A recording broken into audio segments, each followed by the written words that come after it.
Again.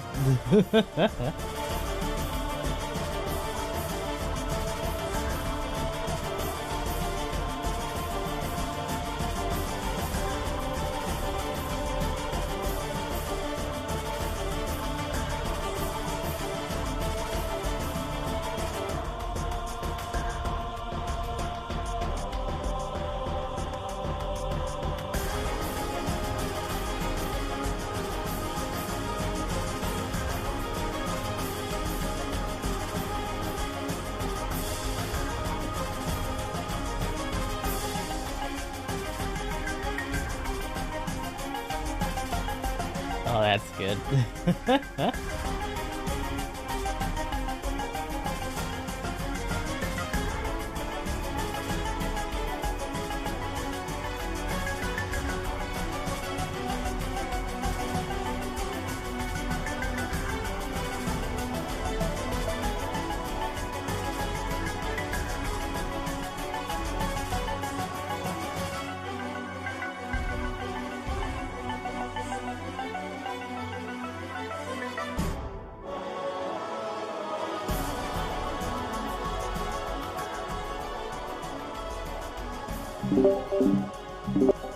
How did he even do that?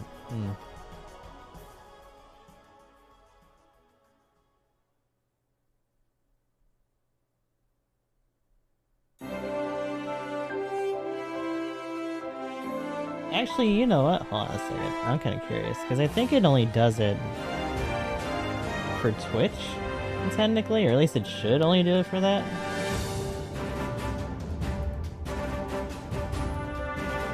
Like, I'm gonna have to manually put in my own stream announcement for being on YouTube and Facebook.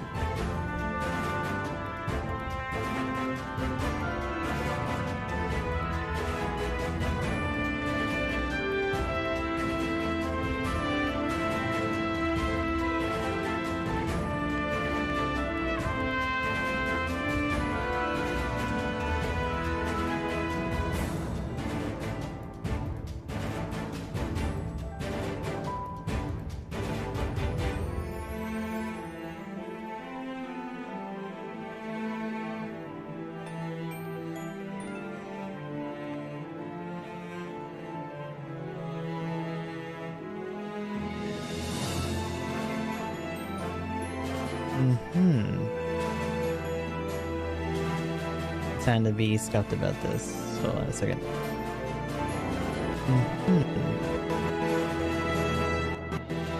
Time to be about this. Hold on a second.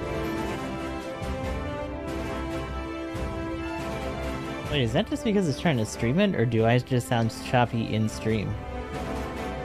Hold on a second.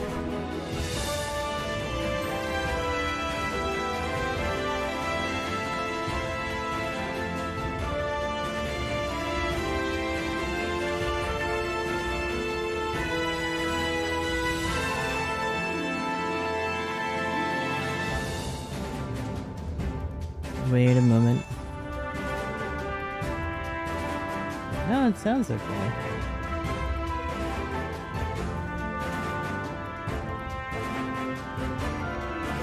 Okay, yeah.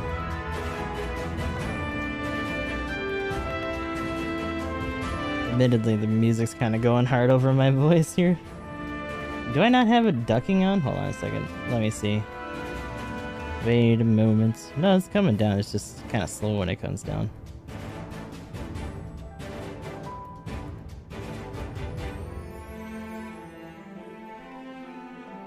But yeah. I was gonna try to do at least Gus's dailies before we started the podcast in earnest, but we're pretty close to start time now. So I think I'm just gonna do it during it. In fact, I'm gonna take a quick bathroom break, since it seems like we're set up here. Let me know if the audio or the like my voice or the music sounds kind of choppy in stream. I just checked it on my phone and it seemed okay, so we should be all right.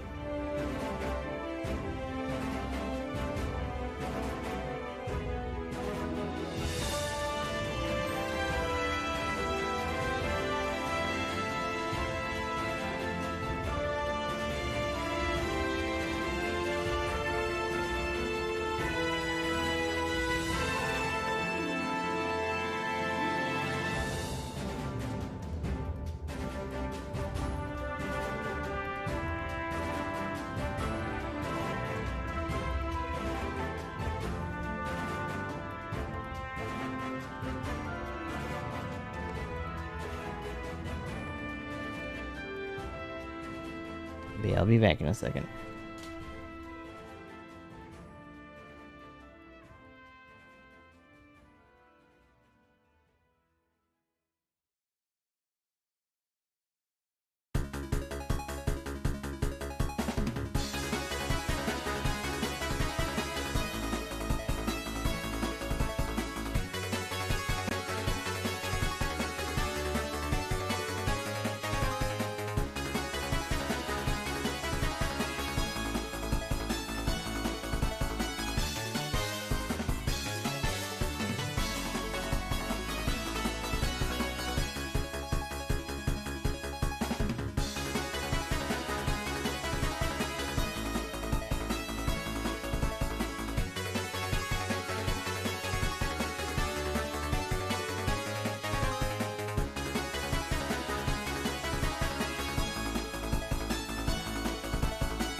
Oh my god, okay.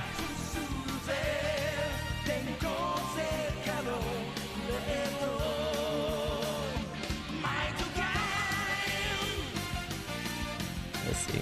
So, I think it's gonna be a second before they start getting into the call for the podcast, so let's get into the usual stuff then.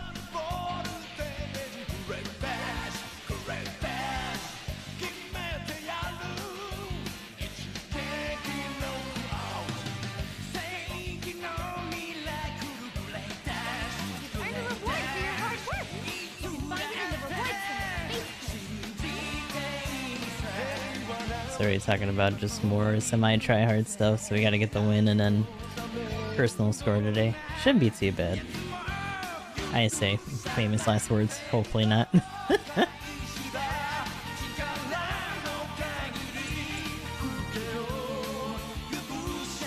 Actually, yeah, that's something else I need to do real quick. Oh my god. Release me! Let me push a button.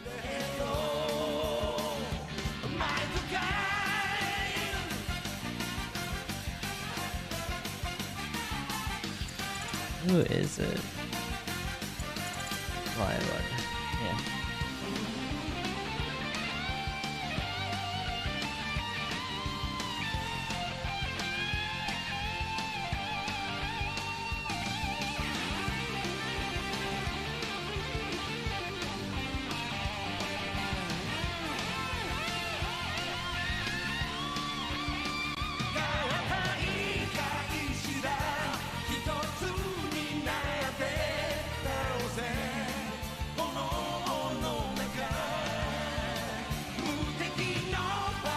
There you go. See, everyone else that's in here is the usual.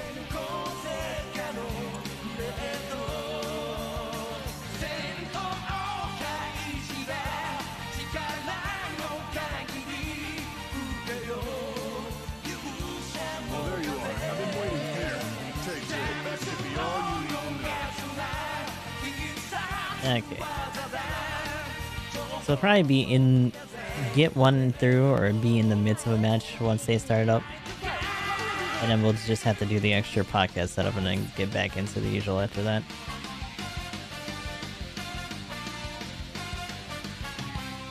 Hi!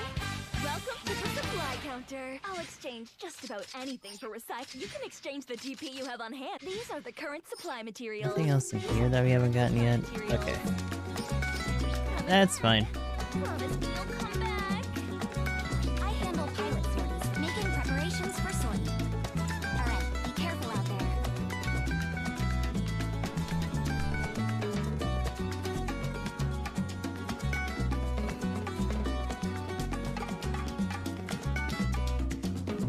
Prepare to sortie.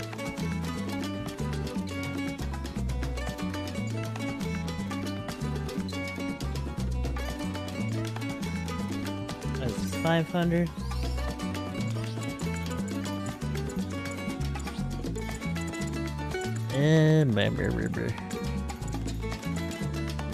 I was gonna say, I think I also have the Jetta, but we had the Hazel custom at this cost too, so we'll probably just do that.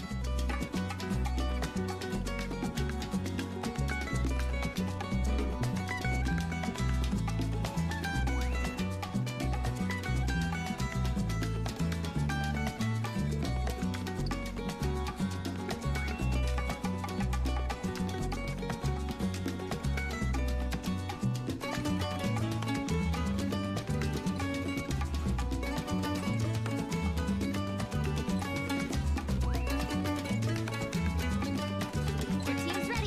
Final prep time.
What the hell? Alright, be Ah, careful so- out there.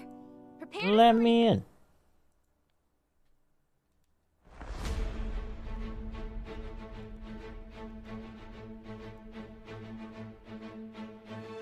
Also, wait a second.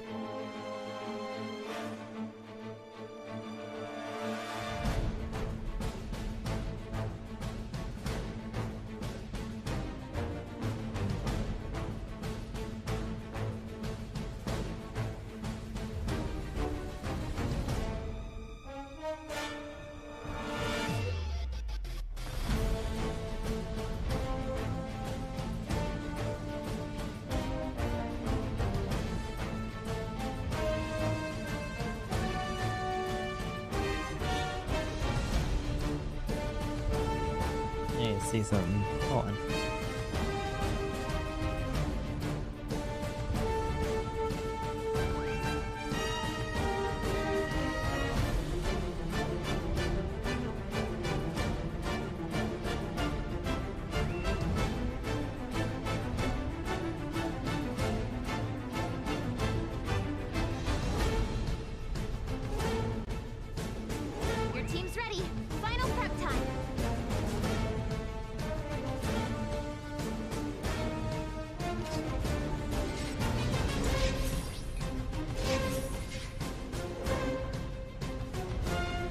Ooh, damn, are we not gonna have a support on this map? I'm gonna be honest, any of my choices outside of maybe crossing my fingers in the Zissa wouldn't say I would do very well on this map. So, might as well just roll with this for now.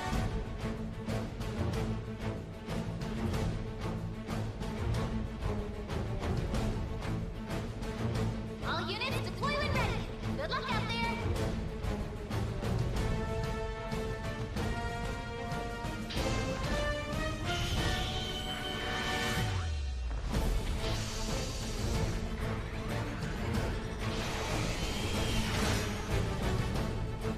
Okay, here we go. Commencing operation. First match of the day.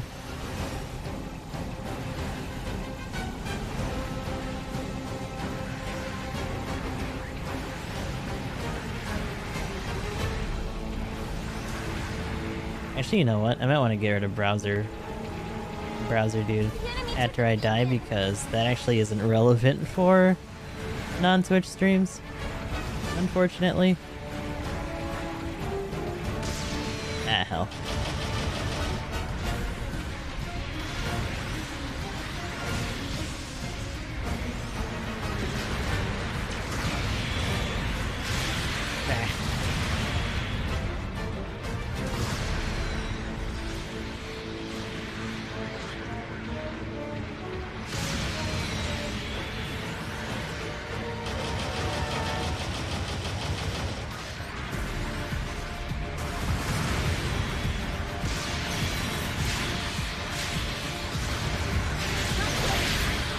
Ugh, so I took that hit though.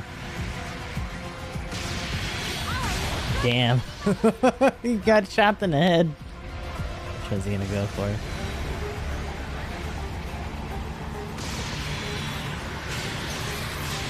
Unit down. Way to go. We've lost an allied unit. Gotta grab this just in case. So we lost somebody and the other two are really low. Beacon.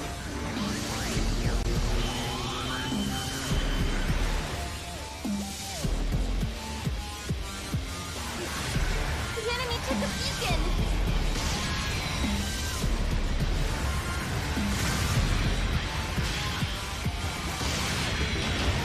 Oh, that actually hit. I thought I was gonna hit his shield. Allies destroyed an enemy mobile suit. Bombardment incoming.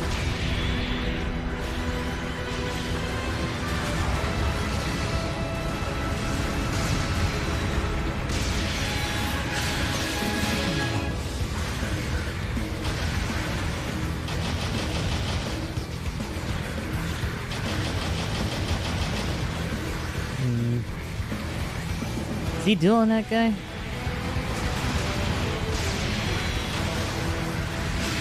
Unit down. Way to go. We've lost an allied unit.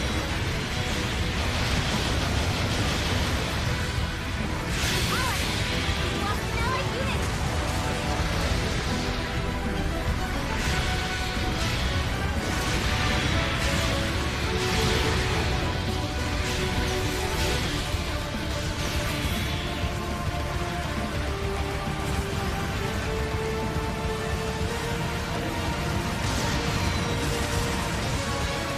Allies destroyed an enemy mobile suit. No. Ooh, oh. Ah, I thought I caught him on the arm.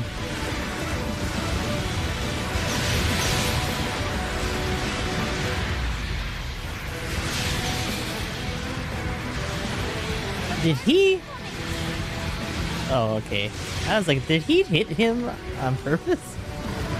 But no, he fucked up and tried to get that beta. Unit down. Way to go. We've lost an allied unit.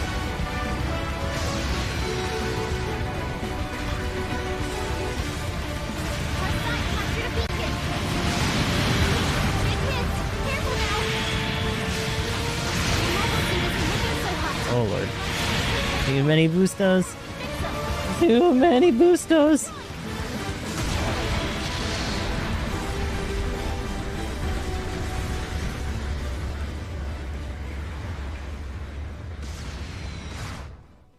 where and how to redeploy. Let's see here.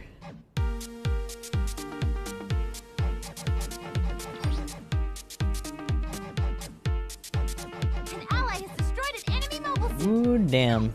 It's just straight up a slug match over here at D right now.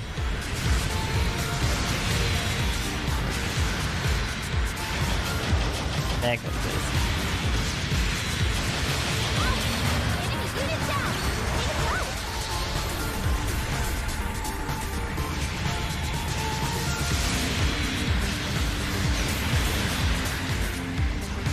To be honest, thought that down swing was actually gonna hit me. Going our way. Light damage. It's fine, don't worry.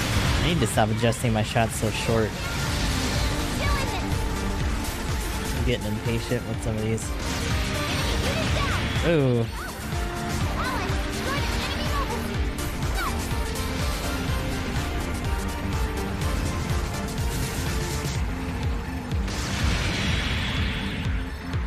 suit. Wait.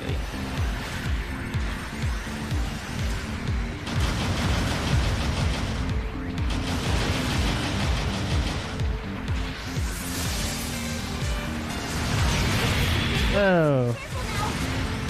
The mobile suit isn't looking so hot.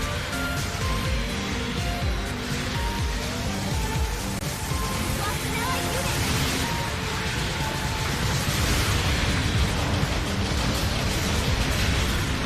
Ah, I can't do it. It redirected me. 2 minutes left. Thanks for extra valuable. Oh, hello. An allied unit. Your mobile suit has been destroyed.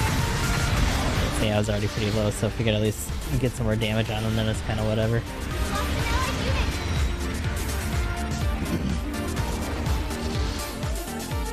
unit. This is gonna be a wipe. Alright, so we did our wipe. I'm assuming we're gonna probably make one more stand at D, unless we're really gonna try to cram in over at base. Because one set up the support fire, so he's gonna have to drop here regardless. Support fire incoming. Supporting fire complete. That supporting fire did some work. Which, unless he gets killed as a pilot, which would probably be the ideal. Yep, oh no, he netted up and dropped. Alright, we're doing it. I didn't think we dropped there, honestly. 1 minute left. Let's finish this job. Let's get this guy. Wait. Are you good? Oh shit, there's two of them.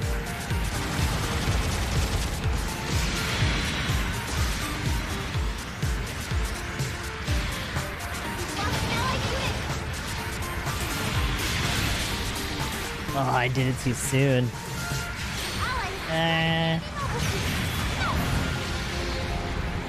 Ooh, I don't know about that. We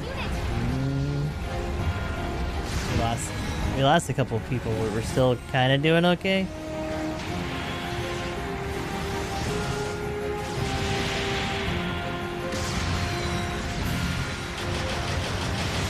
I can't believe I missed that shot. At least he still got him. God damn it.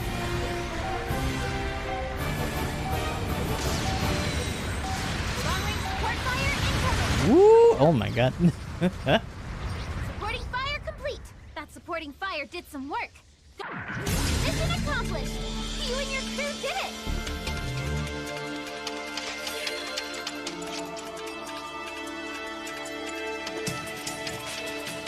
So our LA actually didn't do that bad. That's good.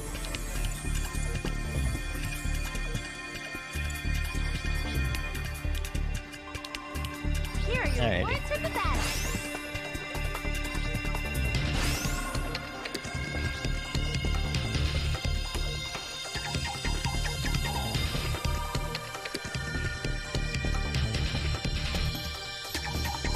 Ah, there it goes.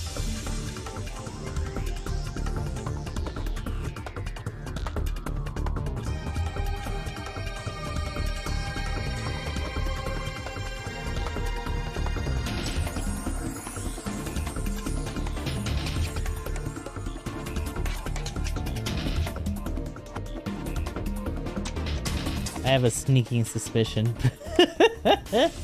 So it's 9 o'clock. normally we would be getting some sort of PM from Magnum. I don't think he's actually on live on Twitch. Let me double check. But Emblem's been streaming Elden Ring today.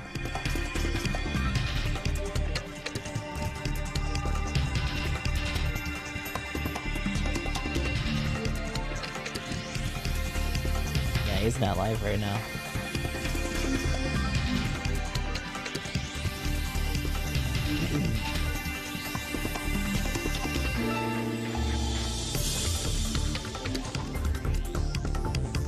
He said yeah though. Okay, so he's in there.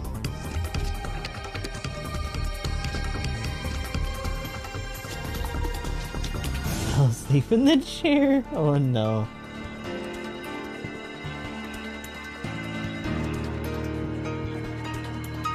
Your boy is sleepy. Oh, there it goes. Oh god. Why does that sound so bad? Oh my god.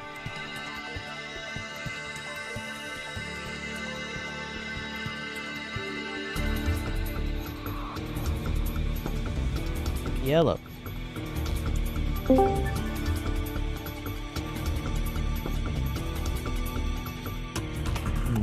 sounding alright?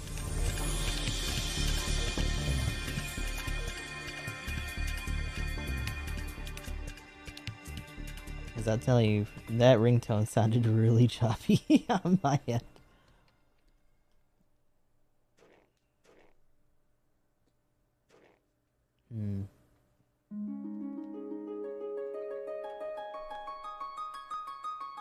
Let me check something too. Yeah, we haven't lost any frames.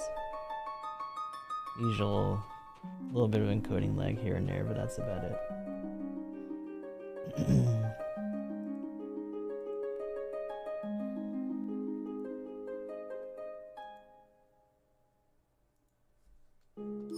Good work out there. Alright, so two things. It's about to not be relevant for a second, but...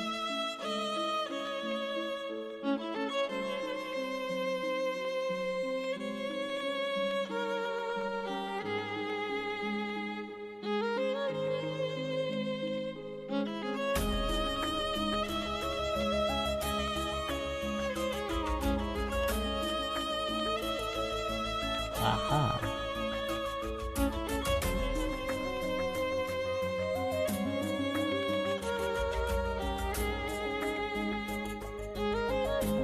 Boy.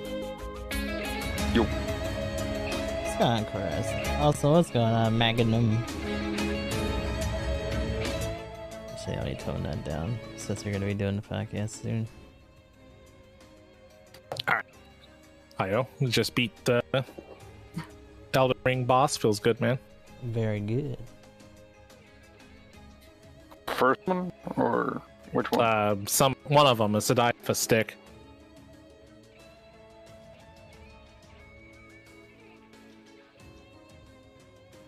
The guy at the castle?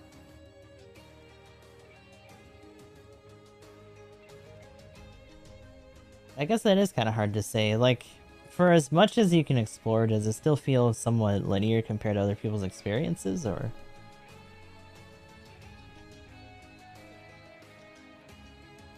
So as far as that goes, so far, it's kind of has that feel. Because, I mean, I was doing some exploring today, and it's like they stopped me from going to other places, but it's like the game has like the skill or level block, more so than like the skill block. I was running into mobs that like I literally could not hurt. I'm not like literal 0 damage. Hold on a second. I might as well, but yeah. You sound kind of choppy on my end. Does he sound alright for you, Magnum? Yeah, he sounds fine. I was say, cause you sound fine. That's weird. Yeah, sure.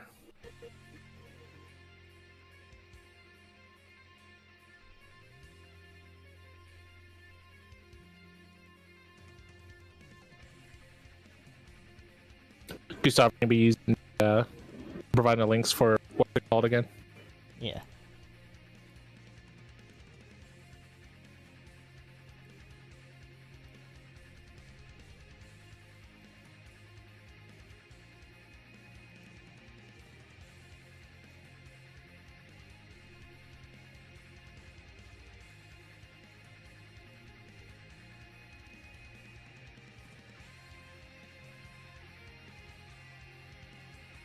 Yeah, let me close and open up Discord again just in case. I'll be back in a sec. Okay. Yeah, because something's going on with our sound here. Like if I hit this, like if I hit this, yeah.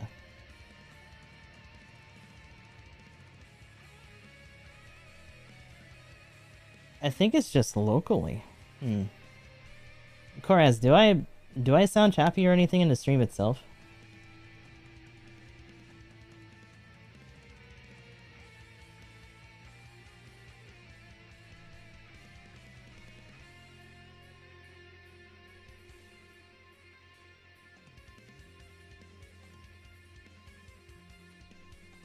It might just be something with the streaming computer for some reason.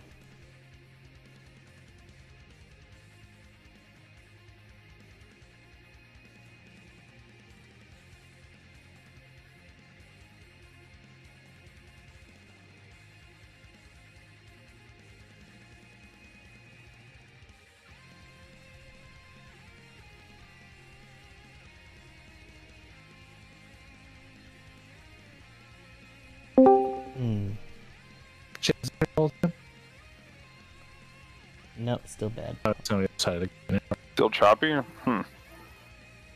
I could try to connect and reconnect. I don't know. Here, real quick, let me... Oh, yeah, I brought up Gustav's thing. That is kind of weird. Hold on, let me try something else here. It might just be a streaming computer thing right now. I don't know why that is. How about now? I picked. Sometimes I use my cam. It yeah, because it's playback. Magnum, when you look at my stream though, like, is everything choppy, or is it just like the Discord sound? When I'm talking, it's choppy too. Okay.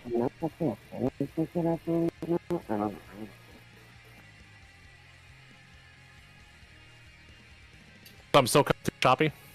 Yeah, I'm coming through choppy. Right I guess what I'm saying is, does it sound like that even when I'm talking, or is it just through the Discord? It's just through Discord for me. Okay, because I think it's also in playback. It might just be something on the streaming computer for some reason, which is new to me. I don't know what the hell is going on with that. So let me try something. I got an idea.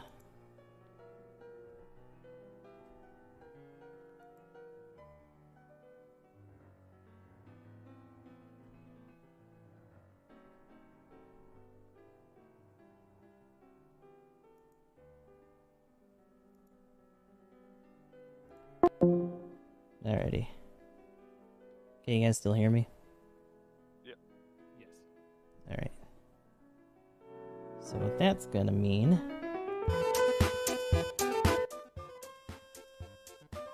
is that I'm gonna have to physically just turn down the music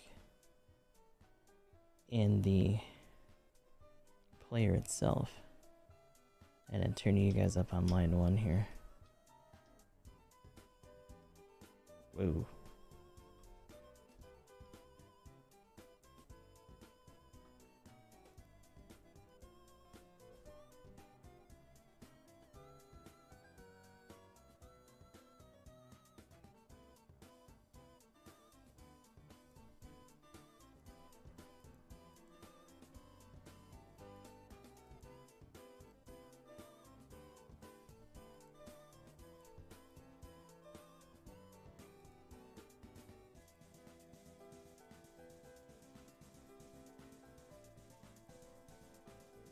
But yeah, after I sent you guys that overlay, I kind of fell asleep here in my chair.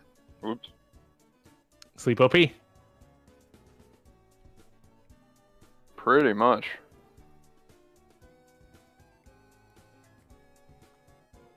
Got those fucking fire bombs. He's still Yeah, I playing can't in wait the to play background. the Elden Ring. Elden Ring video game on the Ooh. PlayStation and or PC. Yeah, I'm gonna be getting it on PC because, you know, graphics card power.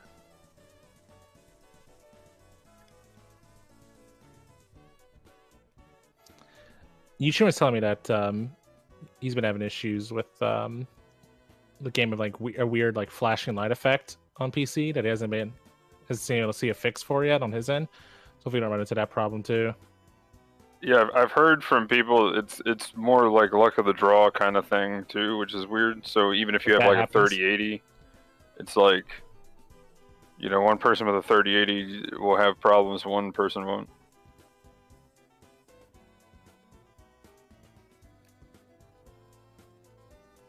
Surely they don't have more than one ballista.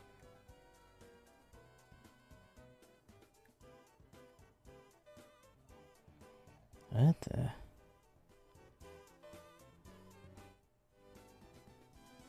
That's weird as hell.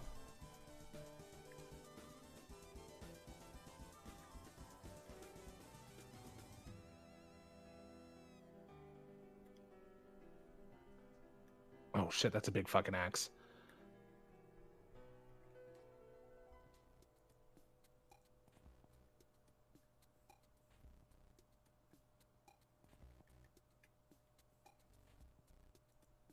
Oh, I ducked under those. Hell yeah.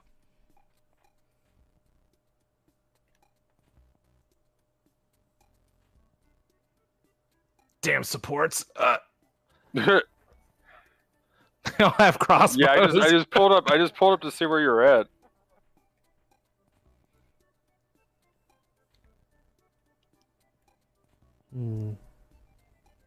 Dick.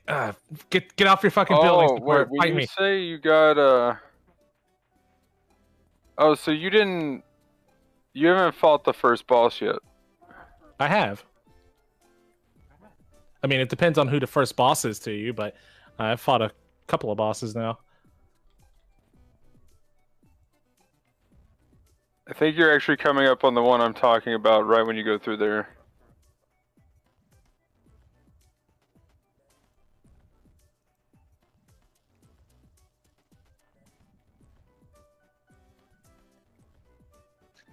What this guy's axe? Give me that loot. Because when you said like they had a ballista, I was like, wait a minute, the ballista that like one-shot you? You're thinking about the ballista right before you fight him. This is a separate. Oh, okay. This is the one after that. Oh, okay. So you fought. Yeah, I literally just beat the guy. You're probably thinking about the stick and the glowy weapons. Oh, okay. Yeah, then that was him.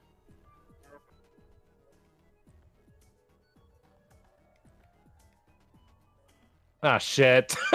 Oh, God. Fuck off, Aslan. Oh, man. God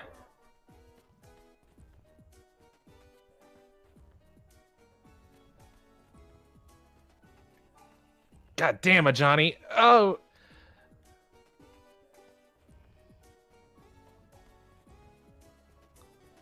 I call upon the boys. Oh, God. Oh, that hit, though. Did you guys get my link in the thing? I can hear you now. Oh, man. No, I mean in the... We got the link, sorry. Yeah. He died horribly. I'm gonna test one last thing. Are we still sounding rugged and gravelly? No, you guys are sounding good. But I switched it to the other computer. Good. I want to see if... Because my software for GoXLR itself kind of got funky on me.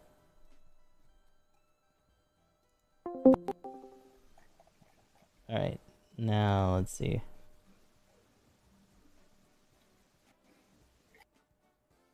Huh.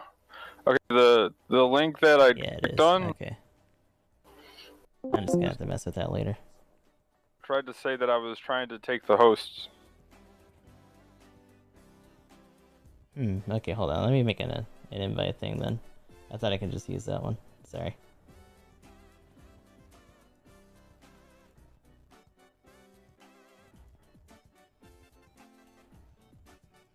Do that one then.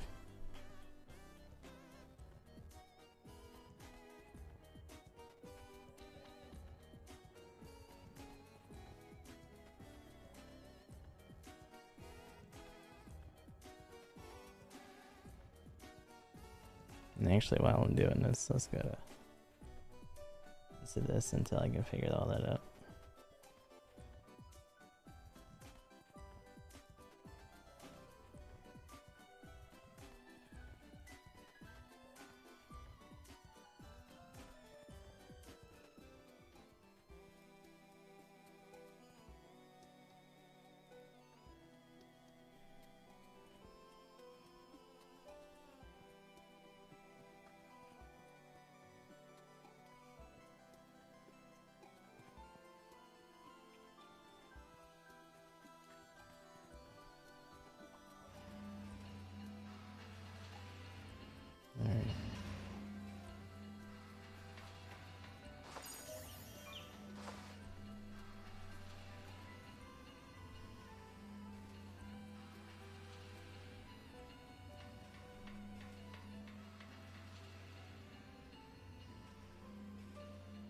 Like that you have a wife who you can summon at the camp or and Grace.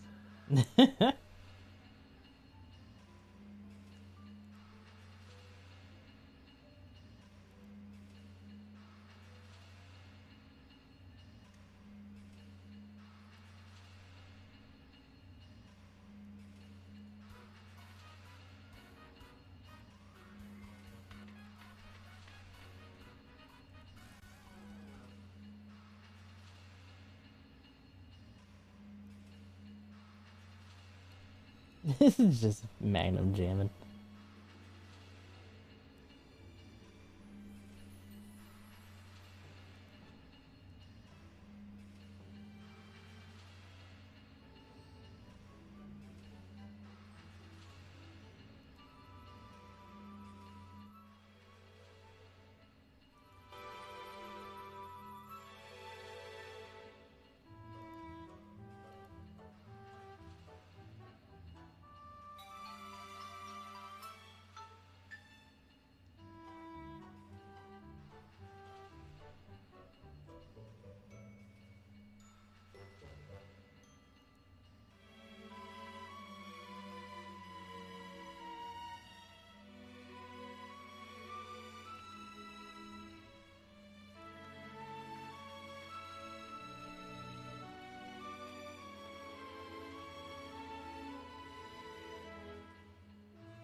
Okay, I'm pretty much good to go.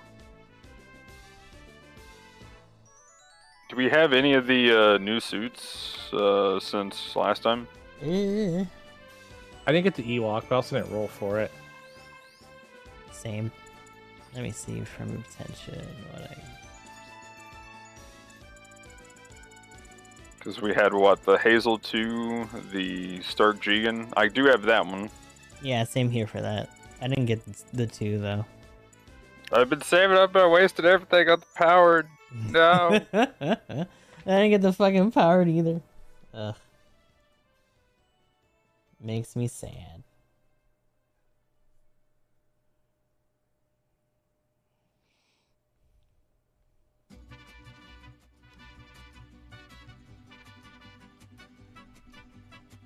You think you're good to go though now, Gustav?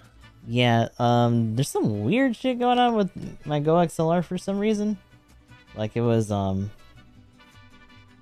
interface, like the digital interface isn't coming up, but the device itself is still usable.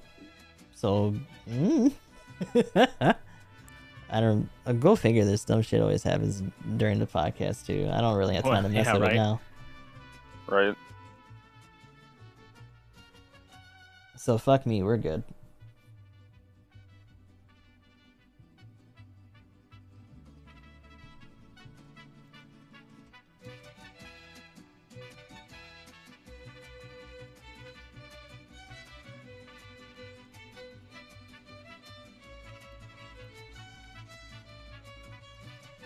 There's the other guys.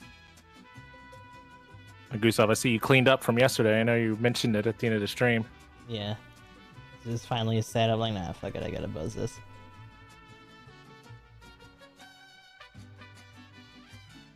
Alright, so you're in there too. I don't know why mine doesn't just bring you guys up. I gotta like put your new solo links in here.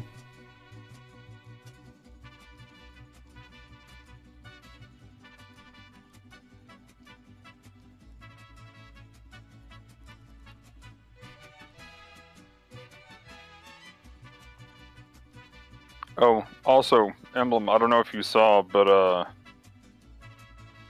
did you end up getting to feel insanely powerful with the Striker Custom?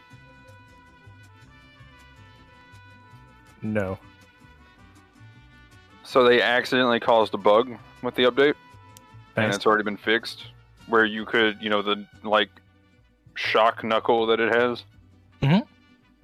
You could actually melee combo controller with it. So you're able to like punch multiple times? That's funny. Yeah. So yeah, that's pretty crazy. you ran up on a support and it was just like smack, boom. So Pretty much like just like normal. Got it. Just punching kids like, what's except up? for any support is instantly dead and you don't have to combo anything. Alright. Looks like we're in a good spot. Imagine if they did let it Zogak with that thing though, that'd be hilarious.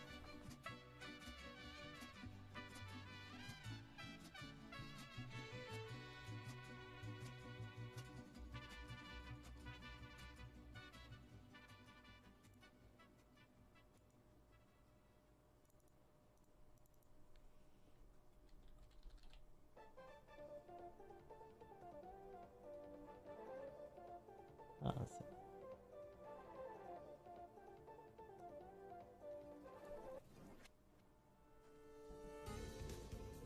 Okay. But yeah, I'm pretty much ready on my end. Just as soon as we get the links to pull up the cameras. Okie Well, dokie. yeah, I mean, I'm good on my end. I got everything set up. I don't know why. Wait, maybe. Hang on.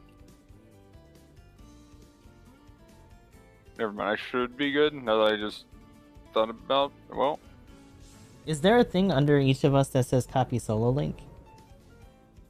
On your end? Like, can you see any of that?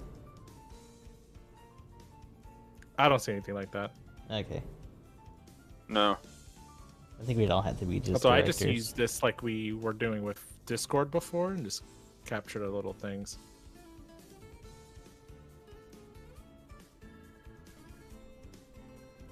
Because yours popped up, Gustav. So you're already on. Good to go.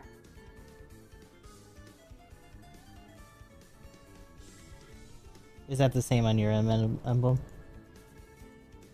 Yeah. Okay, so I'll send you guys each other's then.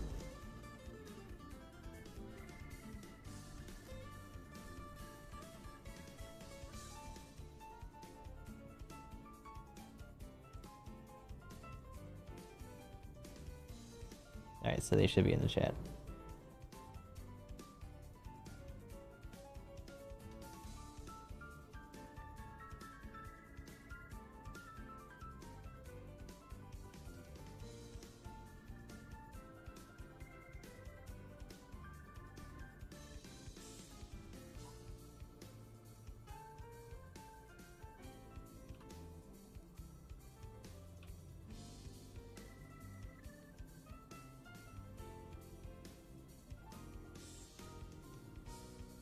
Okay, I'm all ready. Alrighty. Good, good, good.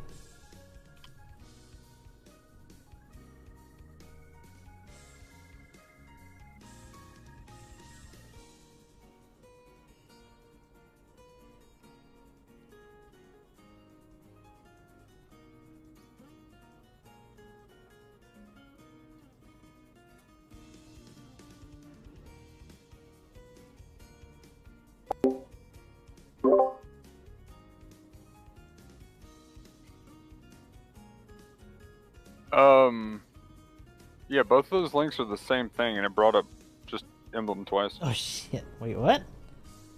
I thought I hit years for yours. Damn it! Hold on.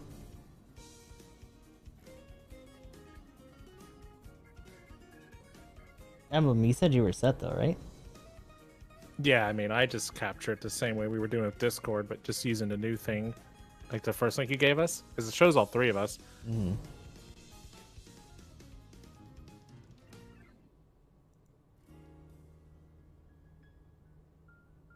Yeah, I had it set up with the links.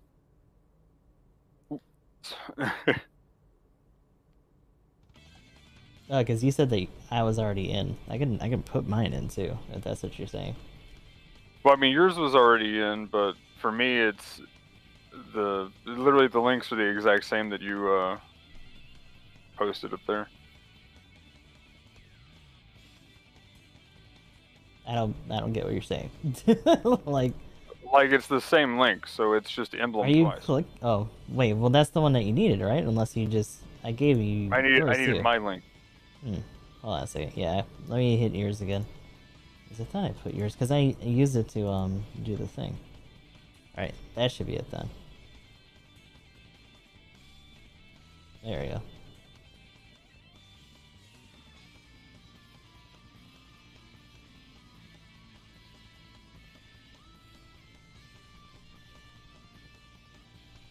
Hey, there we go. Okay.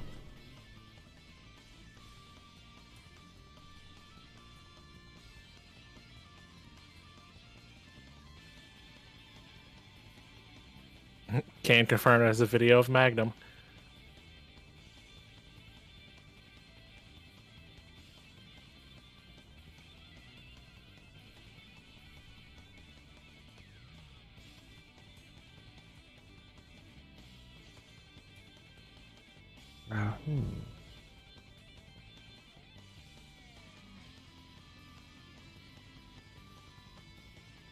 Okay, so everybody's ready? Yeah. Ready to go. Okay, cool.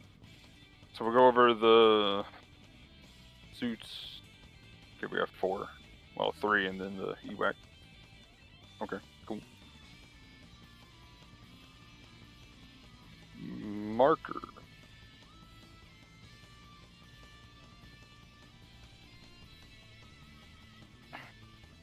Hey guys, how's it going? Welcome to another episode of Downtime in the Hangar, where we talk about all things GBO2 and definitely tangent. Oh yeah. This week, I'm joined by Gustav the 13th. Yep. And Gaming Emblem. How's it going? Good. So guys, how was your week? And I'm ready to tangent about things like Lost Ark and Elden Ring. Oh god. Yeah, I bet. But yeah, Gustav? Or month, I should say. Month. I said week. I was saying, month's been alright. Week's been a bit of a roller coaster, but we had a bout of internet outage as well earlier in this week. So that was an adventure. Apparently, they had someone from Comcast messing around with some of the other boxes because we have like both providers in our apartment. And when they were doing stuff for that, they disconnected my shit, and I was just kind of without it for like a couple days. So we're back in there now. Hopefully that doesn't happen again, but we'll just have to see. But other than that, just trying to keep up with clan stuff. It's been kind of rough for us as of late, but we're still trying to get in there. And looking forward to Triangle Strategy coming up. I've been doing a lot of kind of like Final Fantasy 14, and I also got Breaker 3 from Aoshi earlier in the month. So that's been fun to get in there on enough. Yeah. Yep, so I appreciate that. That's been the long and short of it. What about you guys? As far as my stuff goes, kind of same thing. I'll be playing Triangle Strategy on Friday, so that'll be pretty good. I already got it pre-ordered. My Switch is primed and ready. I played actually played through the demo on both sides. I did a Holy Salt City. I have a testament to GBO2 in that game. Everybody likes Salt and Triangle Strategy. Like fight over it. They would love GBO, but I went to both the Salt City and the Ice Place, so I can take whichever route I need to. The power of saves coming. Very good. I got 2 save states. We're ready. Yeah. But yeah, that I've been playing Elden Ring. I also played the demo for Relayer. It dropped yesterday, and that's kind of like Super Robot Wars or G Generations, but it doesn't have like the Gundam IP power.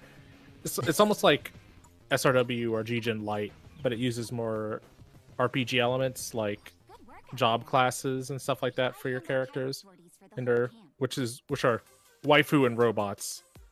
I've gotten one guy so far. Yeah, I was gonna say it, but it seemed kind of obvious. There's a lot of ladies in that crew. Yeah.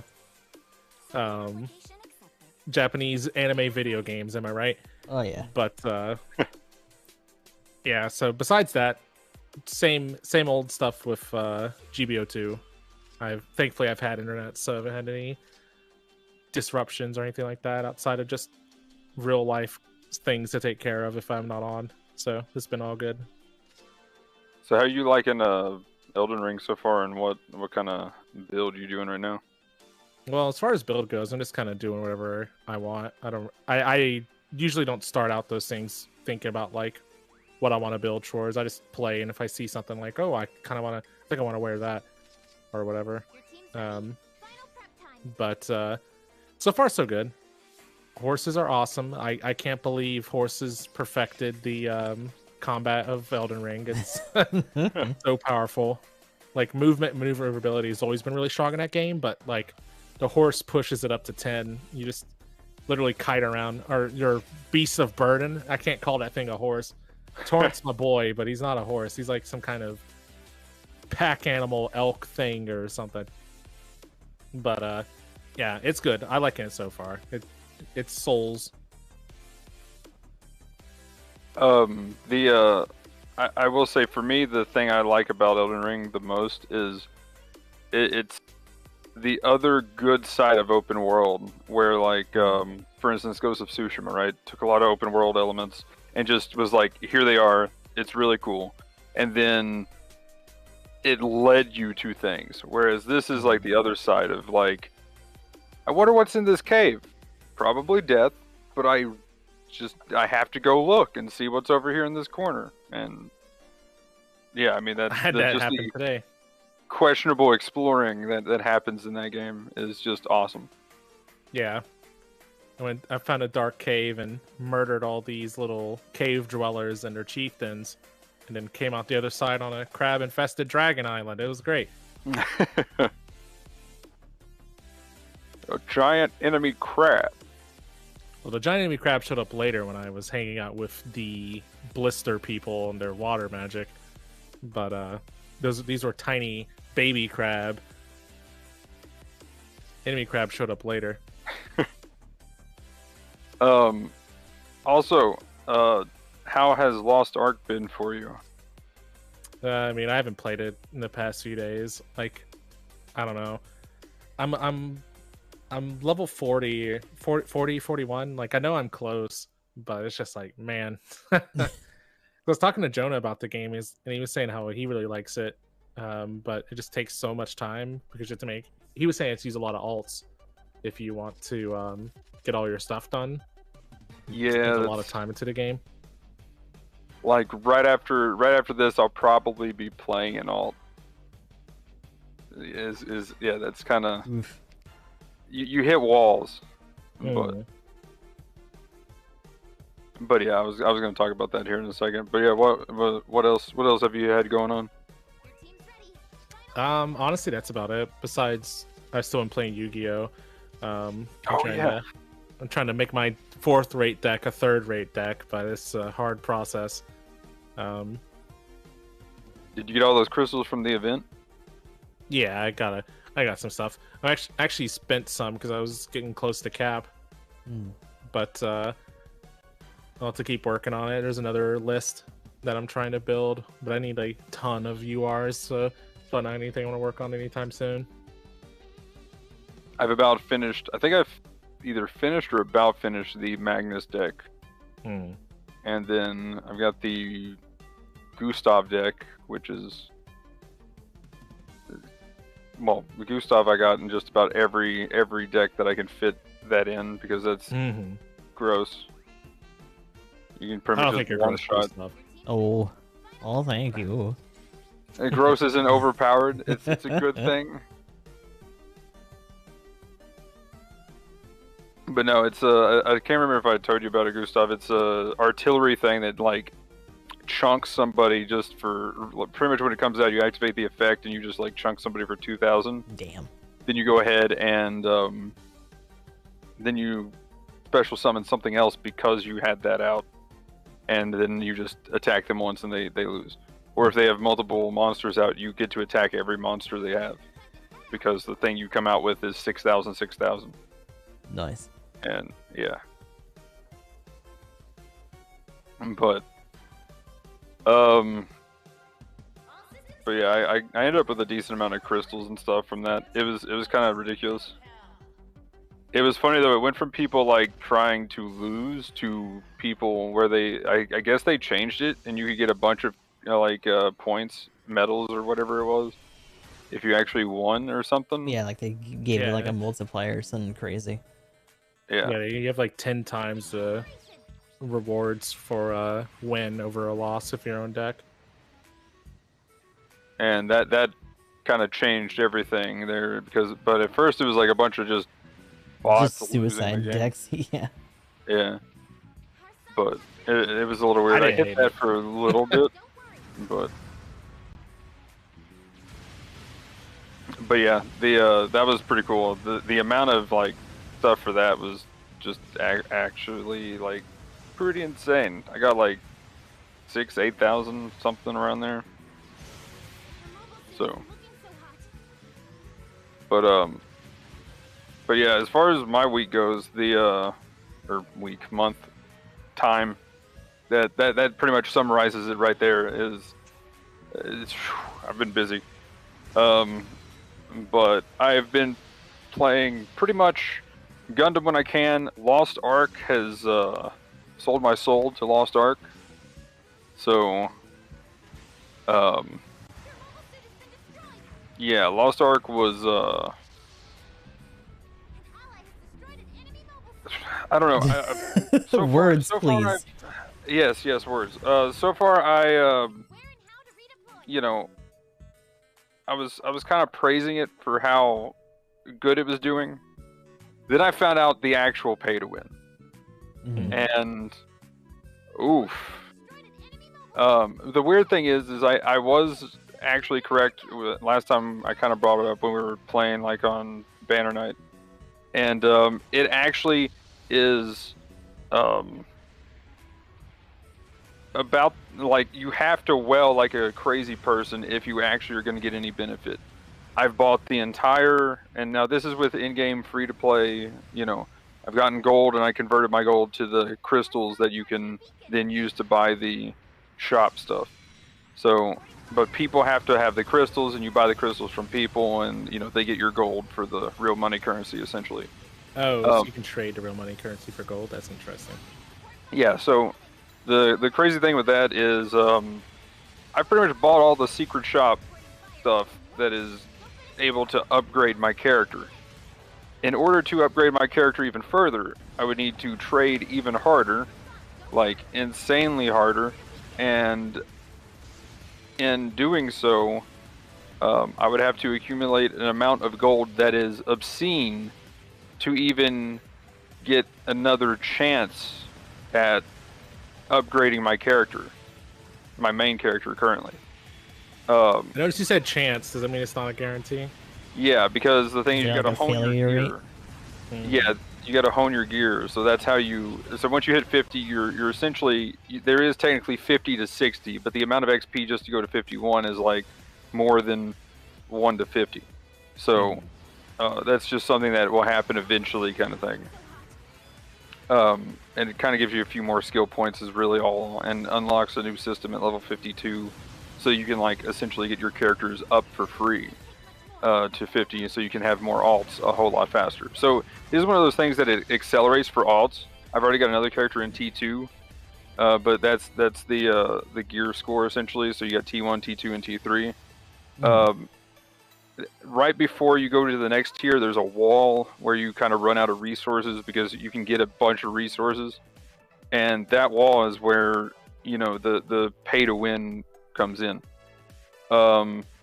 The kind of crazy thing is, like, one crystal right now that I need, they're called leap stones, is like 200 and something gold, right?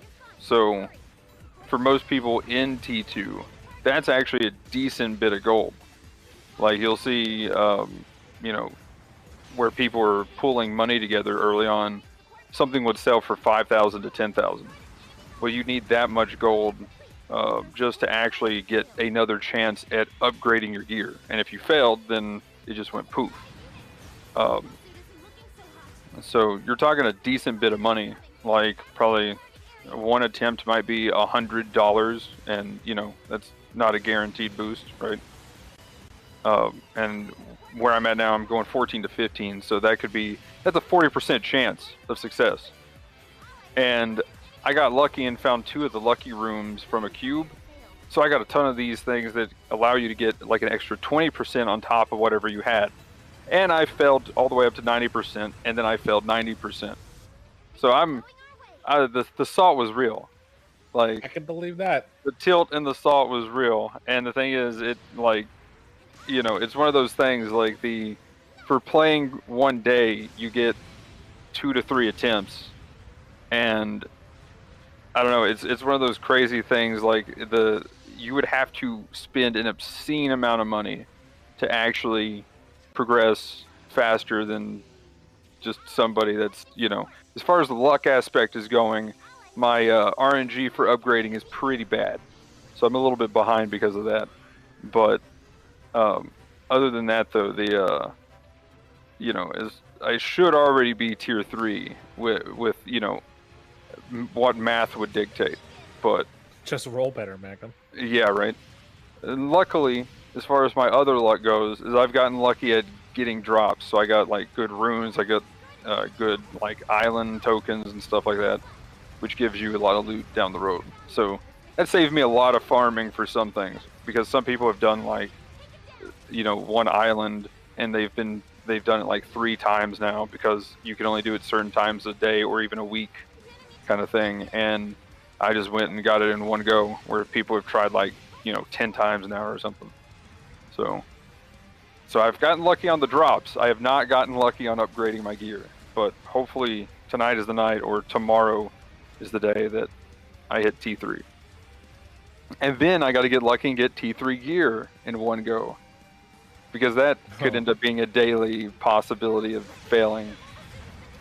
Man, you can have all my luck, buddy. I hope it works out. Yeah, good luck. Sounds unfortunate.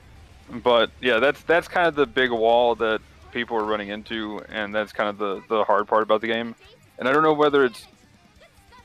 I'm kind of curious if it's a thing where it kind of came about because they kind of just released Tier 3. They didn't do Tier 1, Tier 2, and then Tier 3 kind of thing. It's also created the thing where everybody that's in the guild right now is like, some people are in Tier 1, some people are in Tier 2, some people are in Tier 3, so everybody's wherever right now. And I mean, eventually everybody should be at roughly the same kind of wall, and then you slowly can do the content like the raids and stuff. But like right now, the raids, the first 8-man that you do is kind of interesting. Like it has some cool underwater mechanics, and I mean, mainly just you got to manage your air gauge, kind of thing, is the big gimmick there. But it's actually pretty solid for mechanics. Like the fighting and stuff, and the gameplay is awesome as far as that goes. So it's one of those things. It's kind of unfortunate. Like I wonder if we'd be feeling the same thing if they just actually came out with Tier 1 and then like 2 weeks later they did Tier 2 or something like that, right? Where you would, everybody would kind of save the resources and already be ready to go. They'd be on their like 3rd alt or something like that, and then they boom pop Tier 2, and then everybody just goes into that kind of thing. So I think it's kind of, I even think the main guy over it, which is pretty awesome since they're still privately owned. You know, they took a big hit to their like income and stuff. So even he said, I'm pretty sure he was talking about this same situation when he was like, maybe releasing too much too fast was a mistake. All right, so but we said no one had the 2, right? Do we want to try to just go down the list Hazel for 2. the Oh, I've got the Hazel 2. You guys want to do like some customs for that, or? Do you have the Hazel 2? I do have the Stark Jegan. Yeah, like we can knock those out together if you want to just run down those. And then we'll talk about the support and the other thing. We could just start with that too. Yeah.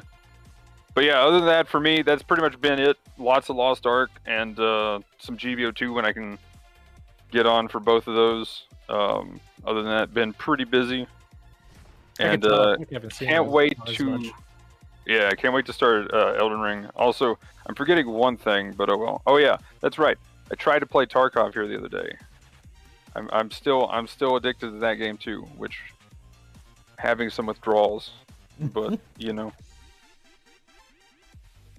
But yeah, Elden Ring will be fun.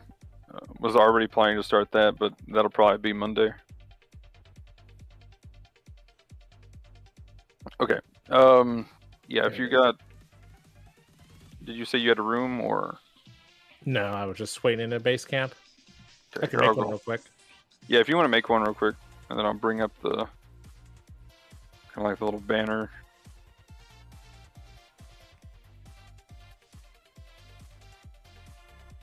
But yeah, Hazel... You playing the Jegan, what cost is it? I double check. Oh, it's 550.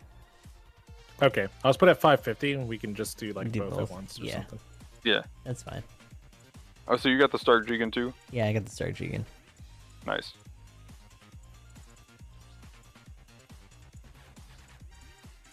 In fact, I think out of that list, that might be the only one I got.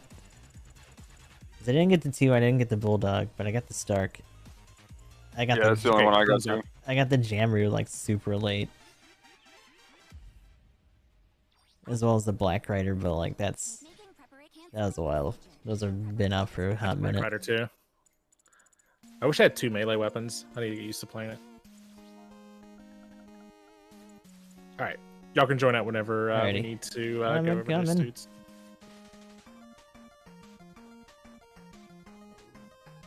But yeah, Hazel 2 though, what do we think of it? What's good, bad, or otherwise? I mean, it's been pretty aggressive. I've liked seeing it. I wish I had it. The heavy attack that it has, like the initial stab, actually has extra phantom range, like it's fucking doing a force push on people. They haven't touched that since these unit adjustments, spoiler alert, but so it's sitting pretty good in its spot where it's at. Yeah. And at this point, I think that the phantom range on those stab attacks are intentional. I mean, the O has yeah, it, like at this point, it's like at this point, it's just like, nah, they're not gonna change it. That's just part of it now. But it's been noted, it's been clipped and thrown up on Twitter by people and shit. So like, it's still something you gotta keep in mind. The Riga Z, though, I still feel is like kind of the better suit at this cost, because it is a 550 base, right? Or is it 500? It's 550, or it's 500. Yeah, it's 500. That's why he was. That's why he was asking the cost of the Jegan. Yeah. So I guess it is kind of the in between. So no, it's rolling the wrist at 500 for sure. Okay, yeah. That's okay. That's pretty awesome. Like it has to contest with the Nero, but the Nero, even though it's more common, I wouldn't say it's the better of the two. So. Yeah, that turn is gross what though. You want to. Because they both had the turn too, so like. Yeah. Like I think the trainer might overall be a bit of a better pick, but like Koraz is saying in chat too, the Hazel can do a stun into heavy charges so fast. You can do a stun into a heavy attack confirmation as long as you don't mess up the timing or something like that. It's on top of just being able to bait people out with this spin, and you have stealth with the smoke. It can be pretty good. The only downside is you have to rely on just maneuver armor, but that's more of a latency issue than a problem with the suit itself. Yeah, that's one of my complaints when we get to the EWAC Jegan. That's one of my big complaints there. Good old camera, Jegan.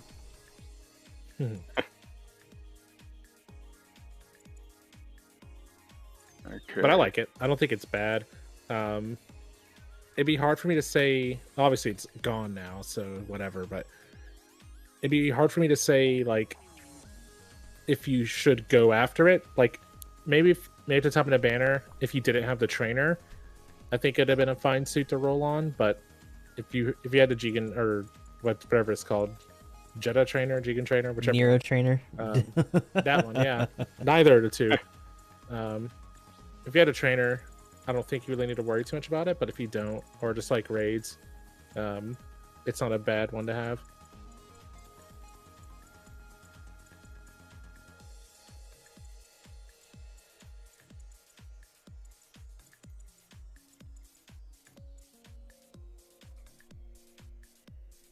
Man, you said you were bringing something up?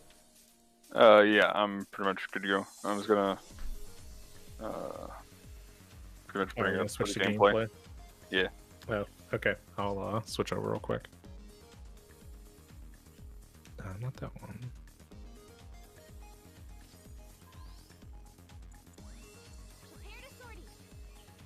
Time for a showcase. I'm glad it picked Arctic base for us. That could have been bad. Do we want to just talk about the Stark Jegan while we're fighting, or?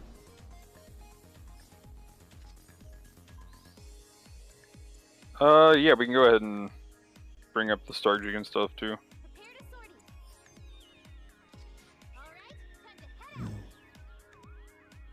As I was gonna say, I was gonna pick the Stark Jegan for this. Yeah, that's what I'm running to. Oh no! So, bully time. Nah, he's probably just gonna run us over. You don't have we'll the full armor? The full armor, no, I don't. No, I'm big sad. 80 tokens, Feels bad, man. Surprise, you're usually pretty good at getting chat to help you make irresponsible adult life decisions. I gotta get on that.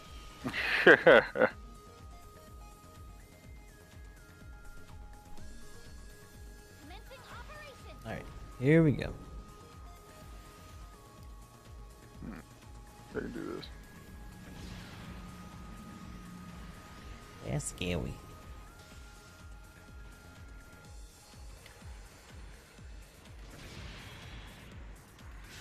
Ooh. Well, that kind of works. It did a decent amount of damage, but yeah, like having to chew through that much MA is gonna be a little rough for this thing.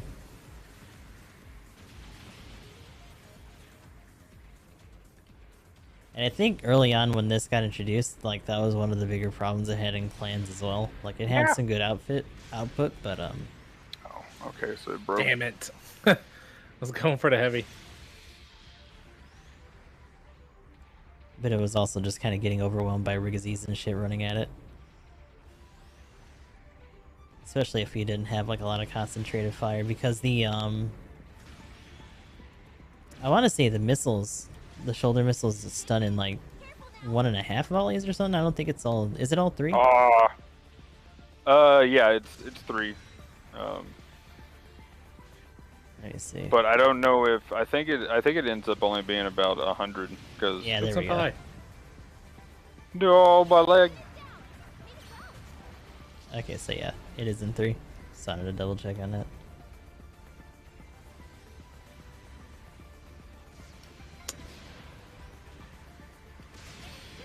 Darn.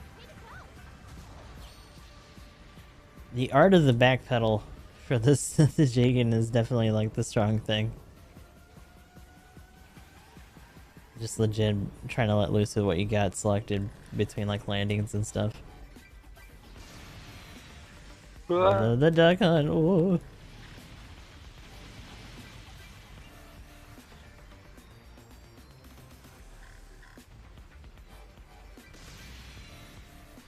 I'd say it's been doing alright in pubs. I actually saw a couple when I was doing matches before we started to. The shotgun is actually a shotgun with the shrap going on, but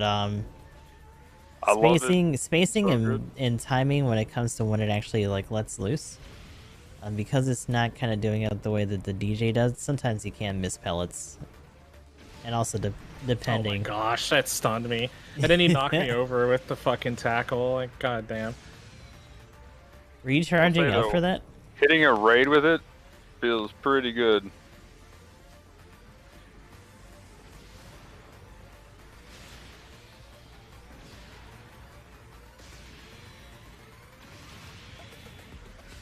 Oh lord. No!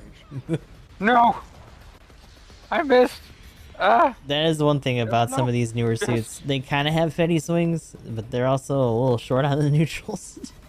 Also, Stark Jegan, the downswing is like a stab, so. No, I missed. Dang it, I missed again. But it's also not a downward stab, so sometimes, you know, it gets, kind of gets you in trouble. My leg. I couldn't type until I was fucking reloading.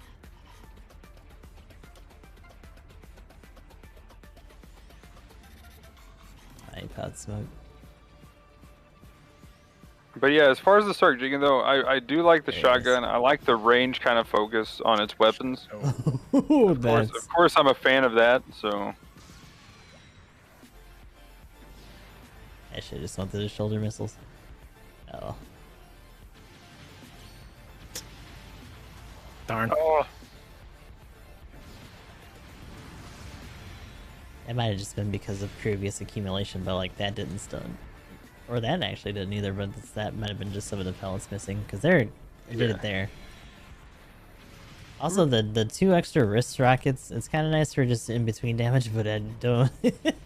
Yeah, they don't really do anything. Not great for extra. accumulation. I will say, being able to aim those missiles though is pretty nice. Feels good, for sure. Ow. Weird. Yeah, can't you see I'm just having a friendly duel with Magnum? No, he took my kill. This is like the only mode besides like the ace phase of ace that you can be like, took my kill.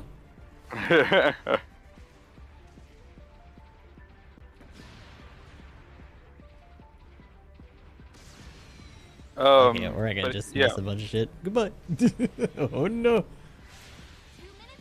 Did you see a lot of the Stark Jegan in Clan Ranked? No. 1 or 2, really? It was mostly just Riggs's. A lot of aggro stuff in clans.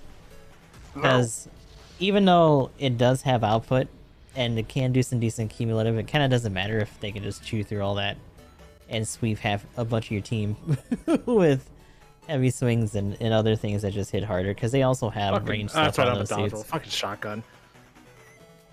So we saw maybe 1 or 2. A lot of the other things that we saw were surprisingly a fair amount of what am I trying to say? Zeku 3s. And just like other things that either you can cycle through their stuns or whatever else. Between whatever raid brigade they had going on. Oh man, it didn't hit the weapon of my phantom range. Oh. Wait, what? I got it. No. Oh lord. No. How dare you? Well, this is awkward.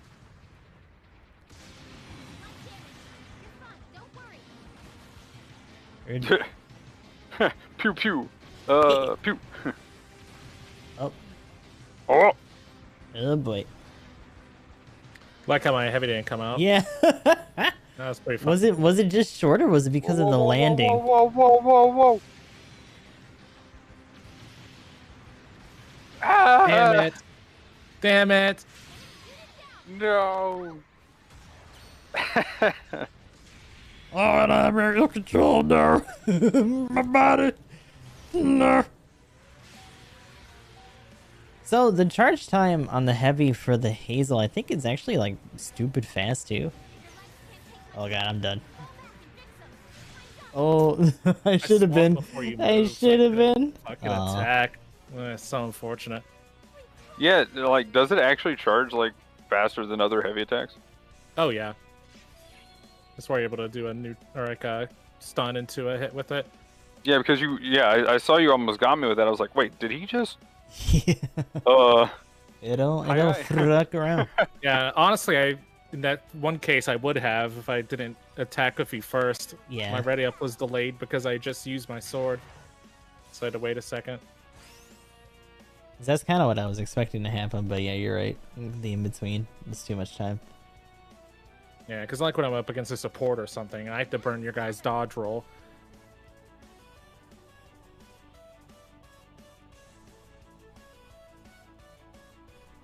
I don't know. The shotgun seemed more consistent than I'd heard for the Jegan. Oh yeah. Yeah, there was a really strong split in opinion. There were some people that are like, the shrap sucks ass. It's not consistent for the stun. It doesn't do a lot. And I kind of get that because there's a lot of high speed stuff going on at this cost range for 550. But I don't know. It's kind of hit or miss. I feel like it's a lot more consistent than other shrap stuff where not only do you have to hit with a fair amount of it, but you have to hit twice in a lot of cases to get the stun. And you would hope, right? Yeah. Considering that the firing rate's pretty slow. So what I think seems like it's more along the lines of a true shotgun than say like the Z2 or the other ones. mm-hmm. But I don't know. I just heard it was kind of rough. Like it seemed like it was less reliable than like the Dija, but Mm-hmm. not quite as good as like a main one for sure. I don't know. Yeah, I can see that because like the DJs is pretty much like the second it comes out of the barrel, it's already like spreading out. It's pretty much just a shotgun in a bazooka shape, even more so than like this or the other shrap.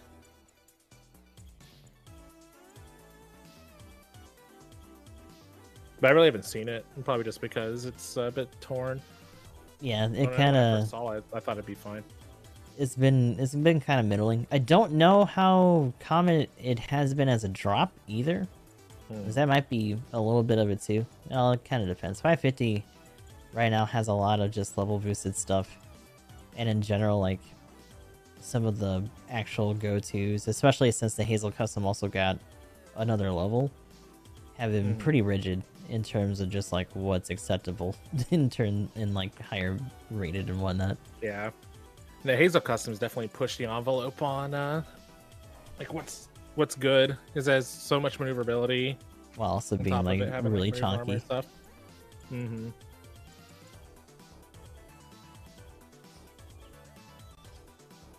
I want the shield booster on the Hazel too. Oh my god. It'd be crazy if they started fantastic. just adding extra like configuration versions of these. I'd be ready.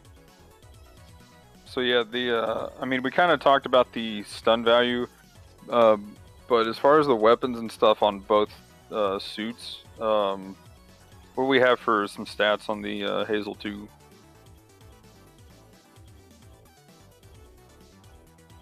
And I can quickly go through the Start Jegan real quick. I've got it up on screen. So like Okay, do that first. I've got it pulled up now, but you can go ahead. Okay, so the shrapnel bazooka, it can use the Start Jegan hyper bazooka, which I just realized that's that one. So so you can't get the shrapnel on the new Jegan. I thought you could actually get the shrapnel, but you get the hyper normal bazooka. You just get the regular. Okay. Well, whoops. But the shrapnel though, definitely pretty hype. Again, I think it's a kind of like a get good kind of situation for the consistency of it. Because if you've used a lot of shrapnels, it feels kind of like that. And then, you know, just with the super high stun value. And crazy damage too. Then it has the beam rifle. It has the 3-2 missile launcher pod. Okay damage, but stuns in 3 hits. If they have maneuver armor and stuff, you need a little bit more. And then you got the armed grenade launcher, which does about the same damage, 2 shots, very low reload time. So kind of a little like, here's a little extra damage or something to finish somebody off with kind of thing. 17,000 health, 25, 20, and 20. So decent resist and okay health. Definitely lacking a shield, but has range and melee 25 for both. 125 movement speed, 215 top, 75 thruster gauge, 12, 18, and 10 for the part slots. So skill wise, it's got a dodge roll, glide structure 3, flight control 2, anti-blast, melee combo controller, force injector 2, which is nice, and then it has the EX boost, which did either of us really use that?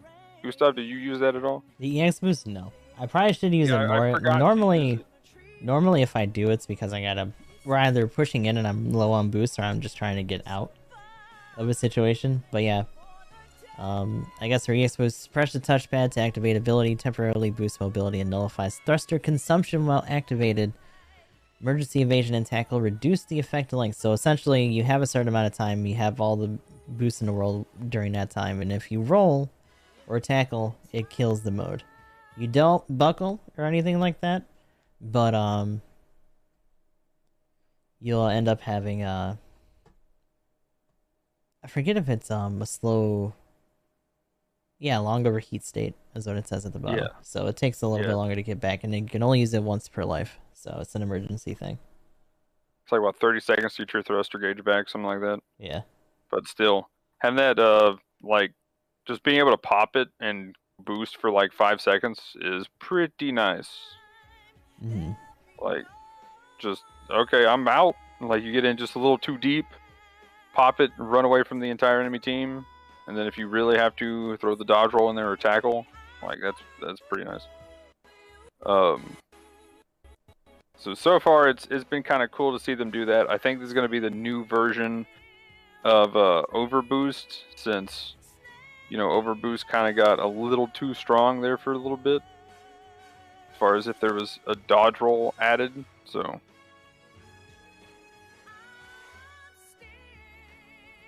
but anyway, what do we got for the Hazel 2 in comparison?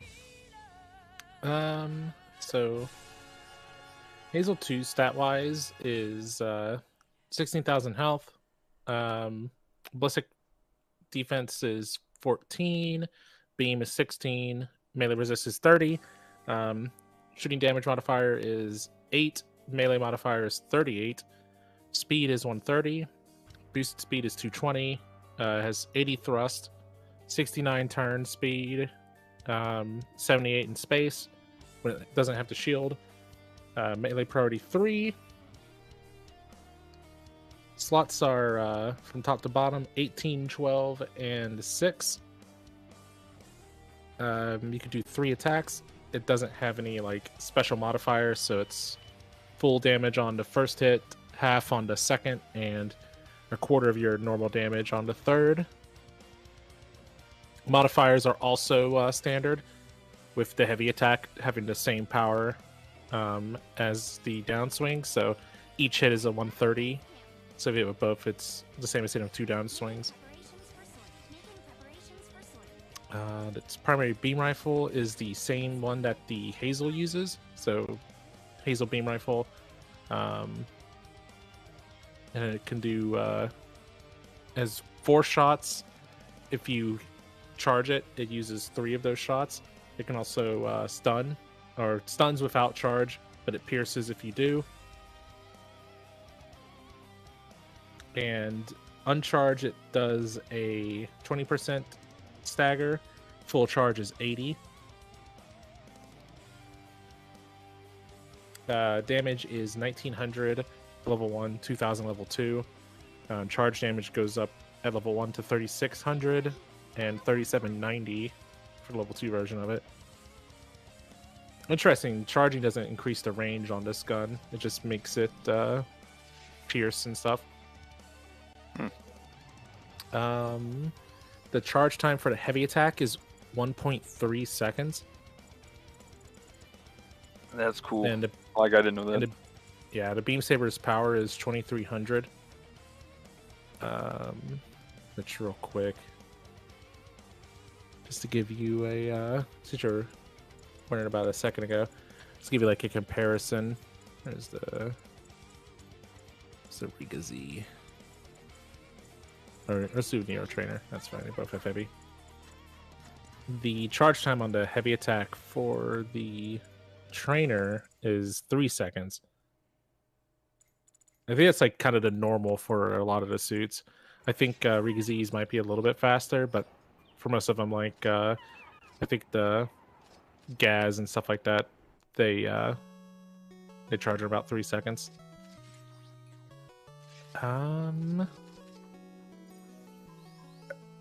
It also, yeah, okay. You can also use a GM rifle for some reason. You have smoke discharger, so you get level 2 stealth when it's on for 10 seconds. In 1 moment. Sorry, I got to train. Hold on. Train OP. I can train. Okay. And it has assault booster level 3. So jump higher, quicker, faster, maneuver armor in the air. Balancer, force injection level 2, aerial control program level 2, high performance and back level 2, overboost.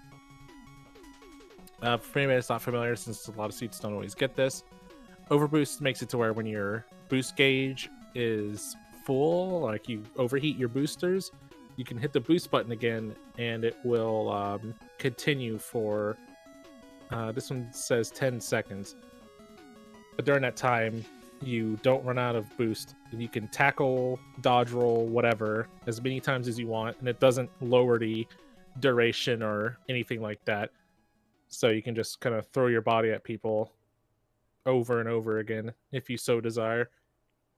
But after the effect is over, you get put into a pretty much a hard stagger state where it's even worse than getting put to a knee, I think. Has a combo controller 2, heavy attack, maneuver armor level 2, back armor or back option cushion for its big wings and stuff, damage control level 1, shield as the shield stance or whatever, makes it to where you don't stagger when your shield gets destroyed. What a skill. So good. High performance radar level 1, and it has rapid turn, which is a skill that the Gogoog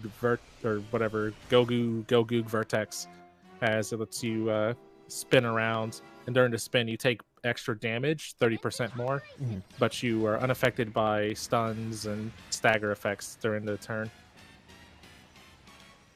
Yeah, that's just crazy for anything that has a heavy attack. Yeah, you can bait the shit out of people. It's great.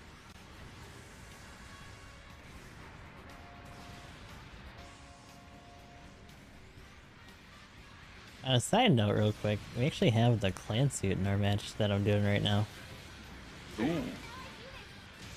Just got buffed too. Well, I don't think like fully directly, but I mean, we'll talk more about that when we get to it. But yeah, that was an interesting adjustment for a lot of those.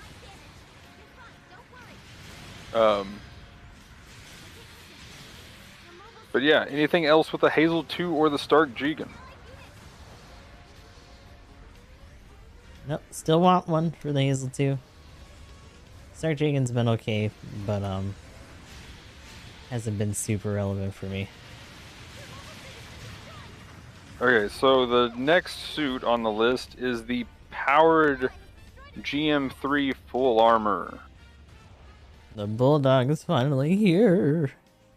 Yeah, this thing is pretty interesting because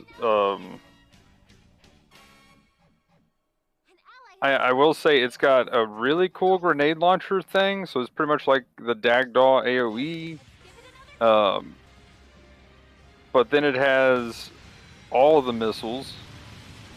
It feels like the kind of like the beam rifle from the GM Dominance.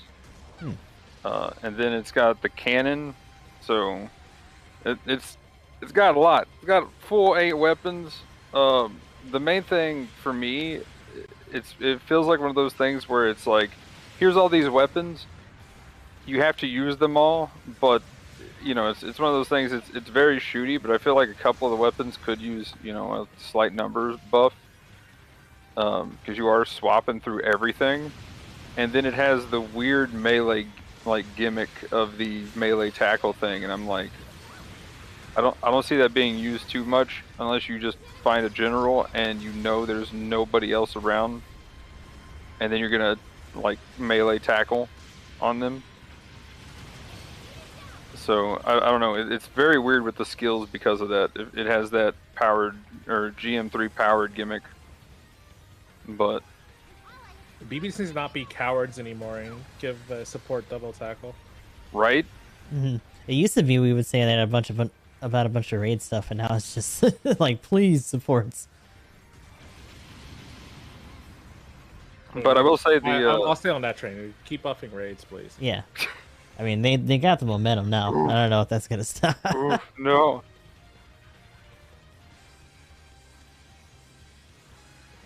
Lest they need a reminder, right?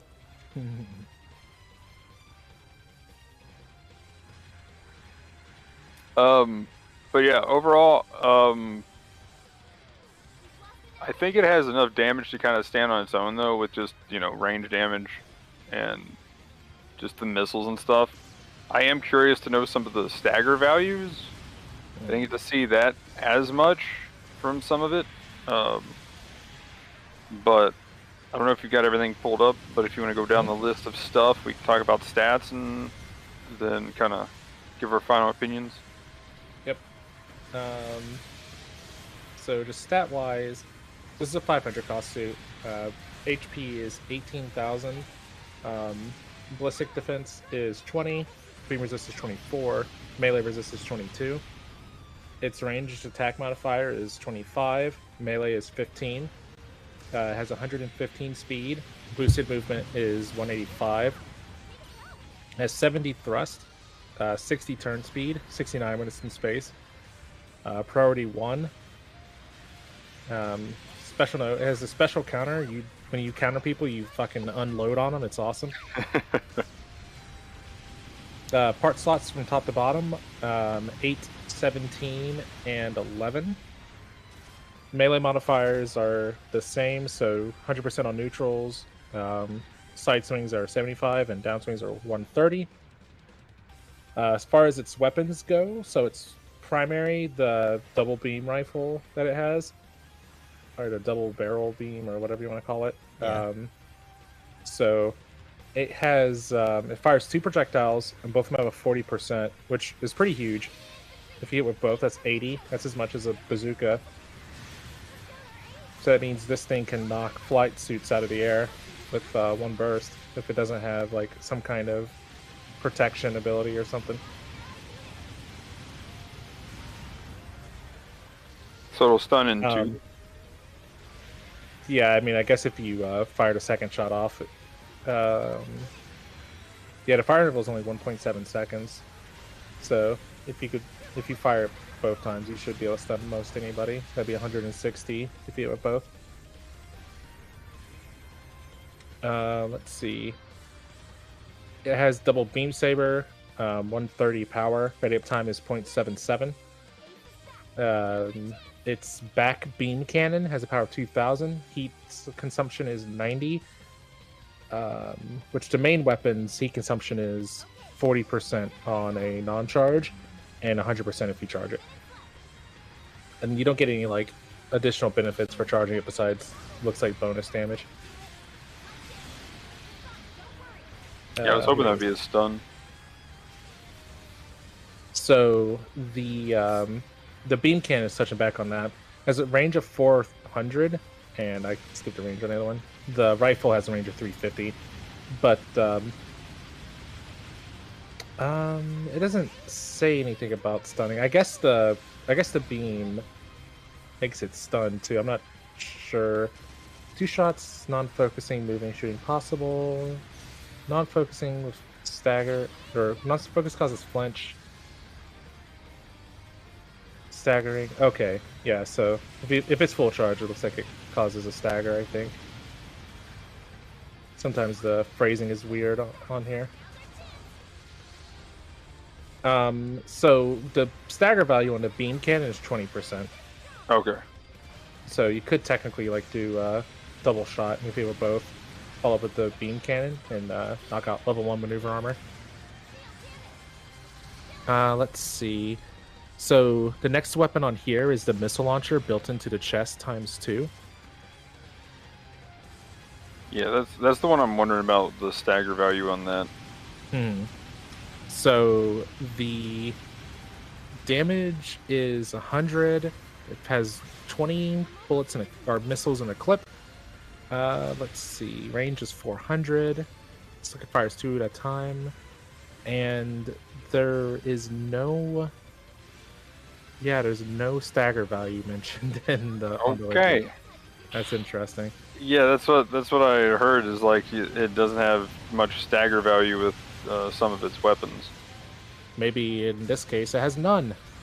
Yeah. Curious. Yeah, I don't, usually like if the number's not there, they just will have a dash or something. Like they'll show the value for it and this have be a line. But in this case, it's not even there. That's incalculable. Yeah. And SRW turns just question marks in there. Shoulder missile pods have a power of 300. Has 12 bullets in a clip. Missiles even. Range is 350. Stagger value on the missile pods is 1%, so you're not stunning much with that. Lumbar injection grenade ×2. 800 power. 6 bullets. Missiles, grenades, lumbars. Range is 250. And so it fires 2 shots at once. Actually, yeah, I think it does. Stun. Yeah, that one does 10% per missile. But yeah, that's kind of the instant stun, like hip grenade launcher kind of thing, if you will. Yeah, because it says stagger at shooting, so you're hence the lumbar. You have lumbar support. 6-legged missile pod, 250 power, 12 missiles. Range is 400. So this is the one that puts the dot on people. Stagger value is 5%, and each dot ticks for 300 damage ×5.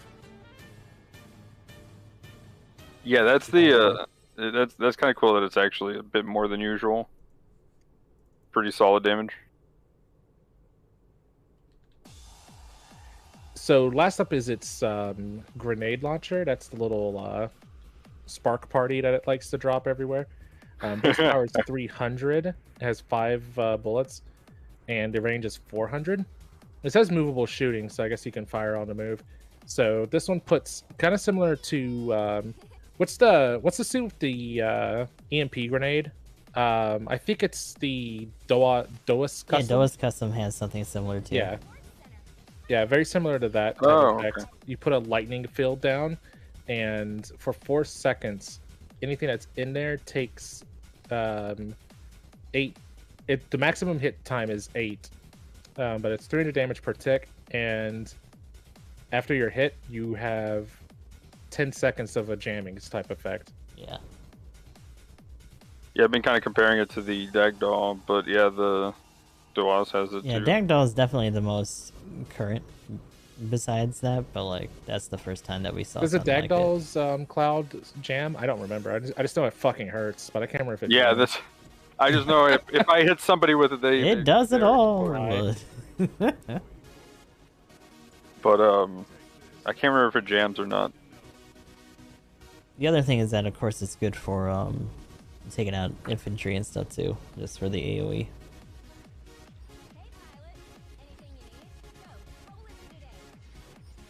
But Alright, skill wise, it has Ambac level 2. It has Interrupt Tackle, which is the skill the powered GM, or the GM powered 3 uses to pound you into the ground. Reinforced Tackle level 5, so it gives you a 200% tackle damage bonus, and your movement is increased by 30% from a tackle. It has Anti-Blast. What a skill. It has explosive reactive armor. It has leg cushion, so 10% less damage of legs. It has special cushioning material for both arms, so it takes 15% less damage. It's level 2 when it's attacked in the arms. It also has back option special cushioning material for its back, so 10% less damage there. High performance radar level 2, which makes its range 100 longer for 400 range radar. High performance scope level 2 gives you time 5's magnification. Observation information collection. It shares the HP information of your teammates. High performance gimbal. That's something that lets you look up and down further in space.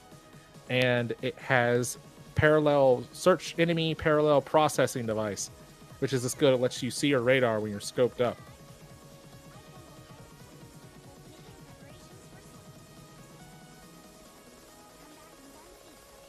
Okay, so, has anybody seen this thing in the wild?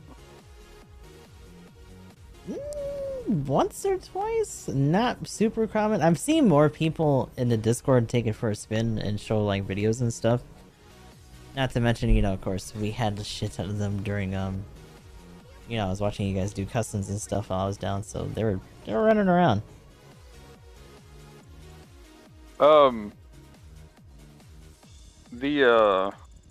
So far I saw probably about 3 or 4. I feel like as far as going against one, yeah, it doesn't have a shield, and it's big. This thing is pretty thick. Big. So it was very easy to stun, and I really didn't see any of them try to do any kind of melee shenanigans. But it did barf a lot of missiles, so that is definitely what it's good at. Lumbar barrage. Oh.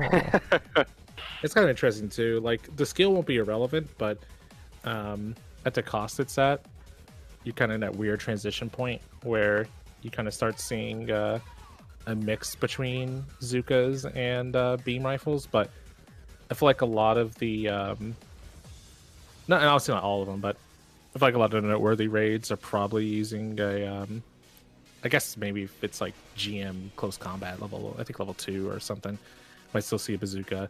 But a lot of I feel like the more notable raids at that cost are using some kind of beam or kind of stun. So the explosive reactive may not always play into effect unless like maybe a general's pushing you or something. I'm trying to go over some potential like suits in my head, but yeah, to me when I was playing against it, the few matches I ran into it, it just felt like one of the other full armors, like that's full armor Gundam and stuff like that. I feel like this might be the next evolution of the full armor type B kind of thing, maybe, or kind of like a variant kind of deal. They've still been trying to buff the full armor type B, and this feels more like if you combine like a Zusa or something with the full armor, it's kind of something around there, sort of. But with, you know, without the ability to just put down a explosive denying field of explosions in front of a raid. So I don't know, it's one of those things, like every time they come out with one, like any kind of support that's big, especially looking at the like Dija or the Rick Dija, for instance, I mean, they super buffed it and it still has below numbers, I believe.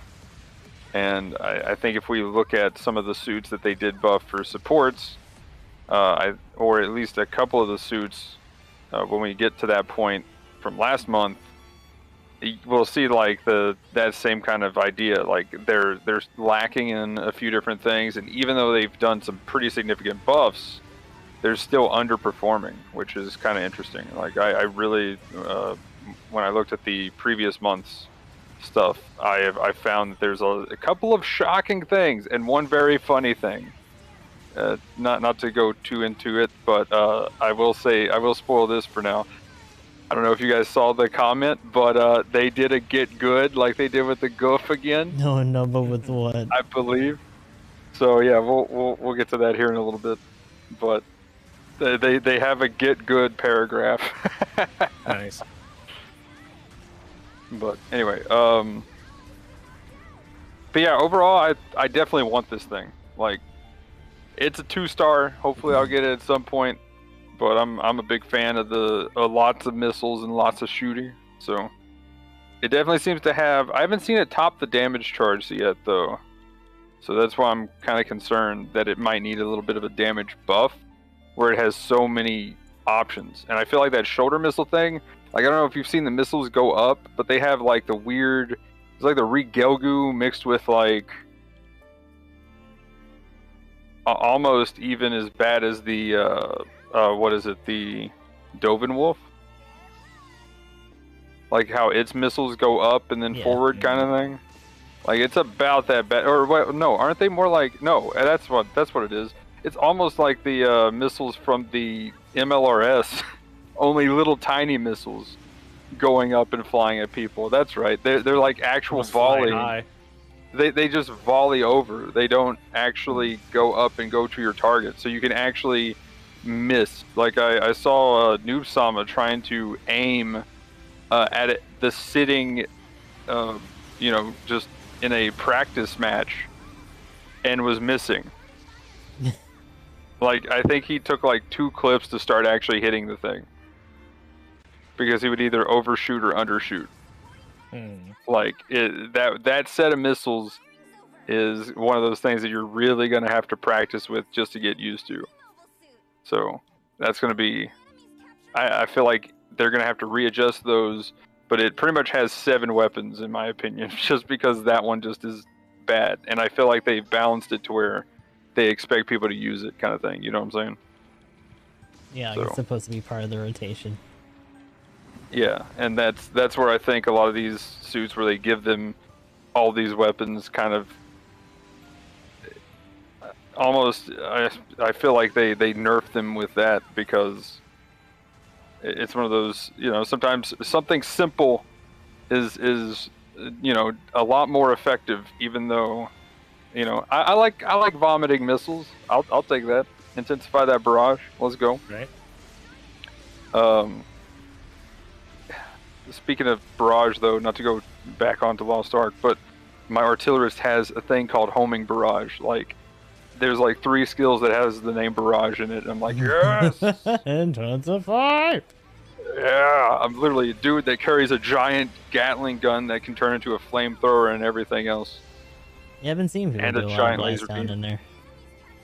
But... Sorry.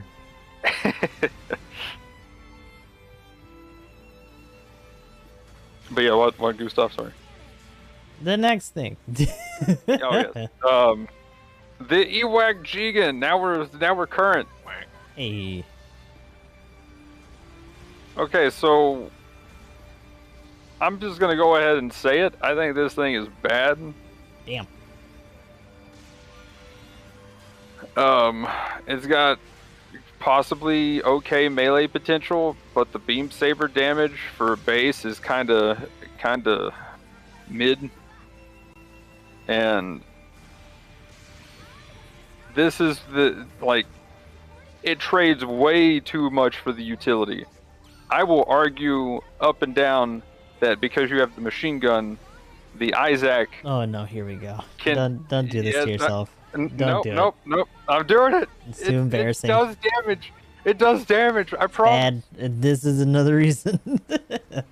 but the Isaac, I would argue that you can actually hit good damage numbers, right? And personally have topped the charts for highest damage. You definitely have to use the grenade and not miss, but I mean, you can actually hit some good damage numbers. With this, you just got the stun option, and with the other one being the, I mean, I thought the shrapnel bazooka would be kind of cool, but if it's just the hyper bazooka, I don't know. Like, I'm not. I think it's just the hyper bazooka. Yeah, it is. It is just the hyper bazooka. Wait, no, it's both. Is it? Wait, what? Isn't it? Or do we actually have? I'm pretty sure because people mentioned that it didn't have the trap before too. Pretty sure it's just the Oh, one. that's right. That's right. There's 2 levels of the normal one. It's the it's 2 levels of normal one, and then there's a rifle. Yeah, I remembered seeing the 2 question marks, and I was like, wait a minute, is it both? But no, it's just there's 2 levels. Sure ain't. If it was, it would probably be a lot better. Then at least you could throw the shrap on there and like chew through people that are trying to like get up on you a little bit easier. Yeah, and it has hardly anything. It doesn't have anything for maneuver armor, and the only thing it has is maneuver armor. So, like, I don't know. It's a bit on the slower side, and it's set up to be a melee suit. Like, that's the weird part. It's all of its stats are like go melee. Well, that's because BB's. My opinion is that BB wanted the EWAC Jegan to act as a like supplemental frontliner or some sort. Yeah, like an actual like midliner. Yeah, that can actually and just mix in the spotting effects. Mm-hmm. But the problem is like maybe the stealth level 2, or however much they value the camera options, the tax is just too high. So you run into the issue of like, sure, you have the instant stuns with either the beam rifle or the bazooka, but if anything is, there are so many suits at that are played around that cost of 550. So like level 2 Hazel, I don't know, Dryson, stuff like that. Any of the like other opposing frontliners are going to see the enemy raid. Anything with maneuver armor, you can't even stop it really, unless you can't even stop it if you're running a beam rifle. You'd have to hit it with your missiles. And if it's something that's charging at you at a bazooka, you probably have a little bit of a better chance because it's an 80% build into however many missiles it takes to knock them out of it. But you've got that going on, and again, the melee is good. It actually has a pretty decent downswing modifier. It's 150%. Oh, okay. Advancing downswing on that thing too, which is pretty cool. Mm-hmm. So they did let it be somewhat a little bit aggro with that. And the other thing is I think the actual mode that you can hit with the head itself is like the range on it's like 200 or something, like really short, which definitely implies that they want you to be close to everyone in like the action itself while using that stuff. So you would use the cameras. You would use the cameras as you're advancing, and then you would pop that once you start to engage, and then just do what you got to do from there. The 150 downswing is really nice. I didn't know that it had that modifier. But the base, is it the beam saber damage only 2000? Yeah, 2000 level 1, 21 at level 2. Like, I that's kind of my problem, because like like looking at some other suits at that cost, with this thing's health being like 17,000, I don't know, I feel like it's a bit easy to hit and stun because you don't have a dodge roll. Like, that is a big deal. Like, its defensive layers is almost nothing, and it doesn't have much to really break defense too much. What are the missiles stun value for its like missiles? Oh, here it is. I had to shuffle through the 3 spotting options. 35%. That's not bad, actually. The lumbar ejection grenade. So I did one missile to knock out knock out normal maneuver armor. Honestly, probably the same for like for higher levels of what's it called, maneuver armor as well. Maybe at the raids, probably wouldn't take too much. So yeah, that's actually not that bad. So I think bazooka is probably the way to go here. on this thing. Yeah, I think you would have to run it with the state it's in right now. Yeah. At least you get that extra ballistic in there too. But man, I was gonna add on to what you were saying a second ago about that, and that's kind of why I think it's supposed to act as like a alternate or a midline kind of backup frontliner, because you're wanting, instead of shooting things, the idea is that you're using your spot options, like you know how to shooty guys will supplement damage. You're supplementing that damage for information and the 5% bonus nonsense. Is it 5% or is it however much it is? I thought it was five or 3. It's 3%. It's 3. Okay, normal stat. that skill's always worse than I give it. Yeah, credit it's for. always it's bad. Like that's supposed to be a little bonus. The idea is supposed to be that you coordinate people, they dogpile, and then while they're dogpiling, you use your lumbar missiles this or one your. is 5% because this has level. 2? Yeah, this one has level 2. Okay, so it bumps it up. Oh, okay. So this has a buff version. That's nice. Nice. Okay. So the way I'm actually curious for the spots. So one spot overheats in one shot. I'm assuming that's a very long spot and is longer range. I know that much. It's like 600 range or something. Yeah, that's a camera unit. Does it just last longer? Seconds. What's the normal one that has 3 shots? I almost thought that the ejection grenade again. That's the sensor unit. It lasts 30 seconds. Okay, so that is kind of the difference there. And then the way the head works is the same as the Isaac as far as jamming, but it's very short range. Pulses over a certain period of time, so every few intervals it'll do another pulse. So do you just hit it once and go? Yeah. Or oh, okay. See, I thought it was like you actually swap to it and ping, and it kind of has its own like little overheat bar kind of thing. Yeah, according to this, it pings once every 4 seconds after you use it, and it does 3 pings in total. Ah, okay. That's kind of cool. Yeah, it activated continuously even after switching. Okay. So that's kind of interesting. Oh, and the effect duration for each ping is 4 seconds too, so by the time it falls off, it just resets. What about the jamming effect on it? What's the? It just says jamming effect. Well, how long does that last? 4 seconds.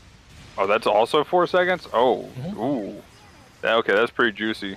Then, so if you're getting hit by all the bursts, it's a 12-second duration. So, yeah, right now I'm not sure. I haven't seen it or got hit by the downswing. It sounds a whole lot better now that I not hear that it's actually got a pretty good modifier. But having the lower base damage compared to and I know I'm talking about the Mark II here, but the Mark II has what 2600 flat damage for its beam saber. Something like that. So I'm like, I don't know if this necessarily scales that well for this cost too. That's the other thing. That's probably a trade-off for stealth, though. Yeah. Oh, that's right. It does have stealth. Yep. Level 2. I keep forgetting that. Yeah. Which I think is why a lot of people are a little confused about the approach for that too, because it's well, you should be playing it like a stealth suit, and kind of maybe outside mid instead of trying to engage like a regular general. But I think they just want you to use that. That would be a mistake. Yeah, I think they just want you to use that as a means to do the spotting initially, like when you're doing the advance, and then you break that once you're actually mixing it in with the boys. You pop that other mode that pulses out the spots, and you just kind of do what you gotta do until you pull away again. Well, even though use it for that. But even when you're playing mid range, kind of right, you can disappear off the radar, and you can also, because it's level 2, so you get a little bit of leeway too. Like if you try to shoot, but you got to go around a rock or around a small building or something. Yeah. Reposition for your teammate while you're boosting. You disappear, and then the enemy has no clue where you're at, and then you're just like, I'm over here, kind of thing. Pull the old anime classic hi or something. Hi. Yeah. But yeah, and honestly, I get the idea of what they're trying to do. I do feel like there are certain skills that BB taxes a little too hard, stealth being one of them. But do you think something that might help, like suits like the EWAC Jegan and the Isaac, be a little bit more publicly liked or something, depending on who you ask, I guess? Isaac is good. Oh god, who is it? Who is it in chat? Who did it? But do you Oh, think no. do you think if they changed the way the numbers were represented for those suits, it might make it a little bit more clearer the impact that they're having?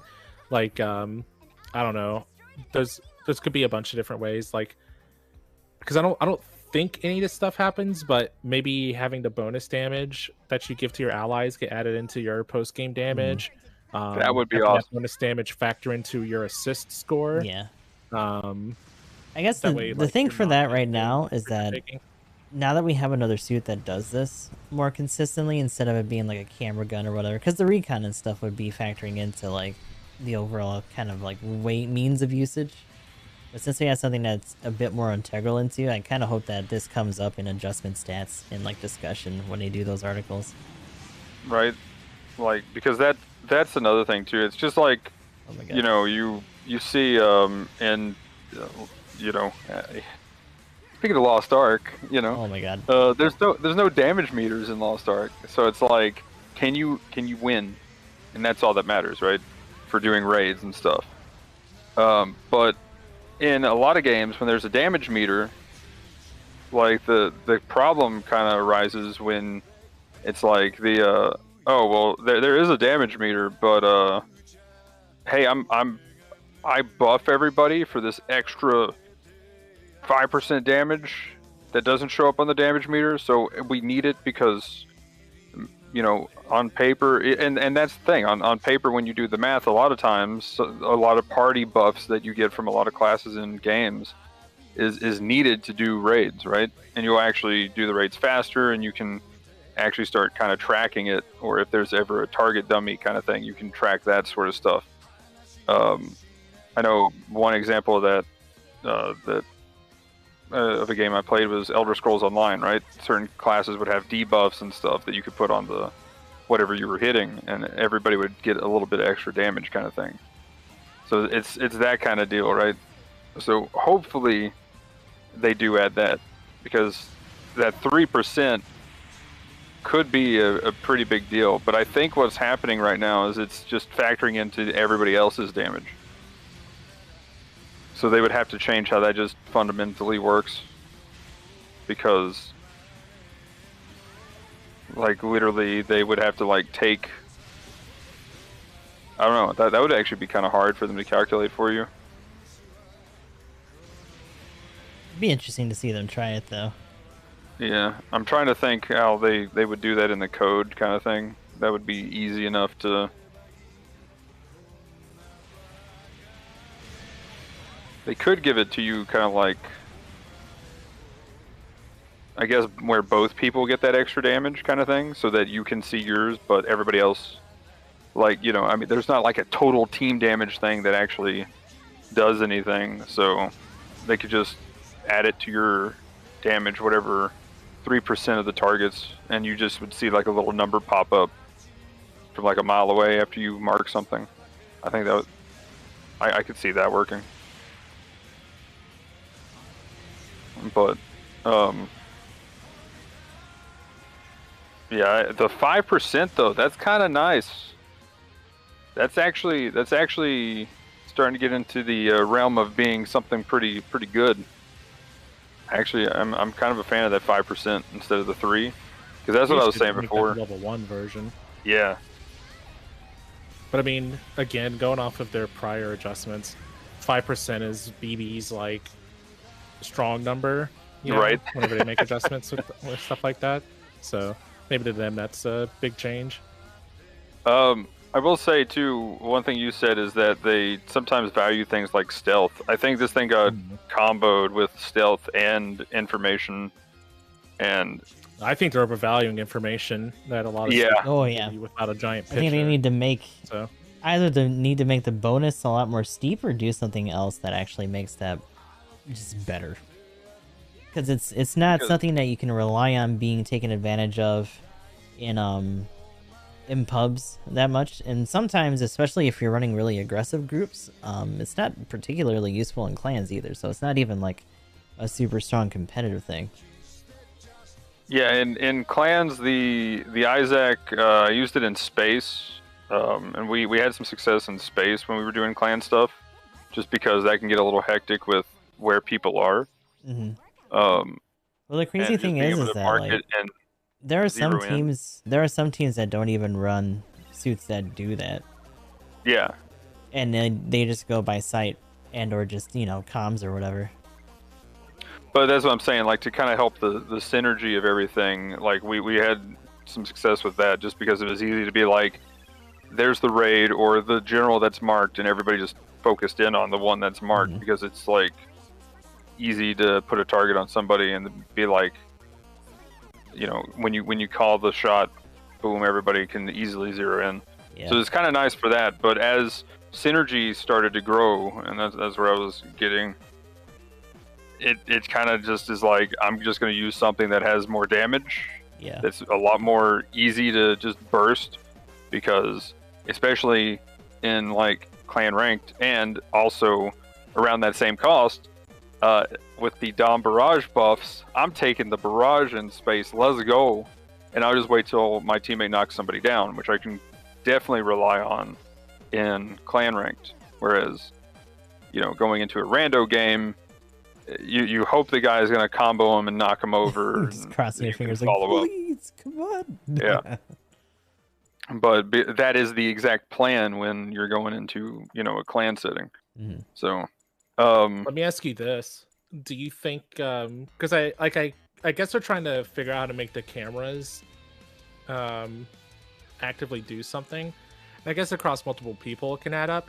Do you think like support style suits like this might work a little bit better if, like, let's just say it's a 15% damage buff, but instead of it being on a marked target, you would just buff one of your teammates and they deal 15% more damage while the buff duration is on. It's like maybe your teammates your raid's like going down on the support, so you like hit him with the camera gun, or, you know, the buff gun. We'll say it's the buff gun, and they have 50% bonus damage during that duration.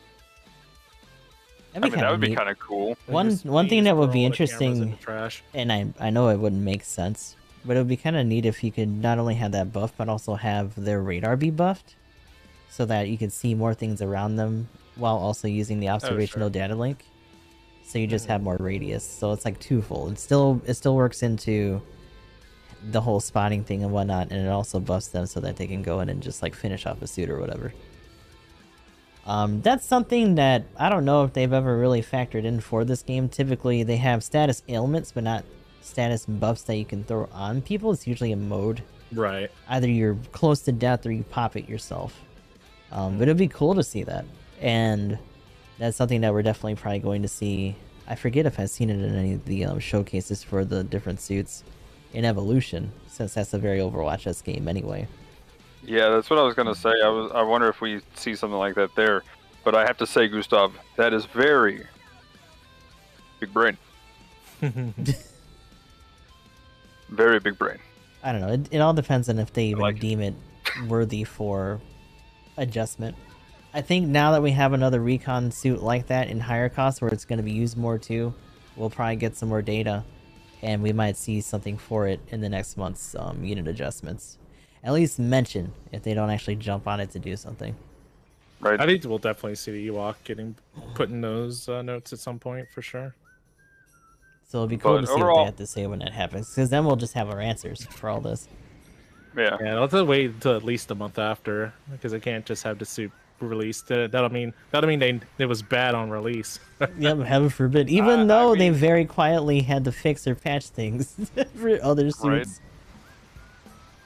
I feel like we could see this as a literally 1 month. Have we seen suits that have been 1 month yet? Like literally by the end of the month they get buffed? I want to say we joke about it a lot, but I don't remember if we have. Yeah, I don't know if we've had one yet or not. I know we've had one literally the next month after, for sure. But I'm not sure if we've had the literal next month. But yeah, I could think of it like same day or same week adjustments. yeah, but that's when things get broke, especially or raids. Before release adjustments, you know. Actually, has there ever been anything else other than raids that have been nerfed because they accidentally broke something and made them overpowered? No, Or acceptable? It's because raids skirt the line between human and god. The only other adjustments like that have typically been like You have to be careful sometimes. Too OP, too strong. Yeah. Well, you know what's funny now is that now that they're not even specifically, they've done the buffs, right? And some of them are kind of like, oh, soul boost, okay. Well, it's actually cool, right? But it wasn't that much. They just crammed a bunch of shit into one thing, and that was it. But now they're letting a lot of other stats and abilities rock for raids, and what are we hearing in chats and in forums and stuff? It's like, these guys are busted, what the fuck, I can't believe raids are ruining the game and shit, and then, you know, every other opinion in between and shit. But I also like to play raids. This is true. I will say, with this suit, I am surprised to see it have the radar stuff not on a support, because this, you know. Yeah, we all thought it was. I thought it was going to be a support. Yeah. Yeah, I thought it would be support too. I think if it was a support, they one of these types of suits in all 3 categories. Well, it's interesting, right? Because they gave it maneuver armor, but did they give it maneuver armor, right? But they didn't give it a roll. Yeah. Like that's yeah, stealth and information tax just hit this thing really hard. So I don't know. I'm curious to see like what they do. I'm like, it needs overboost or something to kind of compensate. Like, I feel like they should give it the EX. I know that's probably something specific for the dark, for the Jegan, but having EX boost would be kind of a fun thing for it. Yeah, that's why I'm like, it needs something else, but it's So I'm really curious to see how they buff it. But they won't. We'll just get the. I thought the second version. You know, I remember we were talking about it. I was like, the Isaac 2 is gonna be the good version of this type of suit. I guess I was wrong. So I guess it's always better when it's on a general. Oh my goodness! Yeah. I was joking. I was about to joke about for the raid version. It's gonna be dude. They gotta go back. They gotta go back. It's gonna be amazing. They're gonna give it. No! It's gonna have overboost and it's gonna have a heavy attack. It's gonna have a heavy camera attack. Oh, this is what I gotta pay for the. You know what I was kind of hoping for, and I know it's probably never gonna happen on a suit, but it'd be kind of cool. You know how we have false beacon and whatever, so that you can call support fire down on like night whatevers and on all that shit.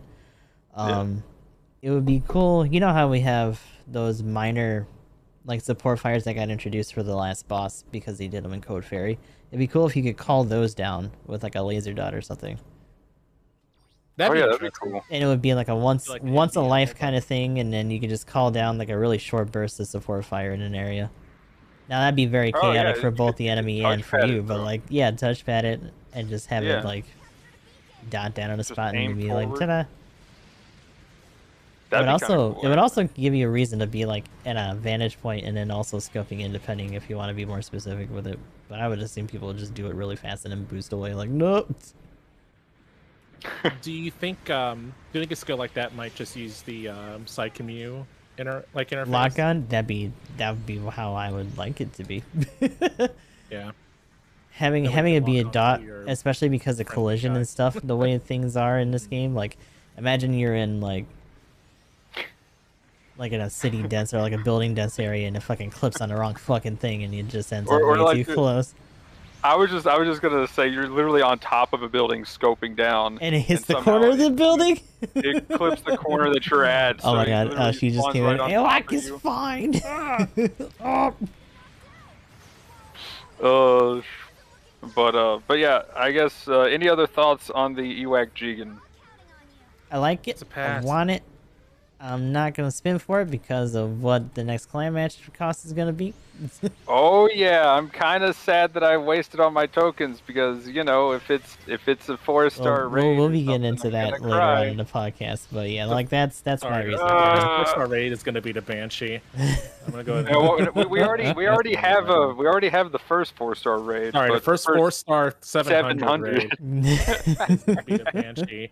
And I don't mean the level 3 Valorant custom. I mean a natural custom. No, I mean, but the level 3 is so strong. What do you mean? Oh my goodness. Probably is fine. I'm just potato fingered and can't play the suit. I've seen it. I've seen what people can do with it. Okay, so yeah, let's rest of the patch notes. Let's see here. What do we got? What we got? The normal suit this time. Also, I guess Gustav kind of one thing I meant to ask: would you spin on the EWAC Jegan? And Gustav kind of answered literally the same thing for me. What Gustav said. I'm definitely gonna be saving, even though I'm probably gonna cry that I wasted all my tokens on the GM3 full armor. Because like it's been pretty 1-to-1 lately with like when it's in like midline or whatever in terms of like suit cost range for clan matches versus what they drop in the banner. This one for clans was 250, which means typically when it's super low like that, it's an oddball pick. It can kind of just be whatever they want. But this is 700, and it's been a little bit since we gotten something, so I think we're gonna get something. Yeah, I think it's gonna be big.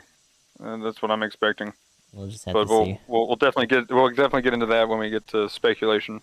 But the mass production Cubelite level 2 was added to the game, and if you don't want to spin on this and get baited like me, also for another support that you like, there's a banner for it.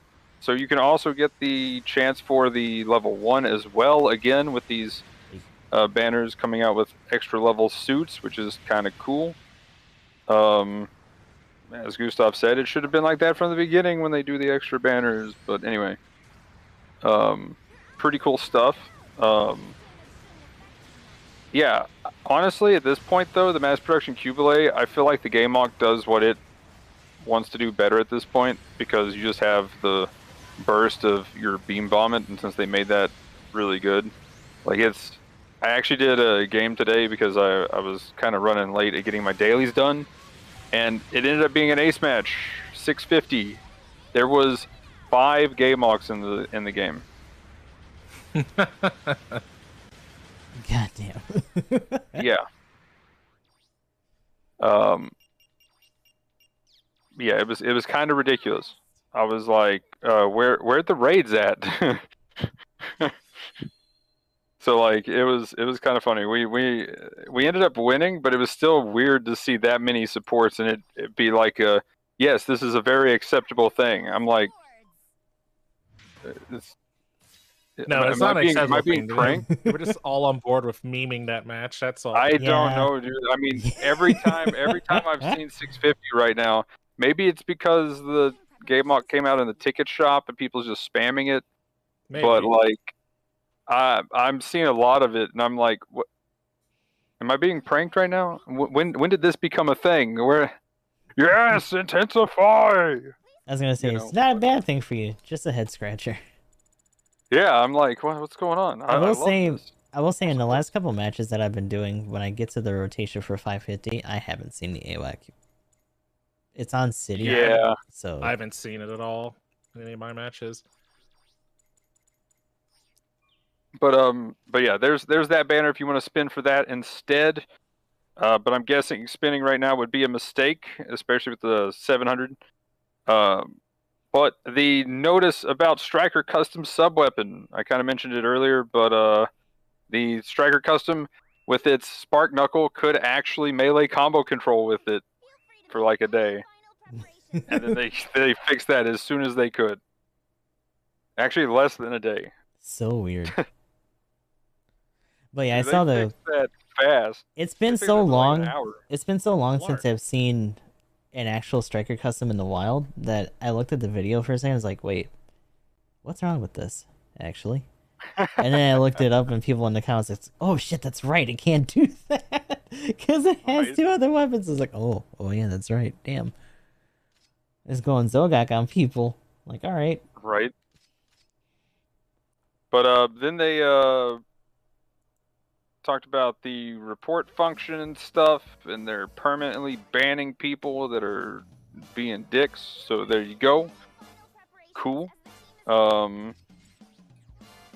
Actually, have you guys heard anything about anybody complaining about getting banned? Magnum, hold on. I forgot to unmute. So they were banning Isaac players, is what you're telling me? Oh my god. But no, I haven't really seen any posts or any molding about it. Oh. Anyway. But it kind of makes me wonder, right? Because there's a pretty heavy cynicism on the West End when it comes to like reporting and stuff. I don't really hear a lot of people even talking about doing that much. So it might just be like JP players during like prime time. Let's see. Here we go. Now we're into the actual notes. So, automatic equipping. Cool for new players, I guess. Yes. Like it got dunked on by people who've been playing this game for a while. Like I get that. But it's always nice just to add the option. Another feature, right? That probably should have just been there from the beginning. Yeah. So I can Especially appreciate that it's there, especially like they gave a scenario in the write-up where it's like, oh shit, I just got a new suit. Oh no, I forgot to fucking set things on it. Well, might as well just hit that that filter real quick and whatever I get, I'll just rock with it here. So like that's too relatable for me. Sometimes I forget, or like, you know, when we're in customs and like you were like, oh, I'm setting up my parts, I'm doing this and that. It's just like, no. So like for those situations, got 20 it's good. seconds. we're literally like got counting down. Like, it's like, I don't know if you do. I got it. I can put parts on it, I believe. Just quick equip. Yeah, just quick. Now we can just yell at it. Just quick. Just Yeah, fucking. I'm gonna be like, no. I want good stuff on it. That'll be. Oh be the god. thing. I'm like Oh no, it's true. Ah, but it gives me bad things. Don't worry about it. Just do it for this round. If you can win with the bad things, it's a You good win suit. with the good thing. You know what though? That might not be that bad of a thing to try. Or I feel like when we're doing like maybe suit by suit analysis, it's like, oh, well, how did these builds work out for the auto build on it? I don't know how many people are going to use it. I would love to see an official like poll on their site or like on Twitter to see how many people are using it. Oh my I've God. been using it whenever I have to do the rare one-off throwaway game in a support, because most of those suits don't even have parts for me. I was gonna say some shit that you just don't normally use.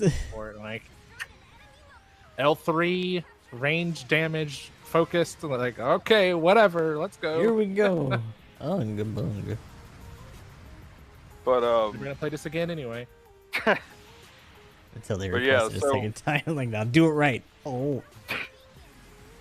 oh no. But we'll talk about the buffs and nerfs here later. But one of the buffs, since it's right here on the screen, GBO4 and Super Gundam on the ground. Let's fucking go. I'm dealing with one right now in Tropical Desert and it fucking sucks. Dude, It makes me so sad. Okay. Super Gundam's insane though. The blast down for like bases and just like the way that both the missiles and the rifle really kind of slap. Yeah, I can't wait. I can't wait to do my dailies after this. I'm gonna be in the Super Gundam in the 04. Right. It's gonna be good. Oh yeah, let's go, dude. Yeah. I've heard mixed results or mixed reviews on the GPO4 by comparison. I don't know if you guys have given it a shot at all. I think played them.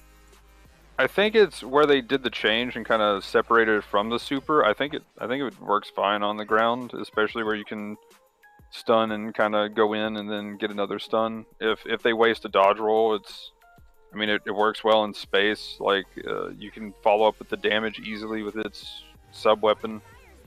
So I like it. But you said you played it, Emblem? Yeah, we were talking about the GPO4 and the Super Gun, Yeah. right? Yeah, it's just in the community matches. But I played like a real match with the super, and that was nice.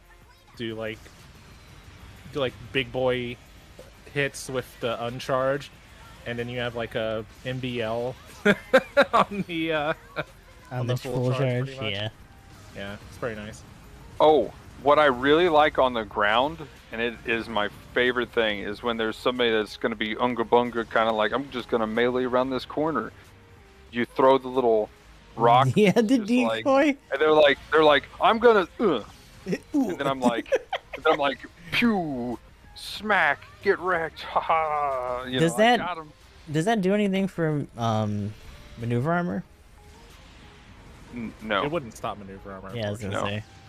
But if they commit on the corner, yeah. Yeah. But it's been really cool baiting people around the corner or having them shoot, like they see you on the radar, they're like, oh, there he is, because they see like something coming around the corner, and they're like, that's probably his shoulder, so they automatically fire, and I'm like, oh, you're on cooldown now, let's go. So yeah, it's been a lot of fun just playing around with that. I feel like you actually use that a lot more on the ground than you do in space. But it's so good. Bait rock. But yeah, the game rules for Brawl Match has changed. Supports got buffed. Yeah, again. Did you release those numbers? I didn't look at bonus points. Wait till, okay, go for it. So if you're losing, depending on the score difference from first place, it now goes up for supports to 50% bonus for attack and defense. And if that's still the same that they have for the normal setup, that should be... Now that doesn't stack additively, from what I understand. So if there were, say, 11 raids in a game and 1 support, theoretically you would have 50% resist as well there. So I've been wondering if that stacked additively, because that's like a almost never going to happen scenario. What is it again? Sorry, say it one more time. So you get, essentially, if I was playing like the last ranked with the heavy Gundam, where I have 50% melee resist, then I would have 50% resist plus 50% resist if there was enough raids, plus the 50% resist if I was in last place. They didn't mention anything about changing how that works, so I don't see why not. So yeah, you're invincible is what I'm hearing, right? Well, it should be. They should be doing multiplicative stacking defenses, because if they're not, then you would literally be immune to melee damage, which would be ridiculous. That's why I was kind of wanting to test it at some point, just to see how good that is. Like, have 11 people play raid and 1 person go in with like a 50 melee defense support. Oh my god! Just to see what would happen. Just going there, I shall never die! It would be unkillable, because all the raids would bounce off of each other, right? You'd be like, mine! There's 1 support. Just everyone staggering in front of each other. Ooh. Mine, I want to hit him! Let me... They're all just like slapping hands on each other, like, let me hit him! But, yeah, that's kind of interesting that they're buffing supports that much for being lower down on the, like, first to last place. I am really curious to see what this does, because as somebody who would, be kind of mid area and then just be like, yeah, I'm getting a little bit of a damage bonus, plus there's a lot of raids, so yeah, I actually, can blow up a raid with the Palace Athene. I don't necessarily know how much of an advantage that's going to be either, because it looks like they're just giving them like more candy points just to try to keep them like a little bit happier. Yeah, I'm curious to know, again, I'm assuming the attack is additive, because if that was multiplicative, that would be disgusting. That'd be amazing. Just so that they can actually one hit people. Yeah. Like, that would be gross. So that's probably additive, and the defense truly is multiplicative. But the overall, though, I I pull back, you know, some games. I'll be like, okay, I'm waiting, boom, get a kill, boom, now I'm in first, right? So being able to just do that a whole lot easier now might work. The only problem is the supports still don't have really anything to resist getting stunned. So maybe the Zusa is a whole lot better. Like, for instance, the Palace Athene, you could just crouch and then take advantage of just blowing somebody up.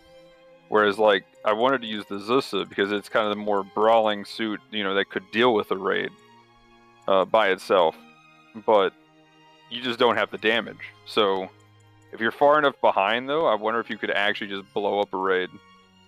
You know, get them with the missiles, knock them down, and then just be like, cycle on them and be done with it. Missile vomit and see if that's enough to actually destroy them. So I'm definitely wanting to play some brawl games, but actually, that'll be something that we get into in a second too. So I was gonna say, do we want to go ahead and talk about ranked right now? Might as well. And the main reason for that change is this right here, ranked, because they're pretty much changing how that all works, and so this is to also help that get balanced out. So they changed a few things with ranked. The first fix is pretty much how you get overall top score. There was too many D players in like the top 100. So they were like, we're going to get rid of that. Now you get a modifier for the top overall, well, just in your bracket too, but the top overall score based on your rating. So for instance, D gets 1 times the number, whereas A gets 1.5, meaning you pretty much can't just like max out your score and just guarantee you're going to be in the top 100 on a D account. So, yeah. So people just can't cheese it that way and be like, look at this. Yeah, they didn't want Smurfs farming new players for the top spots on the leaderboard. Crazy, right? Right. Would have never guessed. Now, I really like this next thing, though, and I think there's potential here for them actually having a really cool system now. The second thing is, before you had your top 3 from one day, your top 3 from the next day, and then they add together. The way they're changing it, and the way I understand it, unless I've missed something here, is now you just play the entire event and you get your top 3, period. Yeah. And that's your score. Across the entire event. And I Did think it work that way at yeah, one point? it Like, was. that I was sounds about to say familiar. that, like, one of the first adjustments they made was from it constantly being, I think it was Yeah, like because I remember cumulative. the first one was, like, all your matches added up. Yeah. And then people were complaining about neats and stuff like Yeah, that. just grinding. So they made it And to where it was like the sum of your best. I thought it was like the sum of your best No, 3 it was before. it was still per day, though. It still added up. So, like, but it was like the sum of the best 3, but it wasn't during the entire event. You still played for the entire week, and by the end of the week, you were like, you know, you had like 100,000 points or whatever. I know So I that's guess- way too many. But, you know. and they don't really talk about it here. But I guess the question with that is, I think the match limitation is still in.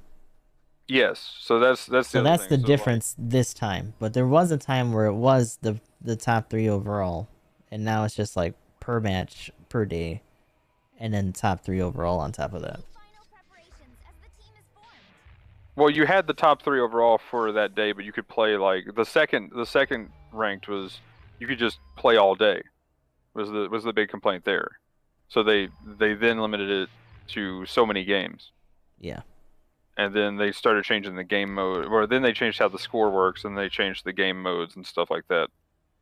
And now we're getting this literally just, you know, you could play for a week, but it's literally your 3 best games.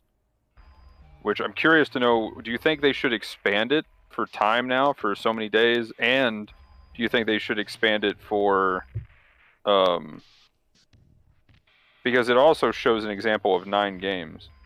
So I'm curious whether, because the way they're showing it here, there's 6 for day 1 plus 6 for day 2 on the first example, and they've just got 9. So do you have like over like 3 days you just play 9 games, or is it you got day 1 and day 2 and day 3, for instance, but you know, each day has so many games you can play. That's literally what I was just asking. Okay. I mean, that's hard to say too, because they purposely said they'll give us more information when it comes out. So for all we know, that's just an example. One thing that kind of bummed me out a little bit about this is that it seems like they're still shy to throw suits in. It seems like they're saying just like unique emblems and like other like cosmetic stuff for the like more material changes outside of like the resources that they give you, depending on your placement and stuff like that. So I don't know if maybe we'll hear more about that as well when they do the actual announcement. I guess when do you guys think that they're gonna do it? Maybe next week or like deeper into the month? I could see it being I would say as sometime soon as possible. next month. Maybe around the time. I could see it being next director letter, maybe in March, leading into April. Well, it does say the adjustments that are described above for 5th ranked match will be sooner than you expect. Right. And that's why I'm like, ooh, like Maybe how next week. soon? So yeah, that's what I'm thinking next week. But yeah, I am curious to know if pretty much okay. So that same question, we had the same question then, Gustav. Sorry, I misunderstood. But the yeah, I am curious though if they. I guess then, what do you think though? Do you think if it either way, however it works, if it's you still have so many matches a day, but you have 3 days, or even if it's just here's go play 10 games and you get your best 3. Do you think they should expand it for maybe more days and a higher amount, and then maybe like your top 5 rather than top 3? I think or if do you they think top 3 is good? I think if they expand it, then they need to lessen the amount of times you play per day. Because at that point, and this is the other thing too, if they expand it but they still keep the prizes the same, then I don't think that many people are gonna bother. Yeah.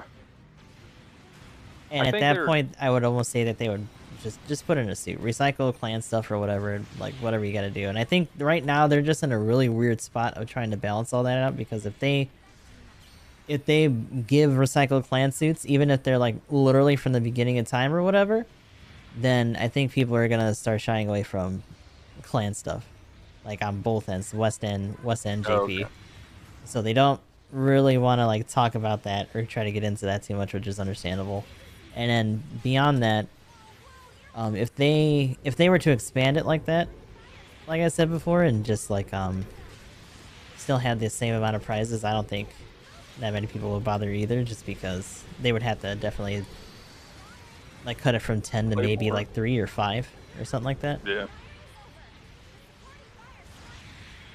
Also, too, on the prize thing, I will say I think one reason why they're not doing it yet is I think they're actually trying to just fix this to where it doesn't actually suck. feels good. Yeah. Which is fair, right?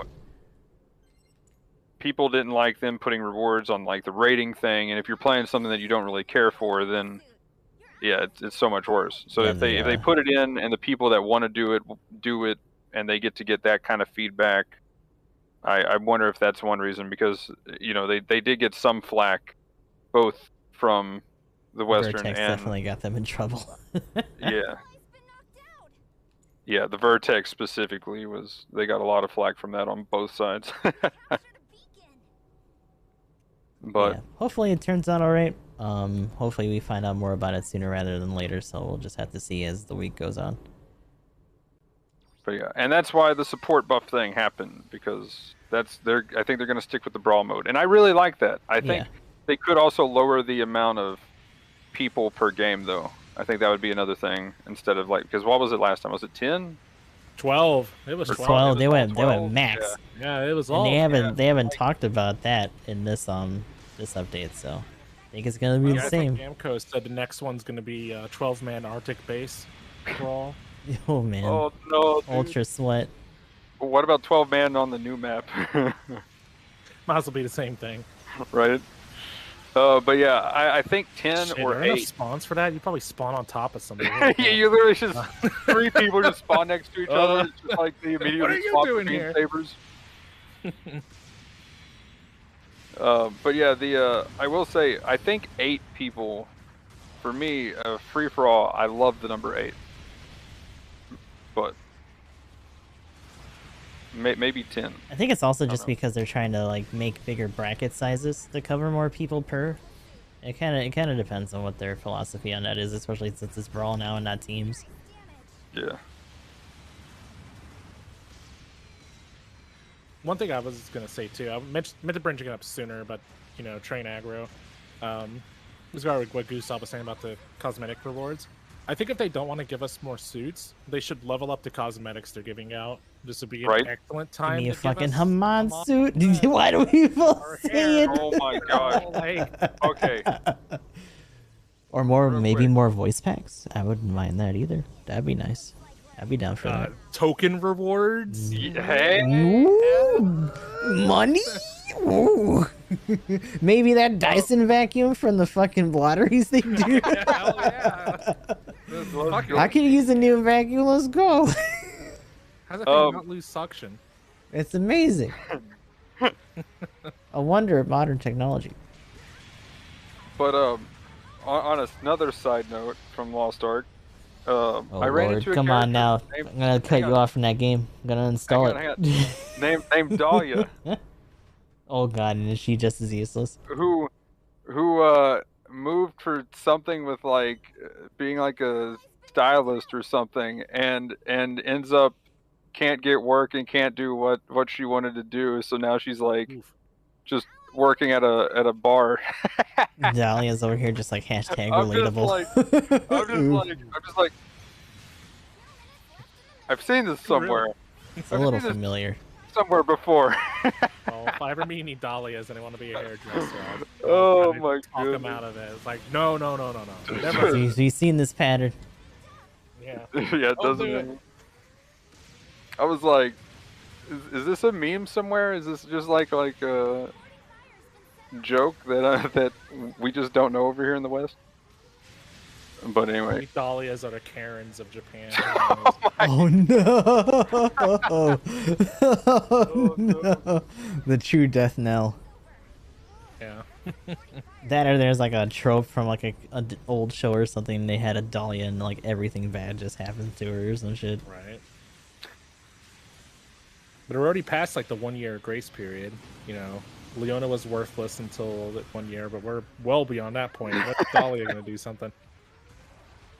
Oof, that's a big. Yeah, you can't Christmas cake Dahlia. Like get her going somehow. Yeah. I'm willing to get off of Leona's case now. I'm prepared to switch to yeah. I'm using Leona a lot now that we're doing like upgrades for suits and clans and shit. So like I'm actually out of some tickets. I can't really front on that too much. But anyway, the monthly suits coming up in the patch notes, we have the Space Gem Nightseeker V. Then we have the Amuro Ray Shiki for the second segment of the month. And then the Hell Rider VG for the third. I don't have that, so that's going to be cool getting that suit. The VG stands for very good. It's growing on me, not gonna lie. When I see one now, I'm like, go destroy the raid. It is definitely a raid hunter. Is really how I feel about that suit. Like not the worst thing ever, huh? But next thing though, if nothing else for that, the ticket shop stuff that we got. Mainly the two things in this, because there's a lot in both the DP store and the ticket shop. The Mark V Gundam level 1 and the Gaymok level 1 are both in the ticket shop now, so definitely look out for both of those. Gaymok. Real quick, since you brought up the Mark V, since Magnum derailed the Lost Ark when we were talking about vacuum cleaners, I just want to mention that in Relayer, one of the characters, Mercury, has a funnel suit, and that it's just painted blue, but it bitch looks just like the Mark V. It's just because it's a blue robot that has funnels. I know it has incoms or whatever, but you get me. Every time it does, so I was like, yeah, get a Mark V. All right, continue on, Magnum. I'm really mad though, because like I lost my connection during that rotation of the RT shop, and I couldn't fucking get it. I still don't have a Mark V on either of my accounts. Oh man. Bad, man. Yeah, hopefully it hits again. Hopefully it's not like me and the Heavy Gundam Oh god. Yeah. I had to wait till it hit the DP store, dude. But I mean, I've talked about the game lock enough. I mentioned it before earlier, so yeah, go get the game lock. If you need it, go get it. It's good. If you can find it in there, 10 out of 10. But what do you think of the Mark V? Emblem? I think the adjustments they made to it a while back were fine. I think it was like making the beam pierce or whatever. It still plays a pretty fair game of battle operation. You're probably better off running like, I don't know, any of the probably a lot of the other raids, Pretty much anything else. Yeah, but it's fun to play. I don't think it's gonna. The Mark V unfortunately isn't like a meta-defining suit by any means, but it feels really good when you slide in and slap somebody for neutral and they don't see it coming or something like that. And it has the tools to get in there. You could still stop people with incom set up with the shoulder or the waist cannons or whatever.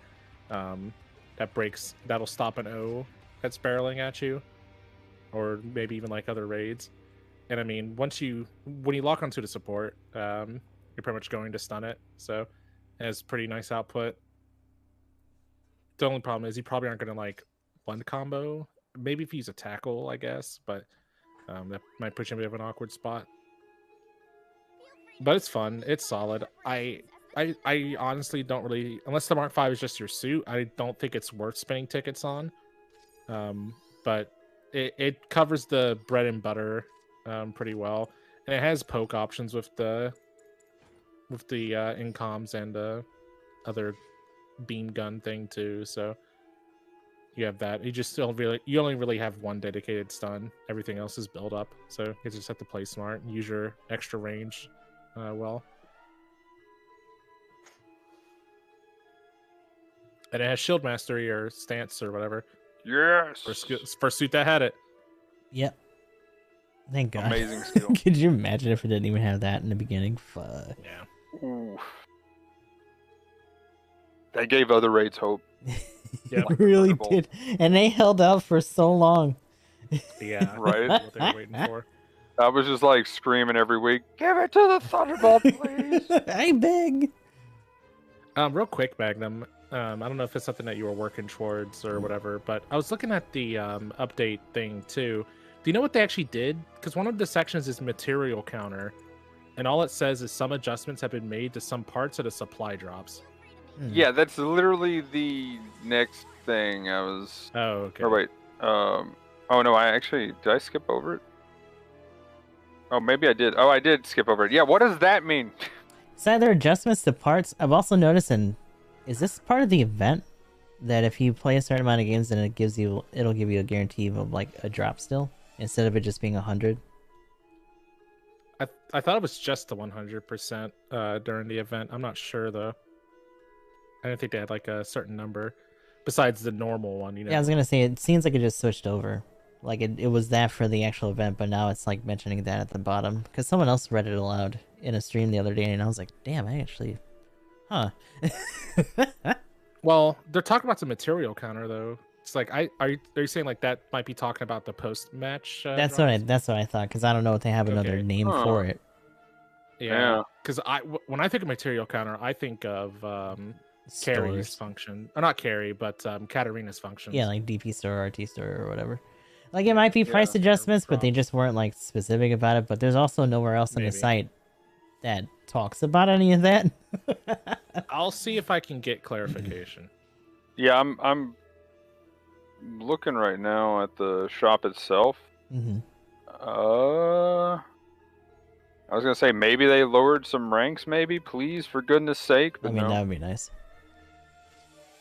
Yeah, looks like stuff is still ensign that should be like not even. You gotta do a rank crunch like for that, huh? Right.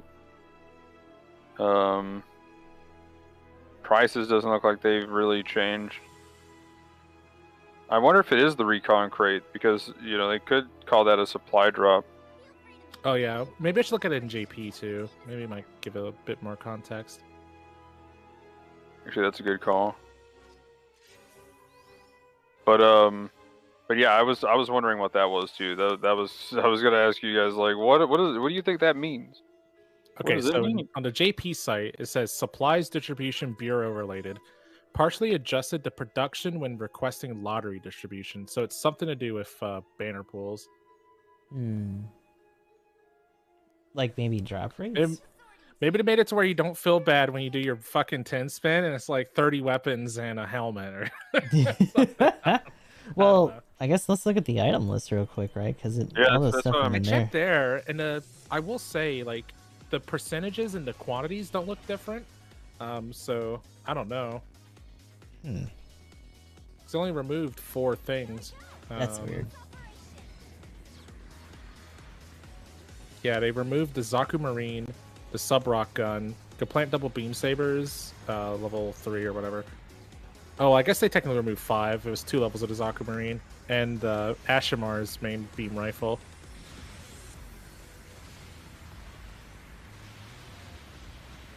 I'm trying to remember what 3-star. Oh, they did it per level. They were okay. There's more than that. They also did some 2-star and 3-star stuff. Sorry, go ahead, Magnum. What is the 3-star drop rate, 2-star drop rate, and 1-star drop rate before? Percentage. Yeah, what were they before now? Well, like 4-star was not even in a percent. Hold on a second. I can actually tell Yeah, you. it's 0.5 for 4-star, 4% for 3-star, 2% or 28% for 2-star, and 64.5 for 1-star right now. Is what it seems is about on the website. same. Okay, I actually have a picture of the rates from before the update because I was talking about it somewhere else. So in the picture I have, 1-star is 64.5, 2-star is 28, 3-star is 4, and 5-star was 0.5% on that banner. Okay, so yeah, that's exactly the same. The number of things were, so 4-star had 6 at the time, 3-star had 100 items, 2-star had 233 items, and 1-star had 126. I mean, I guess where they got rid of stuff, maybe? Did they just get rid of? I don't know how much more they normally do or don't get rid of, I guess, is the big thing. Yeah, because I know they do it like every week or something now, or at least every other week. Or I normally it's just 1 or 2 suits, but this actually, you know, at 1-star there's 4 things, 3 at 2, and 2 at 3, so that's a decent amount of stuff that's been removed, but I don't know, that almost feels like the weapons would be normally removed anyway, so I don't know. Maybe that's what they're talking about. Yeah, I'll see if I can get some clarification on it. But yeah, that one was definitely odd. But anyway, next we have the DP store stuff. The winners here for this massive amount of things is I think the Pell Rider Doulahan is definitely one to try if you haven't tried that yet. And the Double Zeta Gundam, which is nice to see in there. Although, while I've got the game up here, let's see. What is the required ranking to actually get the Double Zeta? Lieutenant, yay! Oh boy. Lieutenant, there you go. Oof. Big oof, dude. For the Doulahan, though, please be something low. If it's like, it's instant 10, come on, dude. How are you gonna make you beat instant 10 to get the nerfed Doulahan? It's so powerful. What do you mean? Like, I can't remember how long ago it was, but I think it was the GM3. When the GM3 hit the DP store, like, it went from, yeah, you could be major and, or you know, like, or sergeant major, whatever it is, whichever the like 5th rank. And it actually, you know, that's pretty acceptable to get to, right? You know, a good month, or if they had like that event they just had going on, you know, a good week of no lifing it, you could get there.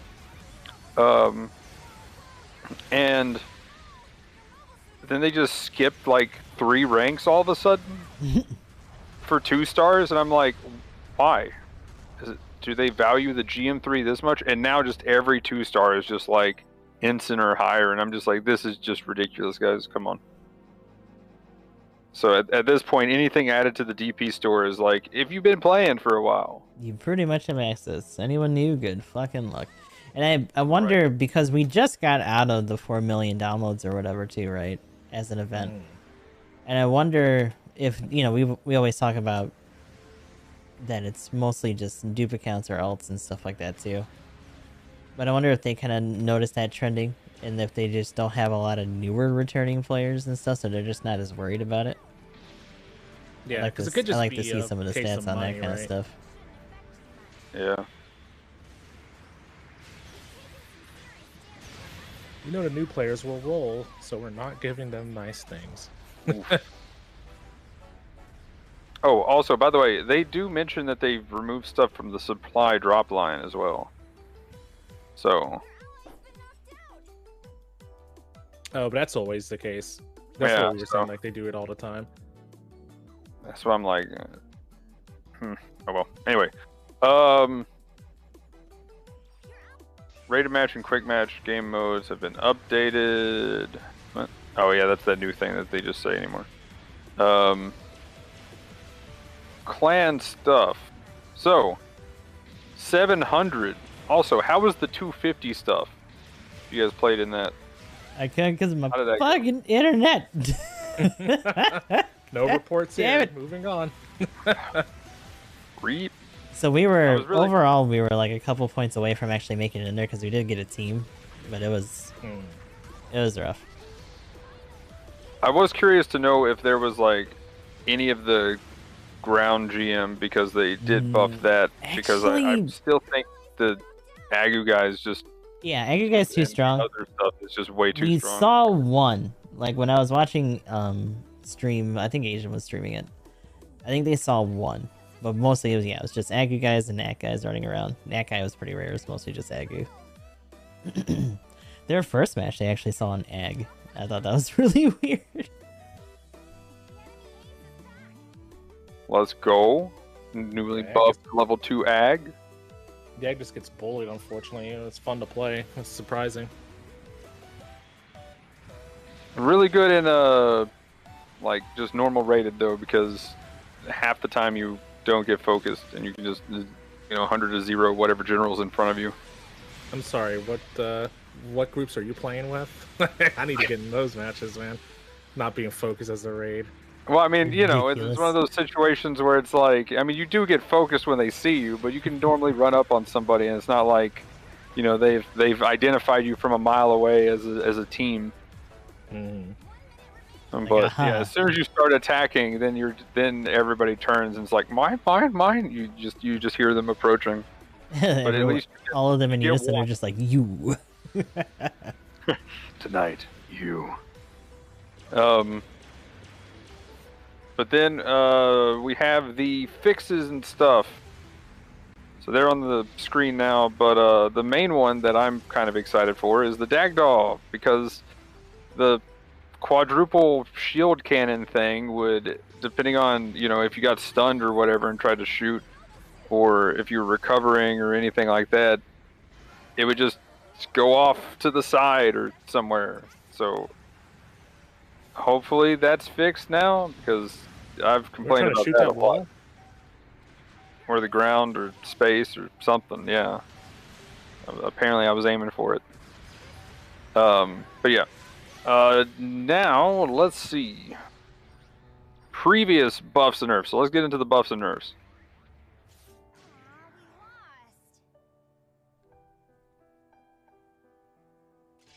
Okay, so I'm going to go down the list, and then if we stop at anything, or if there's anything that you guys want to stop at, go ahead and just interrupt me. Other than that, I do have a question on 1 or 2, and specifically, they called out people for being bad. Oh, here it comes. Let's go.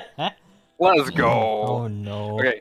Anyway, first one, Gan Eos. I thought it was a pretty solid suit. It definitely went up for its stuff. It's still either a little bit below or just a little bit over average. So that's pretty nice. Definitely really nice there as far as the buffs. I didn't really play it or try it, but yeah, I thought it was still a solid suit anyway. So pretty cool. And here we go. We're here already. Look at this giant paragraph. GM Sniper 2 White Dingo. So, adjustments for moving while using focus on large beam rifle enhanced type, whatever. L beam rifle enhanced type has been improved.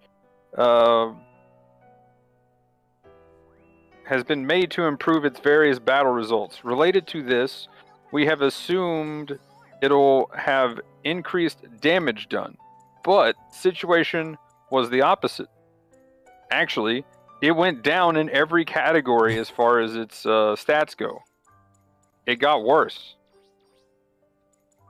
Goddamn. So that, yeah, everything got worse. Damage got worse. Win rate got worse by some significant margins. Like rival win rate went from 47% to 41%.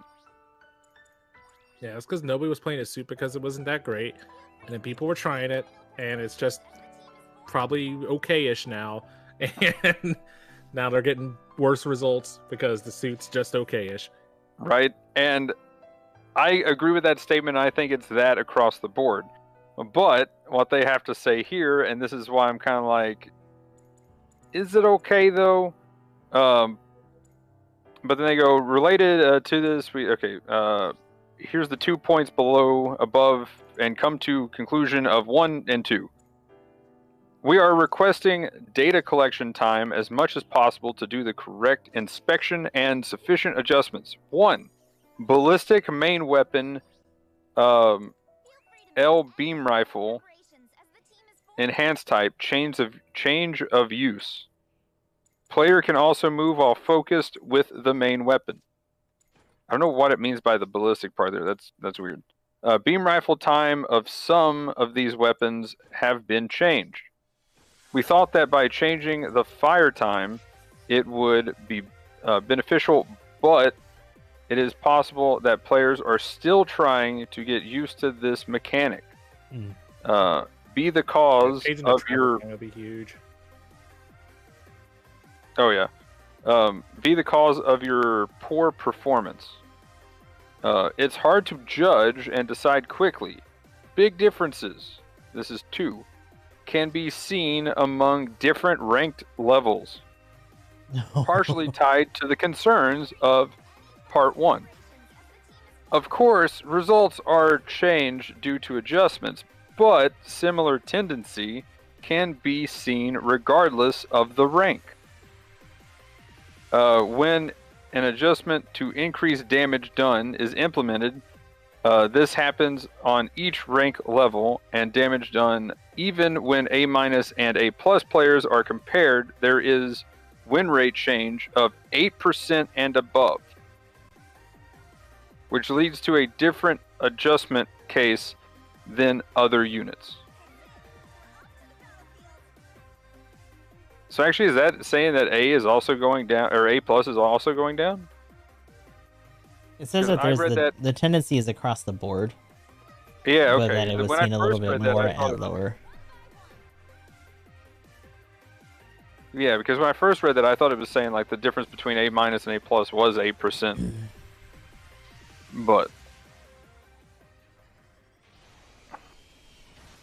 okay, so that actually sounds like it went down across the board, even at A+. Is that what you guys are understanding that? Because they always talk about the fact that they've been getting samples from like slightly higher, or at least trying to go on the higher end for some of that too. Yeah. Yeah, they removed B+ from their numbers entirely. Or in the case of the goof, they were like, "Yo, we're taking y'all are just bad." Like, stop it. But yeah, that's I feel like it needs more. That pretty much exactly what Emblem said though, is that it was you took a suit that needed help and you made it okay. And now that people are playing it, it really shows the numbers. I've seen a lot of them being tried to be played, and it's, I don't know, it feels very weird. But Have you guys seen many of them, or? Nobody plays that suit. Damn. I haven't seen any. I think I saw like 1 or 2 when they first made the adjustment, but those fell off completely. At least in my matches. I also don't play at the base cost for that suit a lot either, so. And nobody should bring in a higher level version either. Right.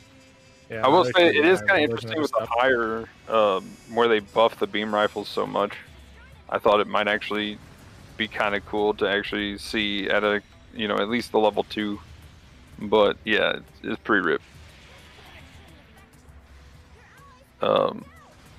Okay, anyway, moving on down the list though. Next, the Pixie LA got some buffs, and it's pretty much at average or just above average. So definitely cool at the numbers there. I thought it would actually be a little bit lower than what it ended up. So that's kind of cool that it seems to be in a good spot now. Gazelle Growl, looking better, still a little bit below average, but definitely looking better with its health increase. G-Line Assault, I was expecting it to be a little bit higher on the numbers than this, but maybe it's still a bit power creeped. A little bit below average on everything, but yeah, I like this suit. I can recommend trying that one out. The Vertex, with its buffs, went up. It's in a fine spot now, numbers wise. So there you go. Definitely one to try. Then we have the Gelgu Cannon. And again, pretty much this is what I was complaining about before with when they do gimmicks or anything for supports. Have you guys seen the part breaking stuff on this? Like, anybody tried that out or seen any get shot and for the be legs like, oh, or whatever? leg. I mean, I've seen it sometimes, but not super often. Mostly because it's having a hard time getting those shots in. The damage and stuff did go up. It's still below average, which doesn't surprise me at all. But yeah, I am curious to know how effective those leg damage buffs. Yeah, it's both periods of adjustment. So yeah, really curious to see if you know, they do a little bit more with that. But it's, again, it's one of those problems every time they buff supports like that, or like this next example. I feel like they need more because they're, you know, at higher costs like that, they're lacking defense options. But then we have the full armor type B. I've definitely played this one and tried this one out. Feels a bit better, but could use a little bit more. Damage definitely went up above average, but win rate and rival win rate still a bit lacking. And then the weapons rack, also same deal. It got the same problems except for worse as the full armor type B. It's slow. So, but either way, definitely does feel better. I tried the weapons rack a couple of times. Moving on though, now this month, first up, we got one general that got a buff. And I'm pretty hype about it because I still think it's a lot better than what people give it credit for. The Marasai. I got 5 melee damage, 5% melee damage. Rotation went up by 3 to 63. The Beam Saber gained 100 damage and shortened the weapon switching time, and the Sea Serpent got a cooldown of 5 seconds rather than 6. So yeah, looking pretty good. Also, and I guess I'll go ahead since it really is just to affect this suit. The Fedayeen prototype rifle got buffed. Cooldown time from 1.5 to 1.3. Now the uncharged shot pierces, which is amazing. The level 2 damage went up by 145 to 2350. Shorten the cooldown when doing a charged attack as well.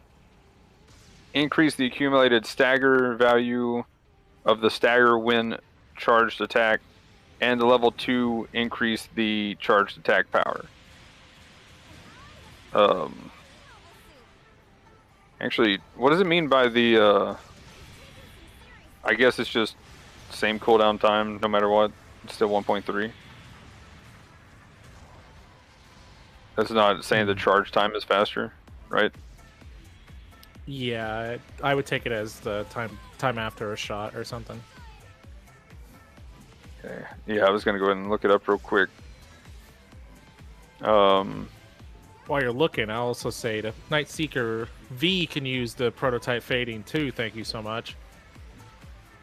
Has it been? I know some people were giving it a shot. I don't know if that's actually going to be what people stick with, though. Yeah, well, I personally still like the GM rifle. Like, I can see the value with the long poke, but I don't know. I guess you would just use the extra range on the proto fading saber mode to initiate instead of using the stun since you have stealth or something. But I don't know. I like having an instant stun that I can use without having to stand still when I've got generals bearing down on me. So who knows?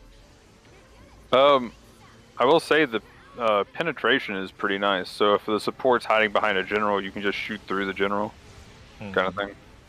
I mean, that's the big thing, is that the normal fire gain the pin, and it's still just 1 second charge time. As well as you get to see the Night Seeker V's stats, which doesn't surprise me at all.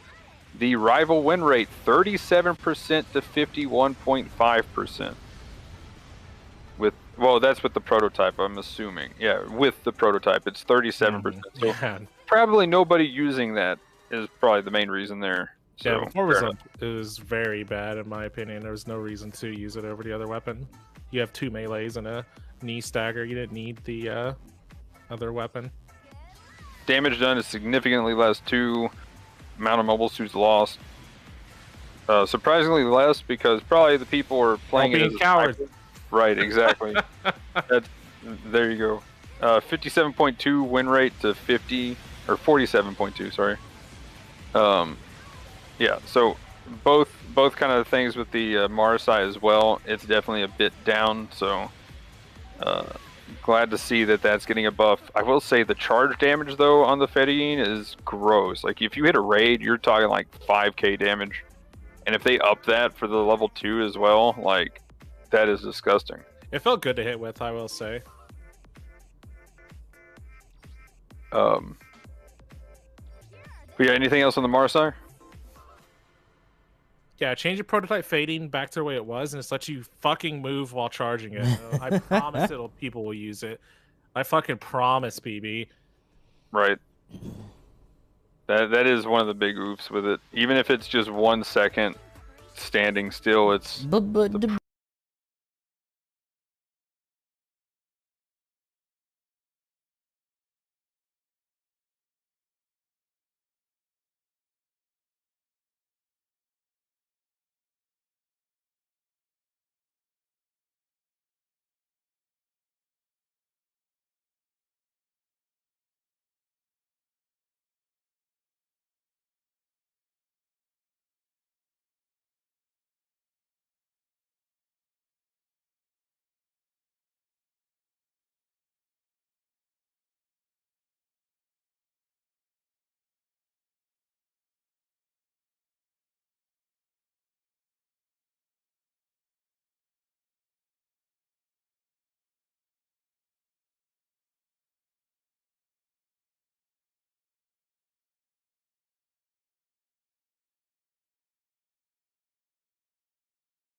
Okay, that's not bad.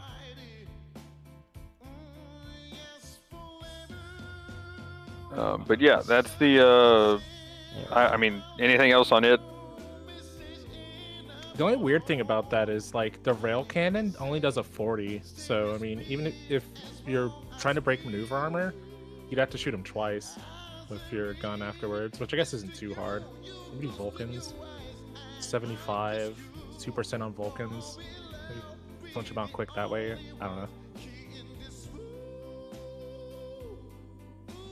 I mean, the rail cannon, unless you're shooting something with maneuver armor, or I guess you hit the shield, is gonna stun anyway. So. Well, yeah, but that's what I'm saying though. Yeah. Like, I was just looking at like the values because they increased it, but if you can't do like a hit into a swap and do a stun after the first hit, like maybe they should have made the rail cannon better and not the pistol. Increase its stagger threshold. But it'll be interesting. I mean, the changes are good and good changes help, so maybe that's what it needed. But I think if they felt like its stagger value was low, they should have raised the cannon instead.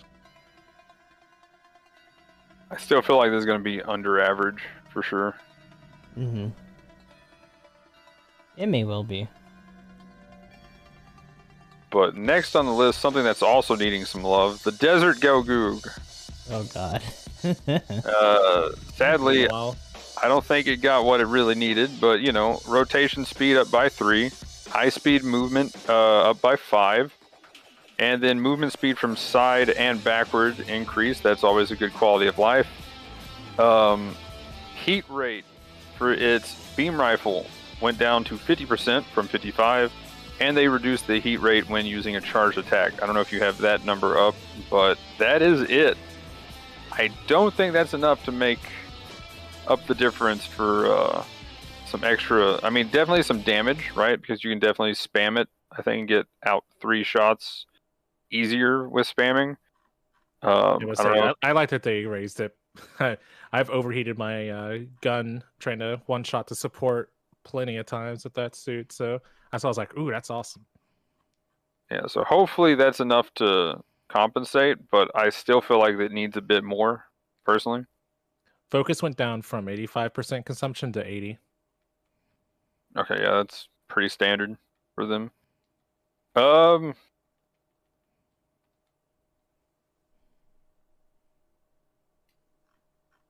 Let's see.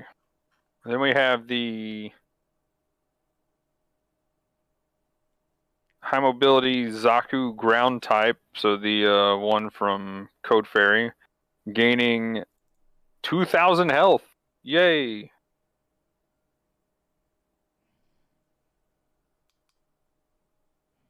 Which, interestingly enough, has pretty good stats overall. So I'm actually, other than, you know, it dying a lot, is the only thing that's really down. So I'm curious to see if not only does that, you know, fix its win rate, but also does this put it way over the top, because that's a decent chunk of health for a raid. Yeah. Yeah, I like the AS. I don't get in that cost range all that often, but I like Alma's suit. That's pretty nice. Then we have the GM, the rest here, and also that one, reduced thruster usage when starting high-speed movement. So the rest here pretty much just have that, so nothing really, not really a buff, I guess, as far as... They were just catching up those suits that missed the rate adjustments, is what they said, yeah.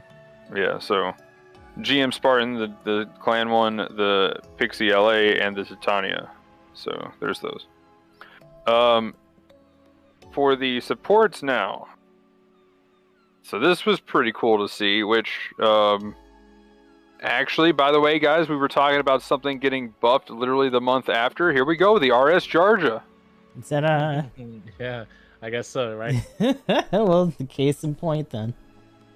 Yeah, boom, done. If it hasn't happened, it happened now. Oh because my god. the stats on this thing was a lot lower than I was expecting. Now the win rate's about the same, but the rival win rate, I was not expecting it to be 40% to 50%. That is a big oof, and almost 10k difference in damage. I could kind of see that because you kind of have to get into melee and if you don't melee with this suit, you're missing a huge amount of its damage.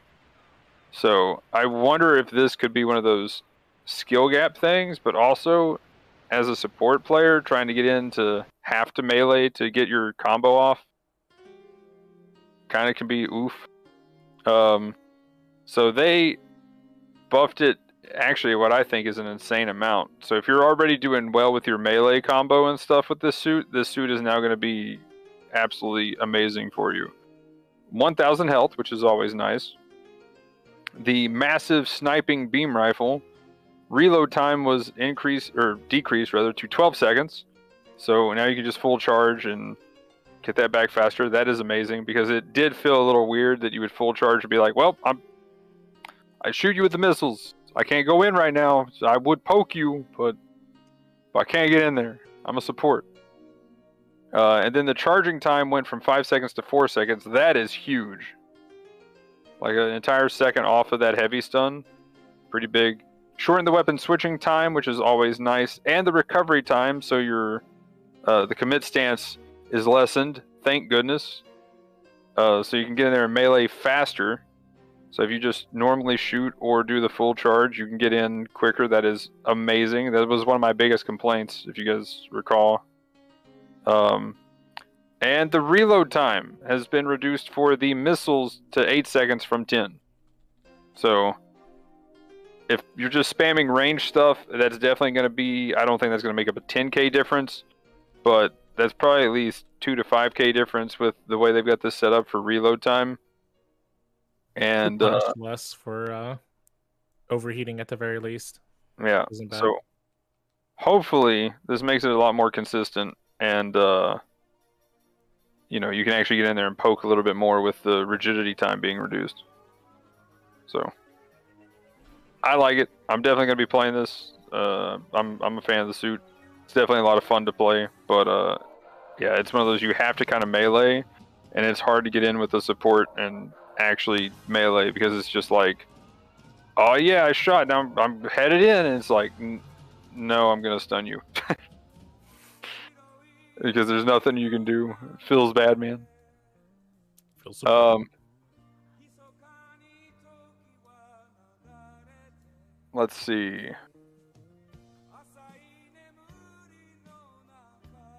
Anything else for the Georgia?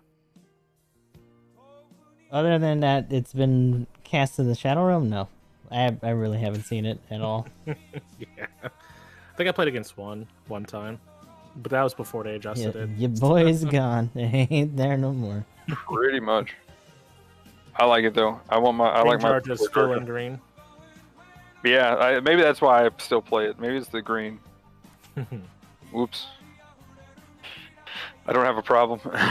None at all. But anyway, Zaku 2 Sniper, the Code Fairy one, getting a buff. It needs a lot more, please. A lot more. Just give it its ASL back, please. Oh, also, before we yes, ASL for sure. But before we go on to that, one thing that I thought was interesting, the GM Spartan BD squad. Mm-hmm.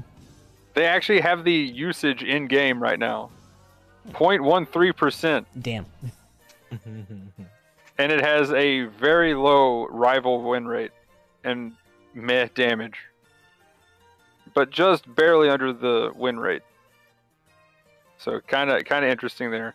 I wonder if the factor there is the people that are getting it are the ones winning the clan ranked, so they typically kind of people that aren't going in and dying even though they have a lot less damage. Yeah. And rival win rates are low. It is interesting compared to other clan suits. It's been a little bit more rare to see it in the wild. That may have something more so to do with like its cost rate or just the general stuff that's also there as a raid. But I saw one today, and I was actually kind of surprised because I haven't really seen many besides that. I wish they kind of would add the average usage to all these. Instead, just every now and then when they're feeling froggy like that, I'm like, I think that's kind of a cool information. Then we got the so yeah, back to the Zaka 2 sniper though. Reload time is now 15 seconds from 18 for the sniper rifle on both sides, either the rapid fire or the normal shot. It definitely needs a lot more than that, and I'm curious, it also has a 39% win rate. I wonder if its percentage of usage is 0.1 or less. Curiouser and curiouser. Because it also has about 10,000 less damage done, and 46% win rate, almost 47 to 51.9. So yeah, it definitely needs some help. I don't think this is going to be enough. I imagine this might go to like 48% win rate and maybe 42% rival, and like, who knows, like maybe not even 50k damage. Like that's not enough. That's well under not enough. So also the GBO4 gained balancer level 1. Hey. Other than the fact that the other two can be on the ground, but mainly so it can, you know, actually do combo stuff while it's on the ground. But yeah, that's the adjustments for the suits. Lots of stuff on here as far as just amount, but not a lot as far as actual changes.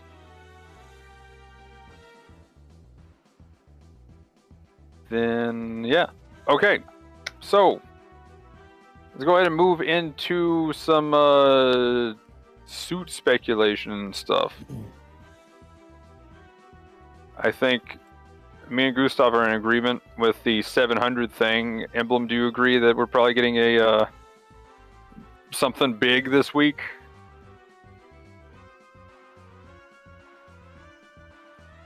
It's a possibility for sure, especially with it being a 700 clan match. What do you think it would be though? Like, are there any AOZ suits that? AOZ? Unless you're talking AOZ about like toe up. Unless you're talking about stuff that has like the Psycho Gundam parts on it, or like some of the bigger attachments, probably not.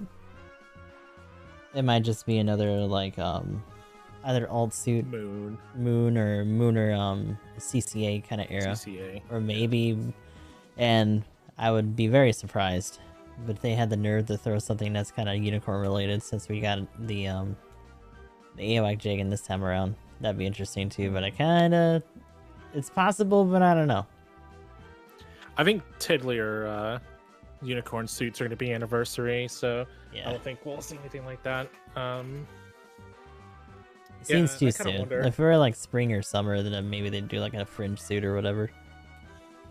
I'll just do this then. I'll say that suit next week is going to be the High New Gundam.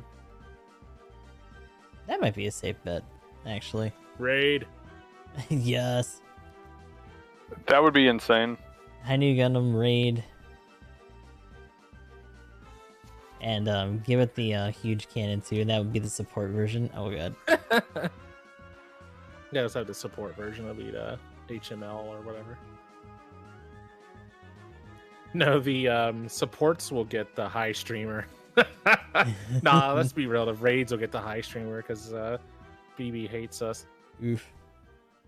It's like you can do long range, you can just fight with it though, it'll be fine. You get the new Gundam with the bib. Okay, so I just looked up something. This looks completely ridiculous.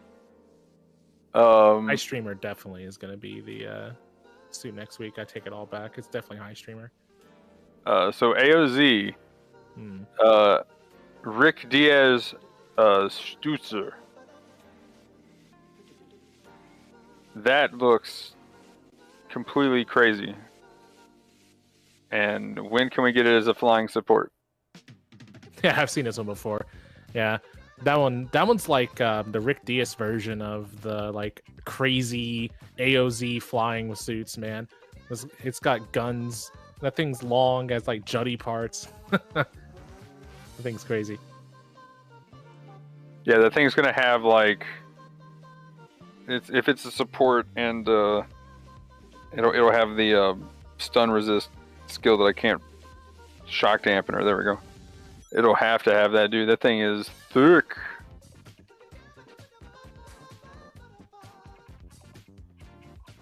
But yeah, I'm just looking at suits right now, trying to figure out what would it be. Oh, there's a Zaku 2 version of it too. Interesting. Fascinating. It just looks like a Zaku 2 that is also a Gaza C with how its gun goes through its chest. Yeah. But yeah, like outside of the more obvious unicorn stuff, I think those are some good choices. Like we got some potential for some of those. Yeah, for 700, Hainu would be ridiculous. I do kind of think they would be saving that for a bit later, but if Unicorn ends up being making sense, would it be Golden Week or Anniversary though? I think would be dedicated to Unicorn. Yeah, Unicorn would be Anniversary, and then I could see Hainu for Golden Week though. But who knows? Maybe they throw it out a little early. I'd be okay with that. Or it just ends up being another oddball pick. It'll be the next clan suit.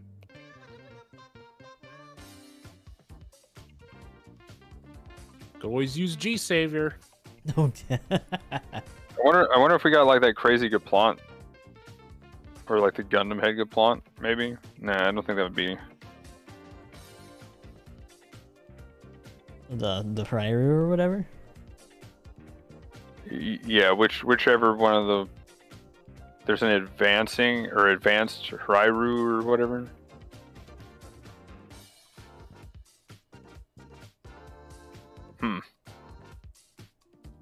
I would still like to get the Hyrule. That would be cool. As a raid, of course. Yeah, that's what I'm like. We need, if it's 700, we need a raid, man. At this point, we need a raid. Yeah, we're overdue.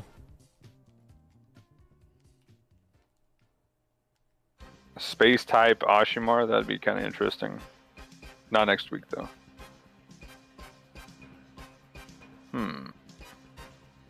Oh, wait, there's a ground version? F91. Victory Gundam. Honestly, I think they have to be V2. Let's put the V2 in. Don't be cowards.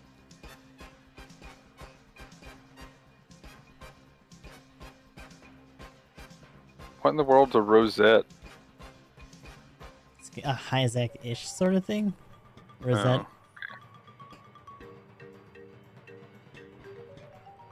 Rose would be kind of cool. I wouldn't mind seeing that in there. Oh, it yeah. looks, like, it just looks really slick. That's something Dandelion? That I What?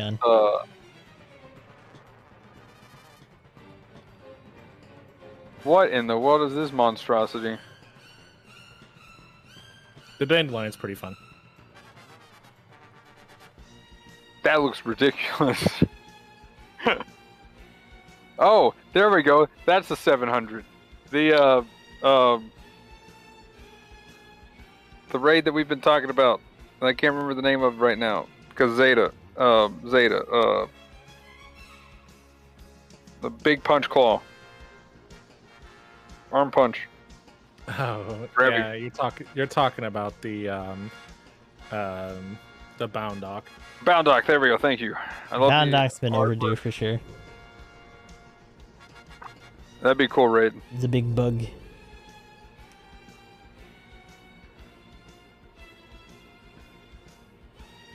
I wonder if we got like a big Hazel custom though. That'd be kind of interesting. That's a big Hazel. Big. Big Hazel. Yeah, I don't know. Honestly, like, I think outside of like Belter Chica's Children or High Streamer from CCA, I don't know what other suits would really compare in that one. So maybe it would just be Moon Gundam. But what would that be? Mark 5 G-Door or Psycho whatever G-Doors or something like that? Because I mean, I guess the Vergugaloo didn't get to be a native cost 700, so maybe we gotta try it for somebody else.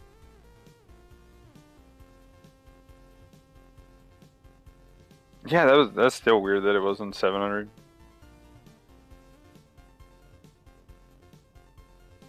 But yeah, any other ideas? Because now I'm just going through the list, being like, what is this crazy looking thing? That's, that's pretty much my that's take on about it. Like, there's a Gaplant too. Just like a Hazel custom that they decided to kind of make look like a Gaplant. Yep, sounds like AOZ. That's funny.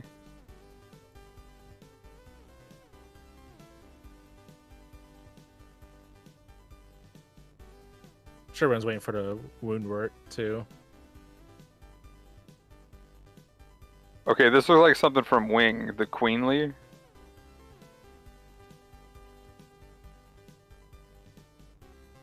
Didn't we just say that we were trying to figure out that we are just gonna do the final wrap up on it?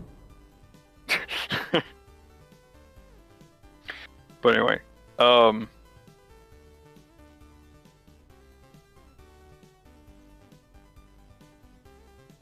like, oh yeah, we could get a new variant. That'd be kind of interesting. Yeah, the high new Gundam. I mean, just like HWS to be a thing too. Yeah. Or even, do you think there'd be a raid new? That'd be kind of cool. Yeah, the high new Gundam. I already talked about this. Okay. Emblem wants the high new. Okay, so high new. And that is what it shall be. Okay? We're putting our money down on the high new. I'm ready to go all in for that. No, that would be crazy though if we got that.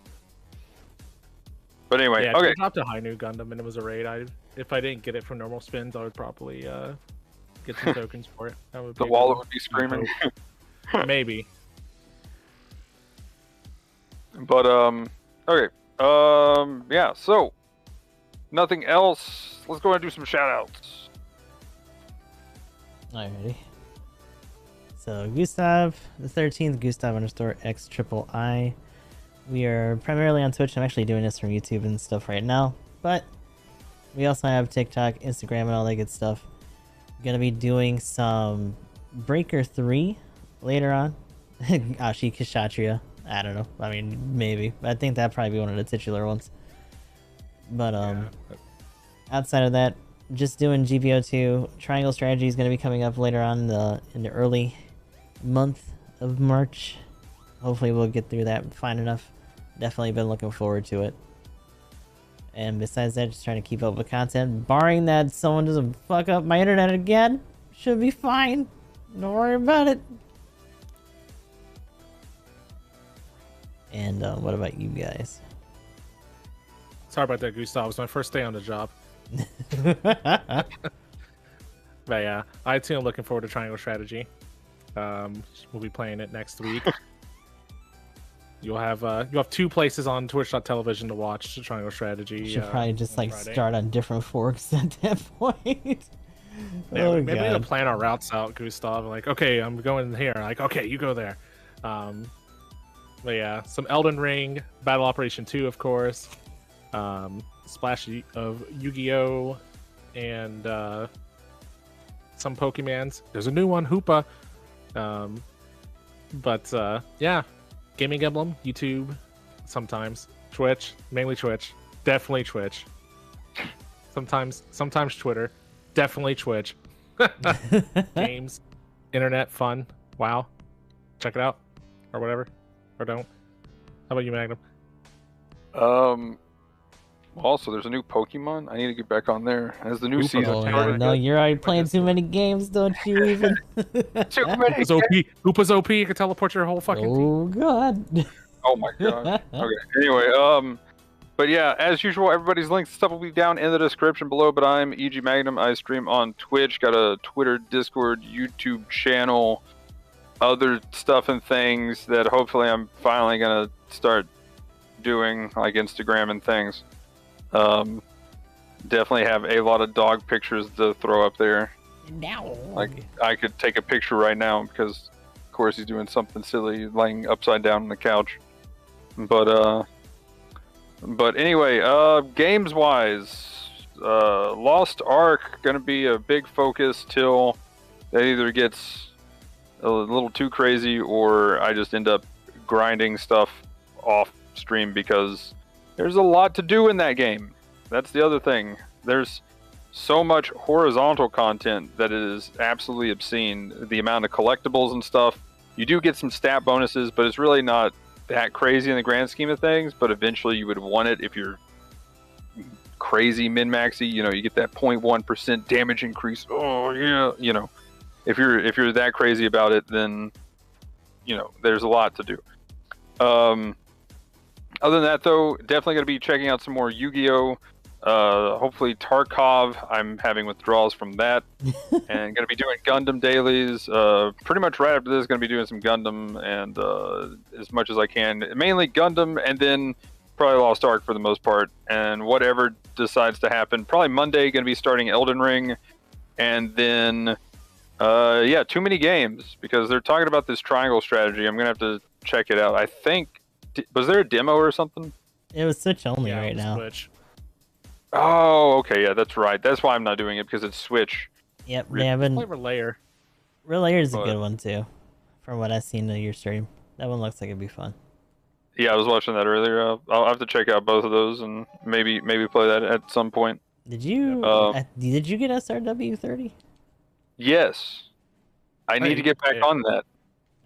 There you go. That's another one I could. I was gonna say first things first. Too many games, but anyway. Yeah, don't buy. Just play SRW30. Relayer's a trap. The hot spring is just a foot bath. Of course. But yeah, anyway. Light college in there. But that will be it for this one, though, guys. Let us know in the comments down below what you thought about what we talked about today. But anyway, like, comment, subscribe, all of that. But have a good one. Thanks for watching. Peace. Later. Peace. Peace. just peace. Whoa, the echo. Whoa. Reverberate. We need mic effects. Peace. Ooh. But anyway, good podcast, guys. Yeah. Oh, show. Sorry for me having the kind of slow start before my brain. I had to get my energy, you know. Yeah, I mean, you rolled out of bed, so no worries. Yeah. You mean I rolled out of this chair? Because I was like, I literally got done with the overlay. I was like, send. Okay. YouTube video's up. Okay, I need to start streaming. I was just gone. I was like, and then I woke up and I'm like, what? My back. Oh, this hurts. Pain. So that was like, what, 4 hours or something? Just passed out in this chair. Wow. Was kind of awkward. Did you legit doze off or did you knock out? I guess is the question. No, it was legit doze off. It wasn't like I actually passed out proper. Like I didn't have any sugar problems or anything. Okay. I guess my body's just like, you need more sleep. Sleep, stupid. Okay. But also, been looking at these AOZ suits. Man, some of them look wild. Yeah. AOZ's like a fucking wonderland. It's got nothing on Thunderbolt, but they got some crazy shit in there too. Like, I'm looking at this thing and I'm like, what is this? Like, if I didn't know where it was from, I'd be like, oh, this is a like suit from some mech anime that's trying to rip off Gundam. You know, this looks kind of like Gundam, but it's. Is this like some really old SRWOG suit or something? What is this? Like, I'm looking at the wound wart right now. That's a weird Huckabine variant right there. But yeah, the wound wart is like, it looks like it's a completely different series, but it's like some Gundam fan made the series. Yeah, it's like fucking Build Fighters. Like, what the hell prologue shit is this?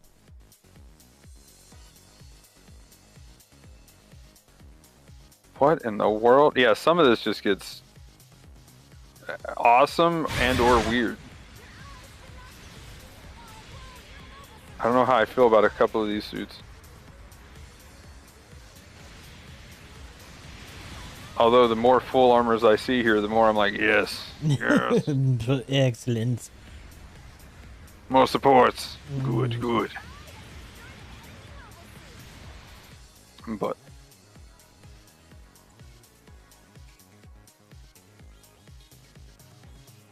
sweaty for TR6. Oh yeah. Let's go.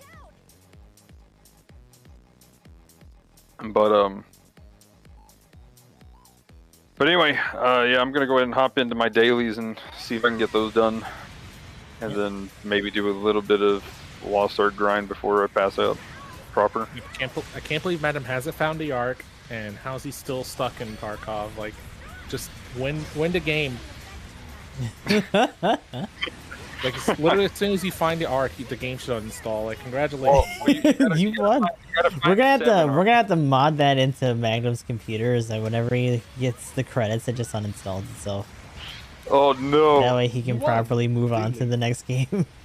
Yeah, when you finish your next raid, or when you escape from your next raid, Magnum or whatever, it's gonna uninstall Tarkov automatically. I mean, you gotta escape completely from Tarkov. That means I gotta hop on a boat from Shoreline. Oh, and there you go. It actually take me out, not back to my hideout. Yeah, next time you actually leave Tarkov, you're donezo, Magnum. Uninstall. He's like, that's it for you. Dun dun dun. But yeah, there's 7 arcs that you gotta find. Yeah, and once you find them all, the game just uninstalls. It just takes a little bit longer than just the one. It's fine. Yeah. Thank you for playing. You know, the 7th might not be in the game yet. Oof. Oh, that's how they get you. Oh, shit. Okay. Oh no, he's locked in. I don't know if that's the case, but yeah, as far as story goes, like the story hasn't finished yet, so. But it is kind of interesting though about that game. A lot of people pretty much are like, "What is the story?" And it's kind of funny. Like, I learned more about the story. Well, not really learned more, but as far as there was parts I missed because I was, punching the G key. Like every time you go to talk somebody, you essentially just muda, muda, muda, muda, muda, muda, like just go as fast as you can. Just spam that shit. Spam the G key to skip all the dialogue. Like, you just go ham on that. Like, that's probably another reason I probably wouldn't play that, because it's just like, wow, the story is either like there's barely anything to it, or it just doesn't even matter to the game itself. It's like, well, damn. Yeah, I feel like I've seen like dialogue and stuff for it, but like, eh. Well, like the power pass is does an abridged version of it that actually, I sat through. It takes about an hour, and you're caught up to speed with everything in the story, essentially. Does it do a better job than the actual game itself? Pretty much. You get the abridged version, you get to see the high points, and you don't get to play through some of the coolest parts, but it's still, like, pretty solid as far as, like, just, here's the story. And I wonder if that's what they're going to make the new starting game setup be, is you just play through that when you make your new character. Right. Because used to, instead of making a character and starting where you start now, you would actually start in the cities, and the little story dialogue that they have when you first make your character, like in an artillerist, he's like science and stuff and guns and yeah, crazy. I thought it was pretty cool that my character was a paragon that saved my entire village, and I never got to play it. It just got told to me. But yeah, that was you just used to play that part. Yeah, that was level 1 to 10 was that part right there, and then you would get to the new prologue essentially, where you then would play through that. So I'm assuming, since they were talking about changing things, that's what's going to happen, is like the new prologue essentially will just be, or the new starting story will pretty much be that part. You'll play through it, you'll learn the basics of your character, and then you'll start the actual game, which is the level 50 tier 1 grind. So I will say it is kind of cool though, hearing the main guy over it actually talk. Sounds very like Yoshi P kind of thing going on. So yeah, Also, him throwing Amazon under the bus like 4 times in one interview is really awesome. Like he's like, I think I already told you guys this, but it was like, you know, they made ads and stuff, and it's cool and whatnot. But you know, I made my own little trailer that I want to show off because it shows what the game actually is instead of making it seem over the top and too flashy. Mm-hmm.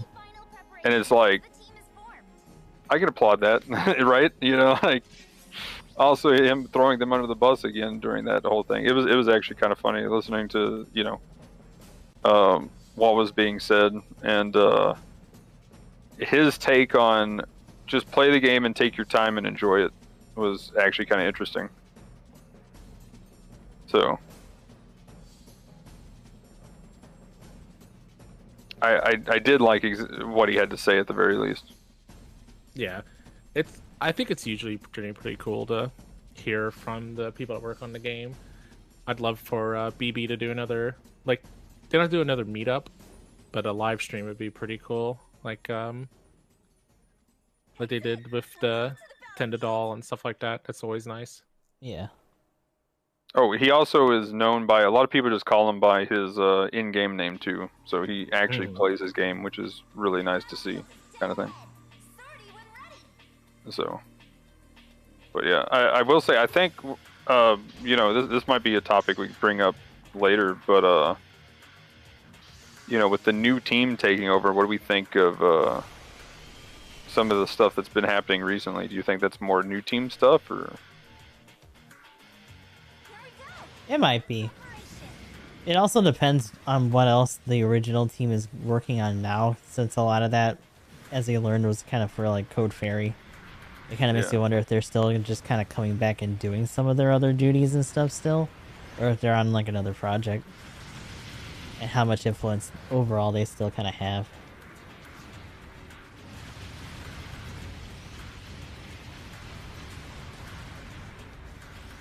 But yeah, we can definitely talk about that.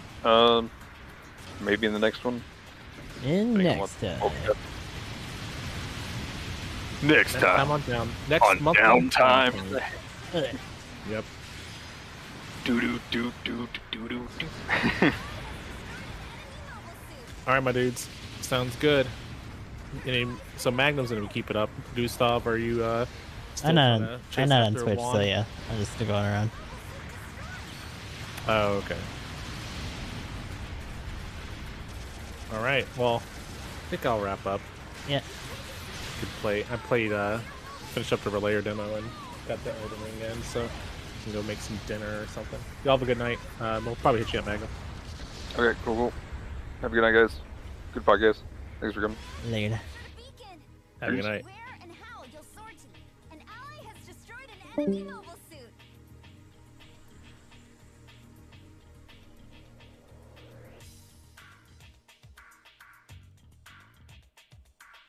Good luck.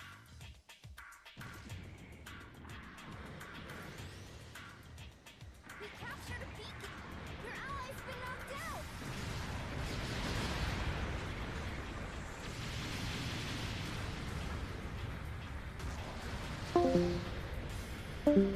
Okay.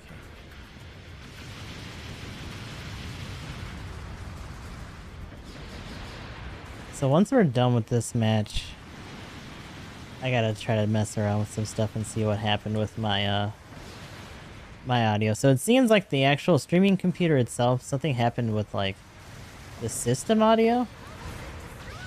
I was making it sound really spotty and stuff. And actually, my GoXLR software just like borked itself. It's back up now. When everything went down, I think it was just that it was super delayed in actually bringing down the audio and stuff for it. So when it actually happened, I just unplugged and replugged the the XLR itself, and then it was kind of just back. So that's fine. But whatever this is, I think is actually just going on with the system audio itself. So so I'm gonna have to run some tests and see what's going on. Because it might just be as simple as restarting the computer, but I couldn't do that in the middle of the stream, and if it happens again, it makes me curious that it might be something going on with OBS just because of the digest being different. Because I'm doing it on YouTube and not, you know, or through a Mob Crush or whatever. It's something with that kind of effect of things. We'll just have to see.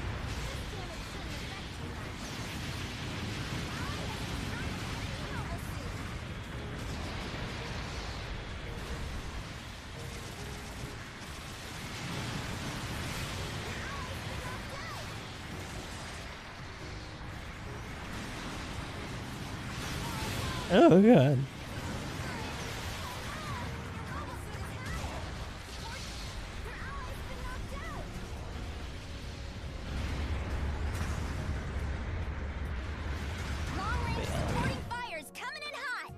Thought that I'd turn that down and then bring the that supporting fire did practically nothing. the music audio back up to where it was. Good luck. Or roundabouts. So yeah, the solution for that was that I just did Discord through the second computer, which plays through the line in, and it seemed like it was working fine. Yeah, I got nothing.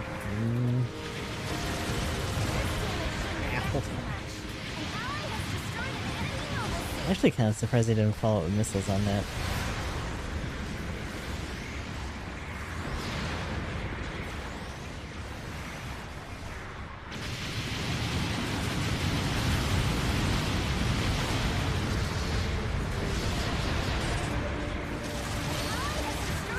Oh, actually.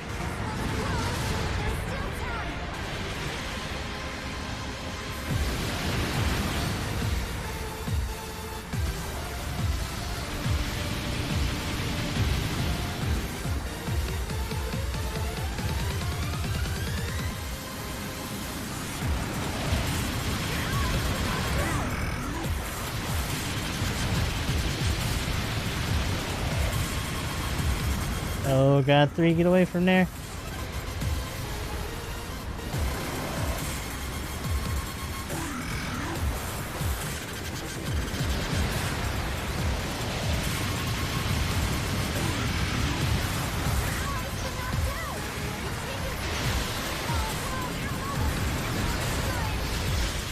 No.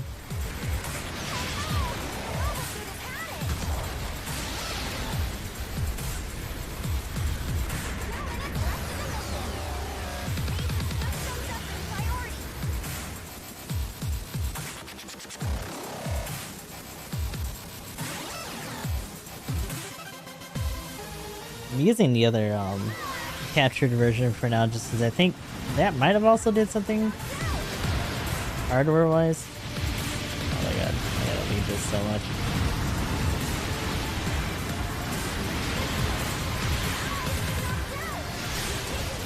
He's really on that whip.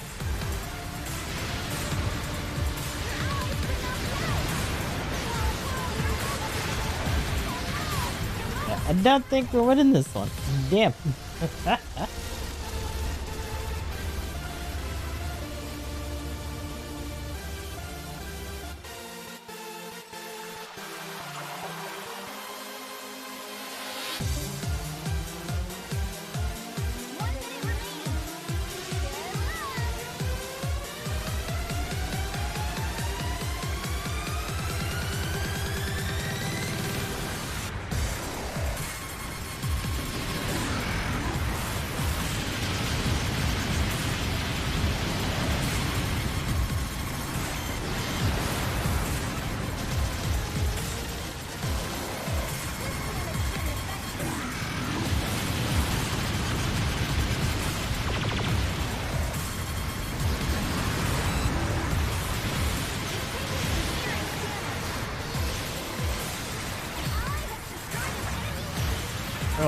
Oh, that sucks.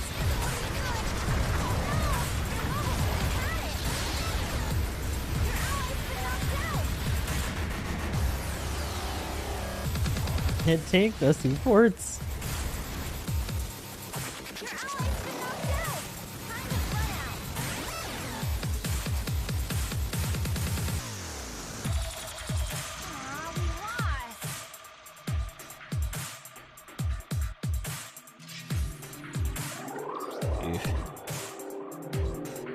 That did not turn out too well. I want to see something. So, this is gonna be us doing a little bit of testing and stuff right now. Might try to still end on a win, but this is just stuff for the future, really. So first thing is first. We'll keep it about here. I'm gonna switch me to intermission. Just because I'm gonna be switching between screens and stuff a lot.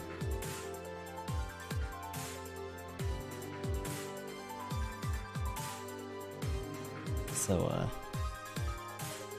alright, so let's see how it sounds. So if I do it on this computer, which means it's gonna come through system sounds.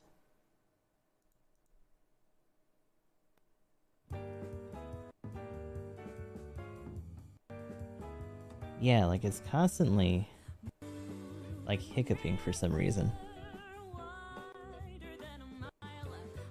And I don't really know why that is.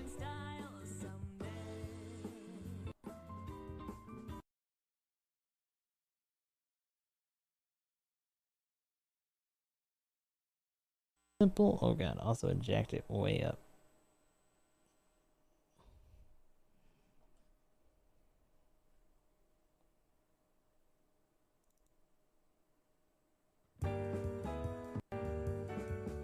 Yeah, so it has something to do with like actual audio itself. Something is up with like the system or something like that. The other possibility, and this is a bit of a risk. Oh no, actually it's up to date right now.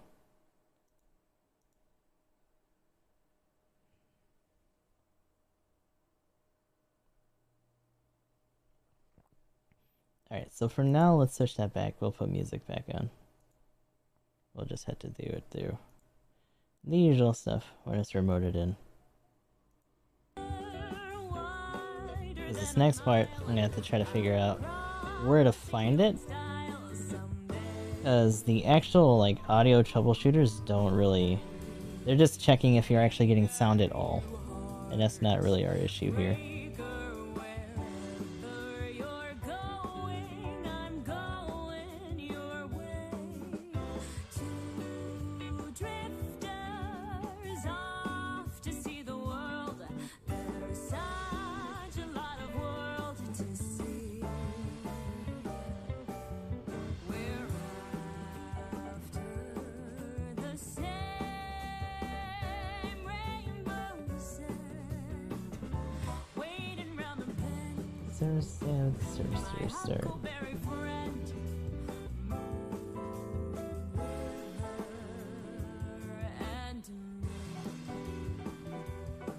So, here's the thing.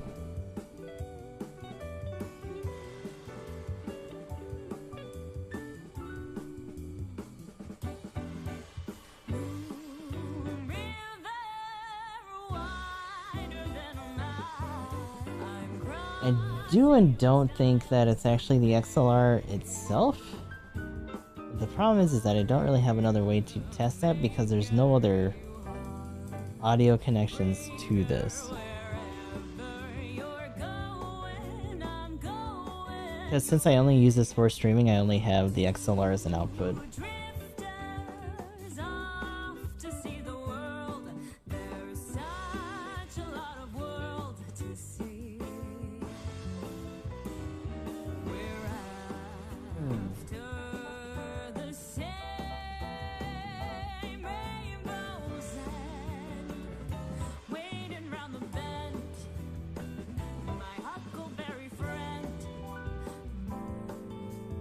Actually, I don't see where else that can be.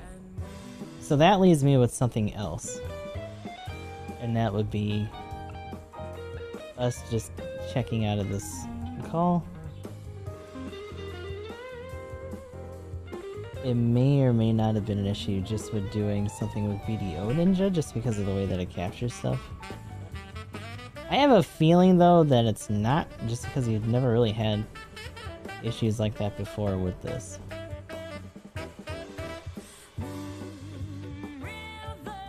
Alright, so we would do one of these.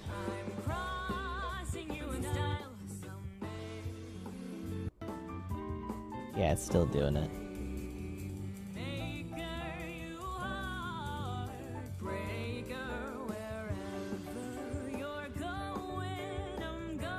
Oh, hold on a second.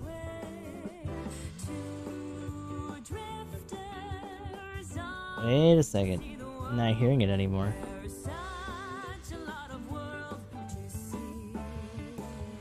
Really? Hold on. No way. Okay, well then what happens if I come back?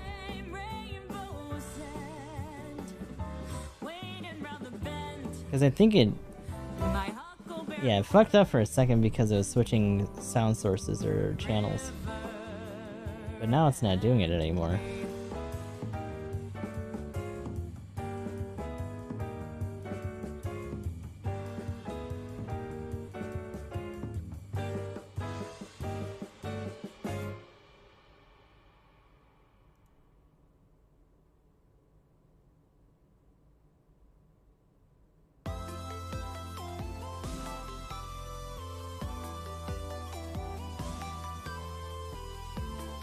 Alright, so I don't...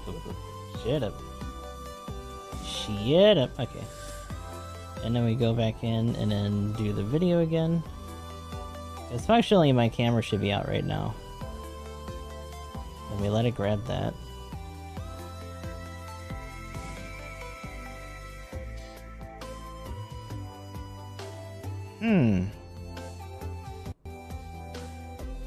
Oh, and then there it goes again.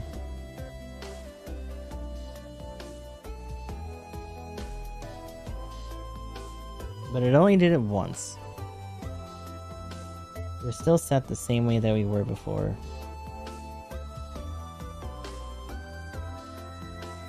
So it might have just been a hardware thing. Oh no, it's still doing it.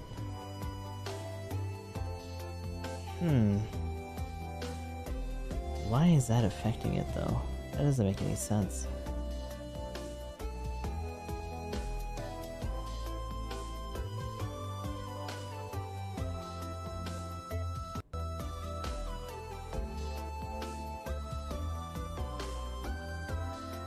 The only thing I can guess is that maybe... Hold on. Not advanced audio, but... Maybe it's a bitrate thing? No, that's the same general quality that it's been, and it's not that high.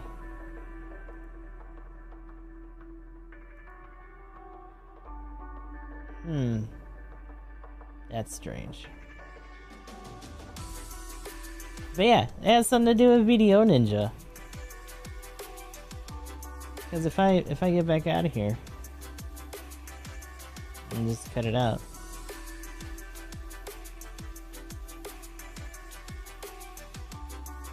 In fact, I almost want to go into a call just to see.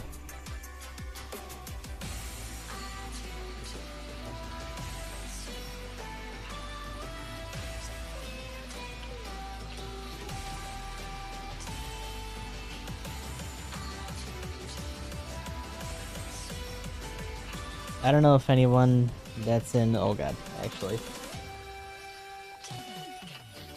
Oh, hold on, what happened to you? Why are you... That's weird. For some reason the camera for the goose went out.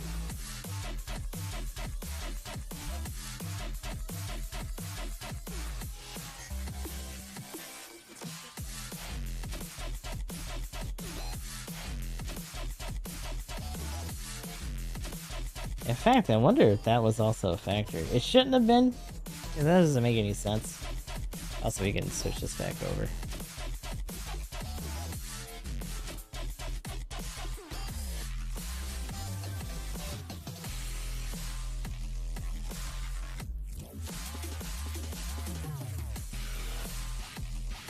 Huh.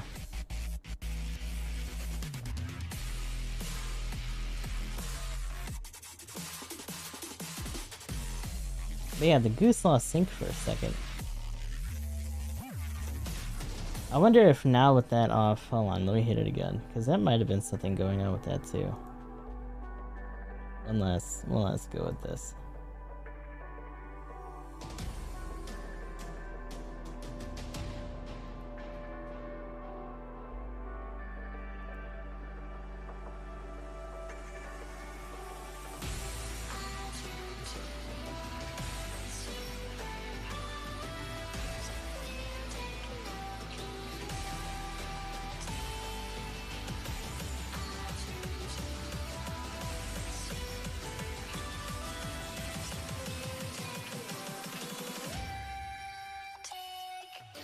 It really wants to grab my audio for that, and it's just like, no, I just want you to do one thing.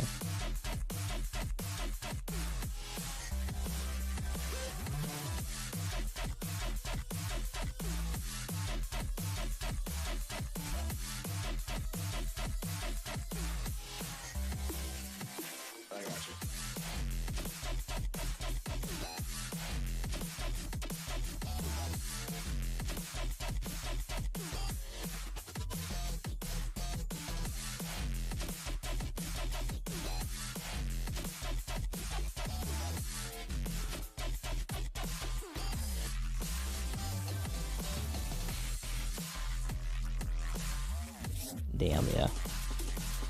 So Video Ninja doesn't let you not pick things. You have to do both. Otherwise it won't let you actually pick your sources for your video, which is whack. That might actually be part of the problem too. Because, like, yeah, that's put us back. Now let's see what's going on with the...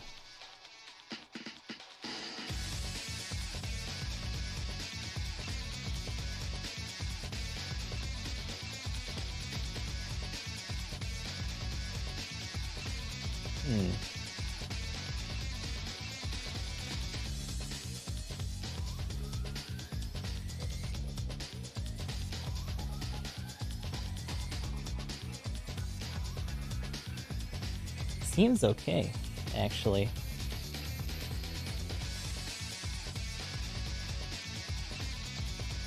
Huh, so I didn't notice that, but something happened at some point with VTube Studio that caused it to not grab the secondary camera. And I think in so doing, because it was constantly trying to grab something, it might have been messing with... Oh yeah. Wait, was that part of the song? No, it's not. But now that that's back on, it's causing trouble. But if I turn that off...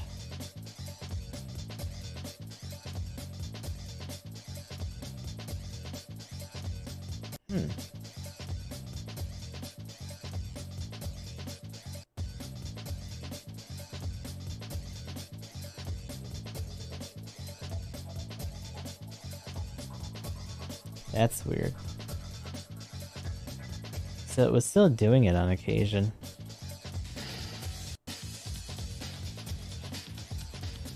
So no, okay, I thought I got away with something there, but no, unfortunately not. And it's interesting because the audio output destination is system default, but then what's our default? It should be system through the XLR itself. Because that makes the most sense. And the rough thing is that even if I wanted to change that for whatever reason, I can't really do that because I have to use that for other stuff.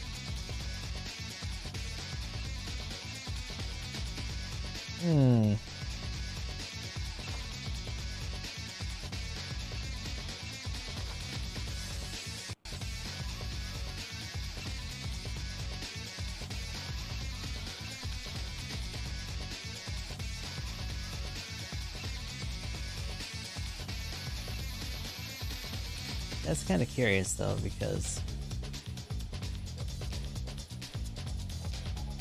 there really shouldn't be any difference right now. And as far as everything else in the system is concerned, nothing else is wrong.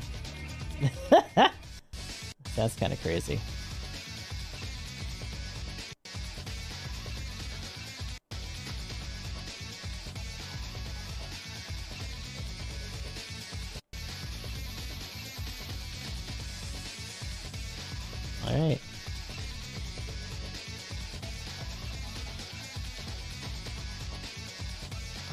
So overall, the other issue, and I might do this once I get off too, just to test it myself. But because everything's going through the XLR, there's no real drivers or services for me to like undo or reset. So I'm gonna do a restart, and I'm gonna mess with it offline. I'll try to chat this up for chapters, that way you guys know when it starts and stops for real. And we'll go from there. But yeah, we're gonna be done for today, and I will talk to you guys later on. So until then, I think tomorrow we're gonna be back to the usual. So GBO2 and oh my god, I just realized. Hold on. My camera. Bring it back. And then I'll close you for now because I don't really know what to do with you, little goose. But yeah, well, GBO2 and Breaker 3, and then we'll just kind of keep that going. So until then, I hope you guys have a good one, and I'll talk to y'all later.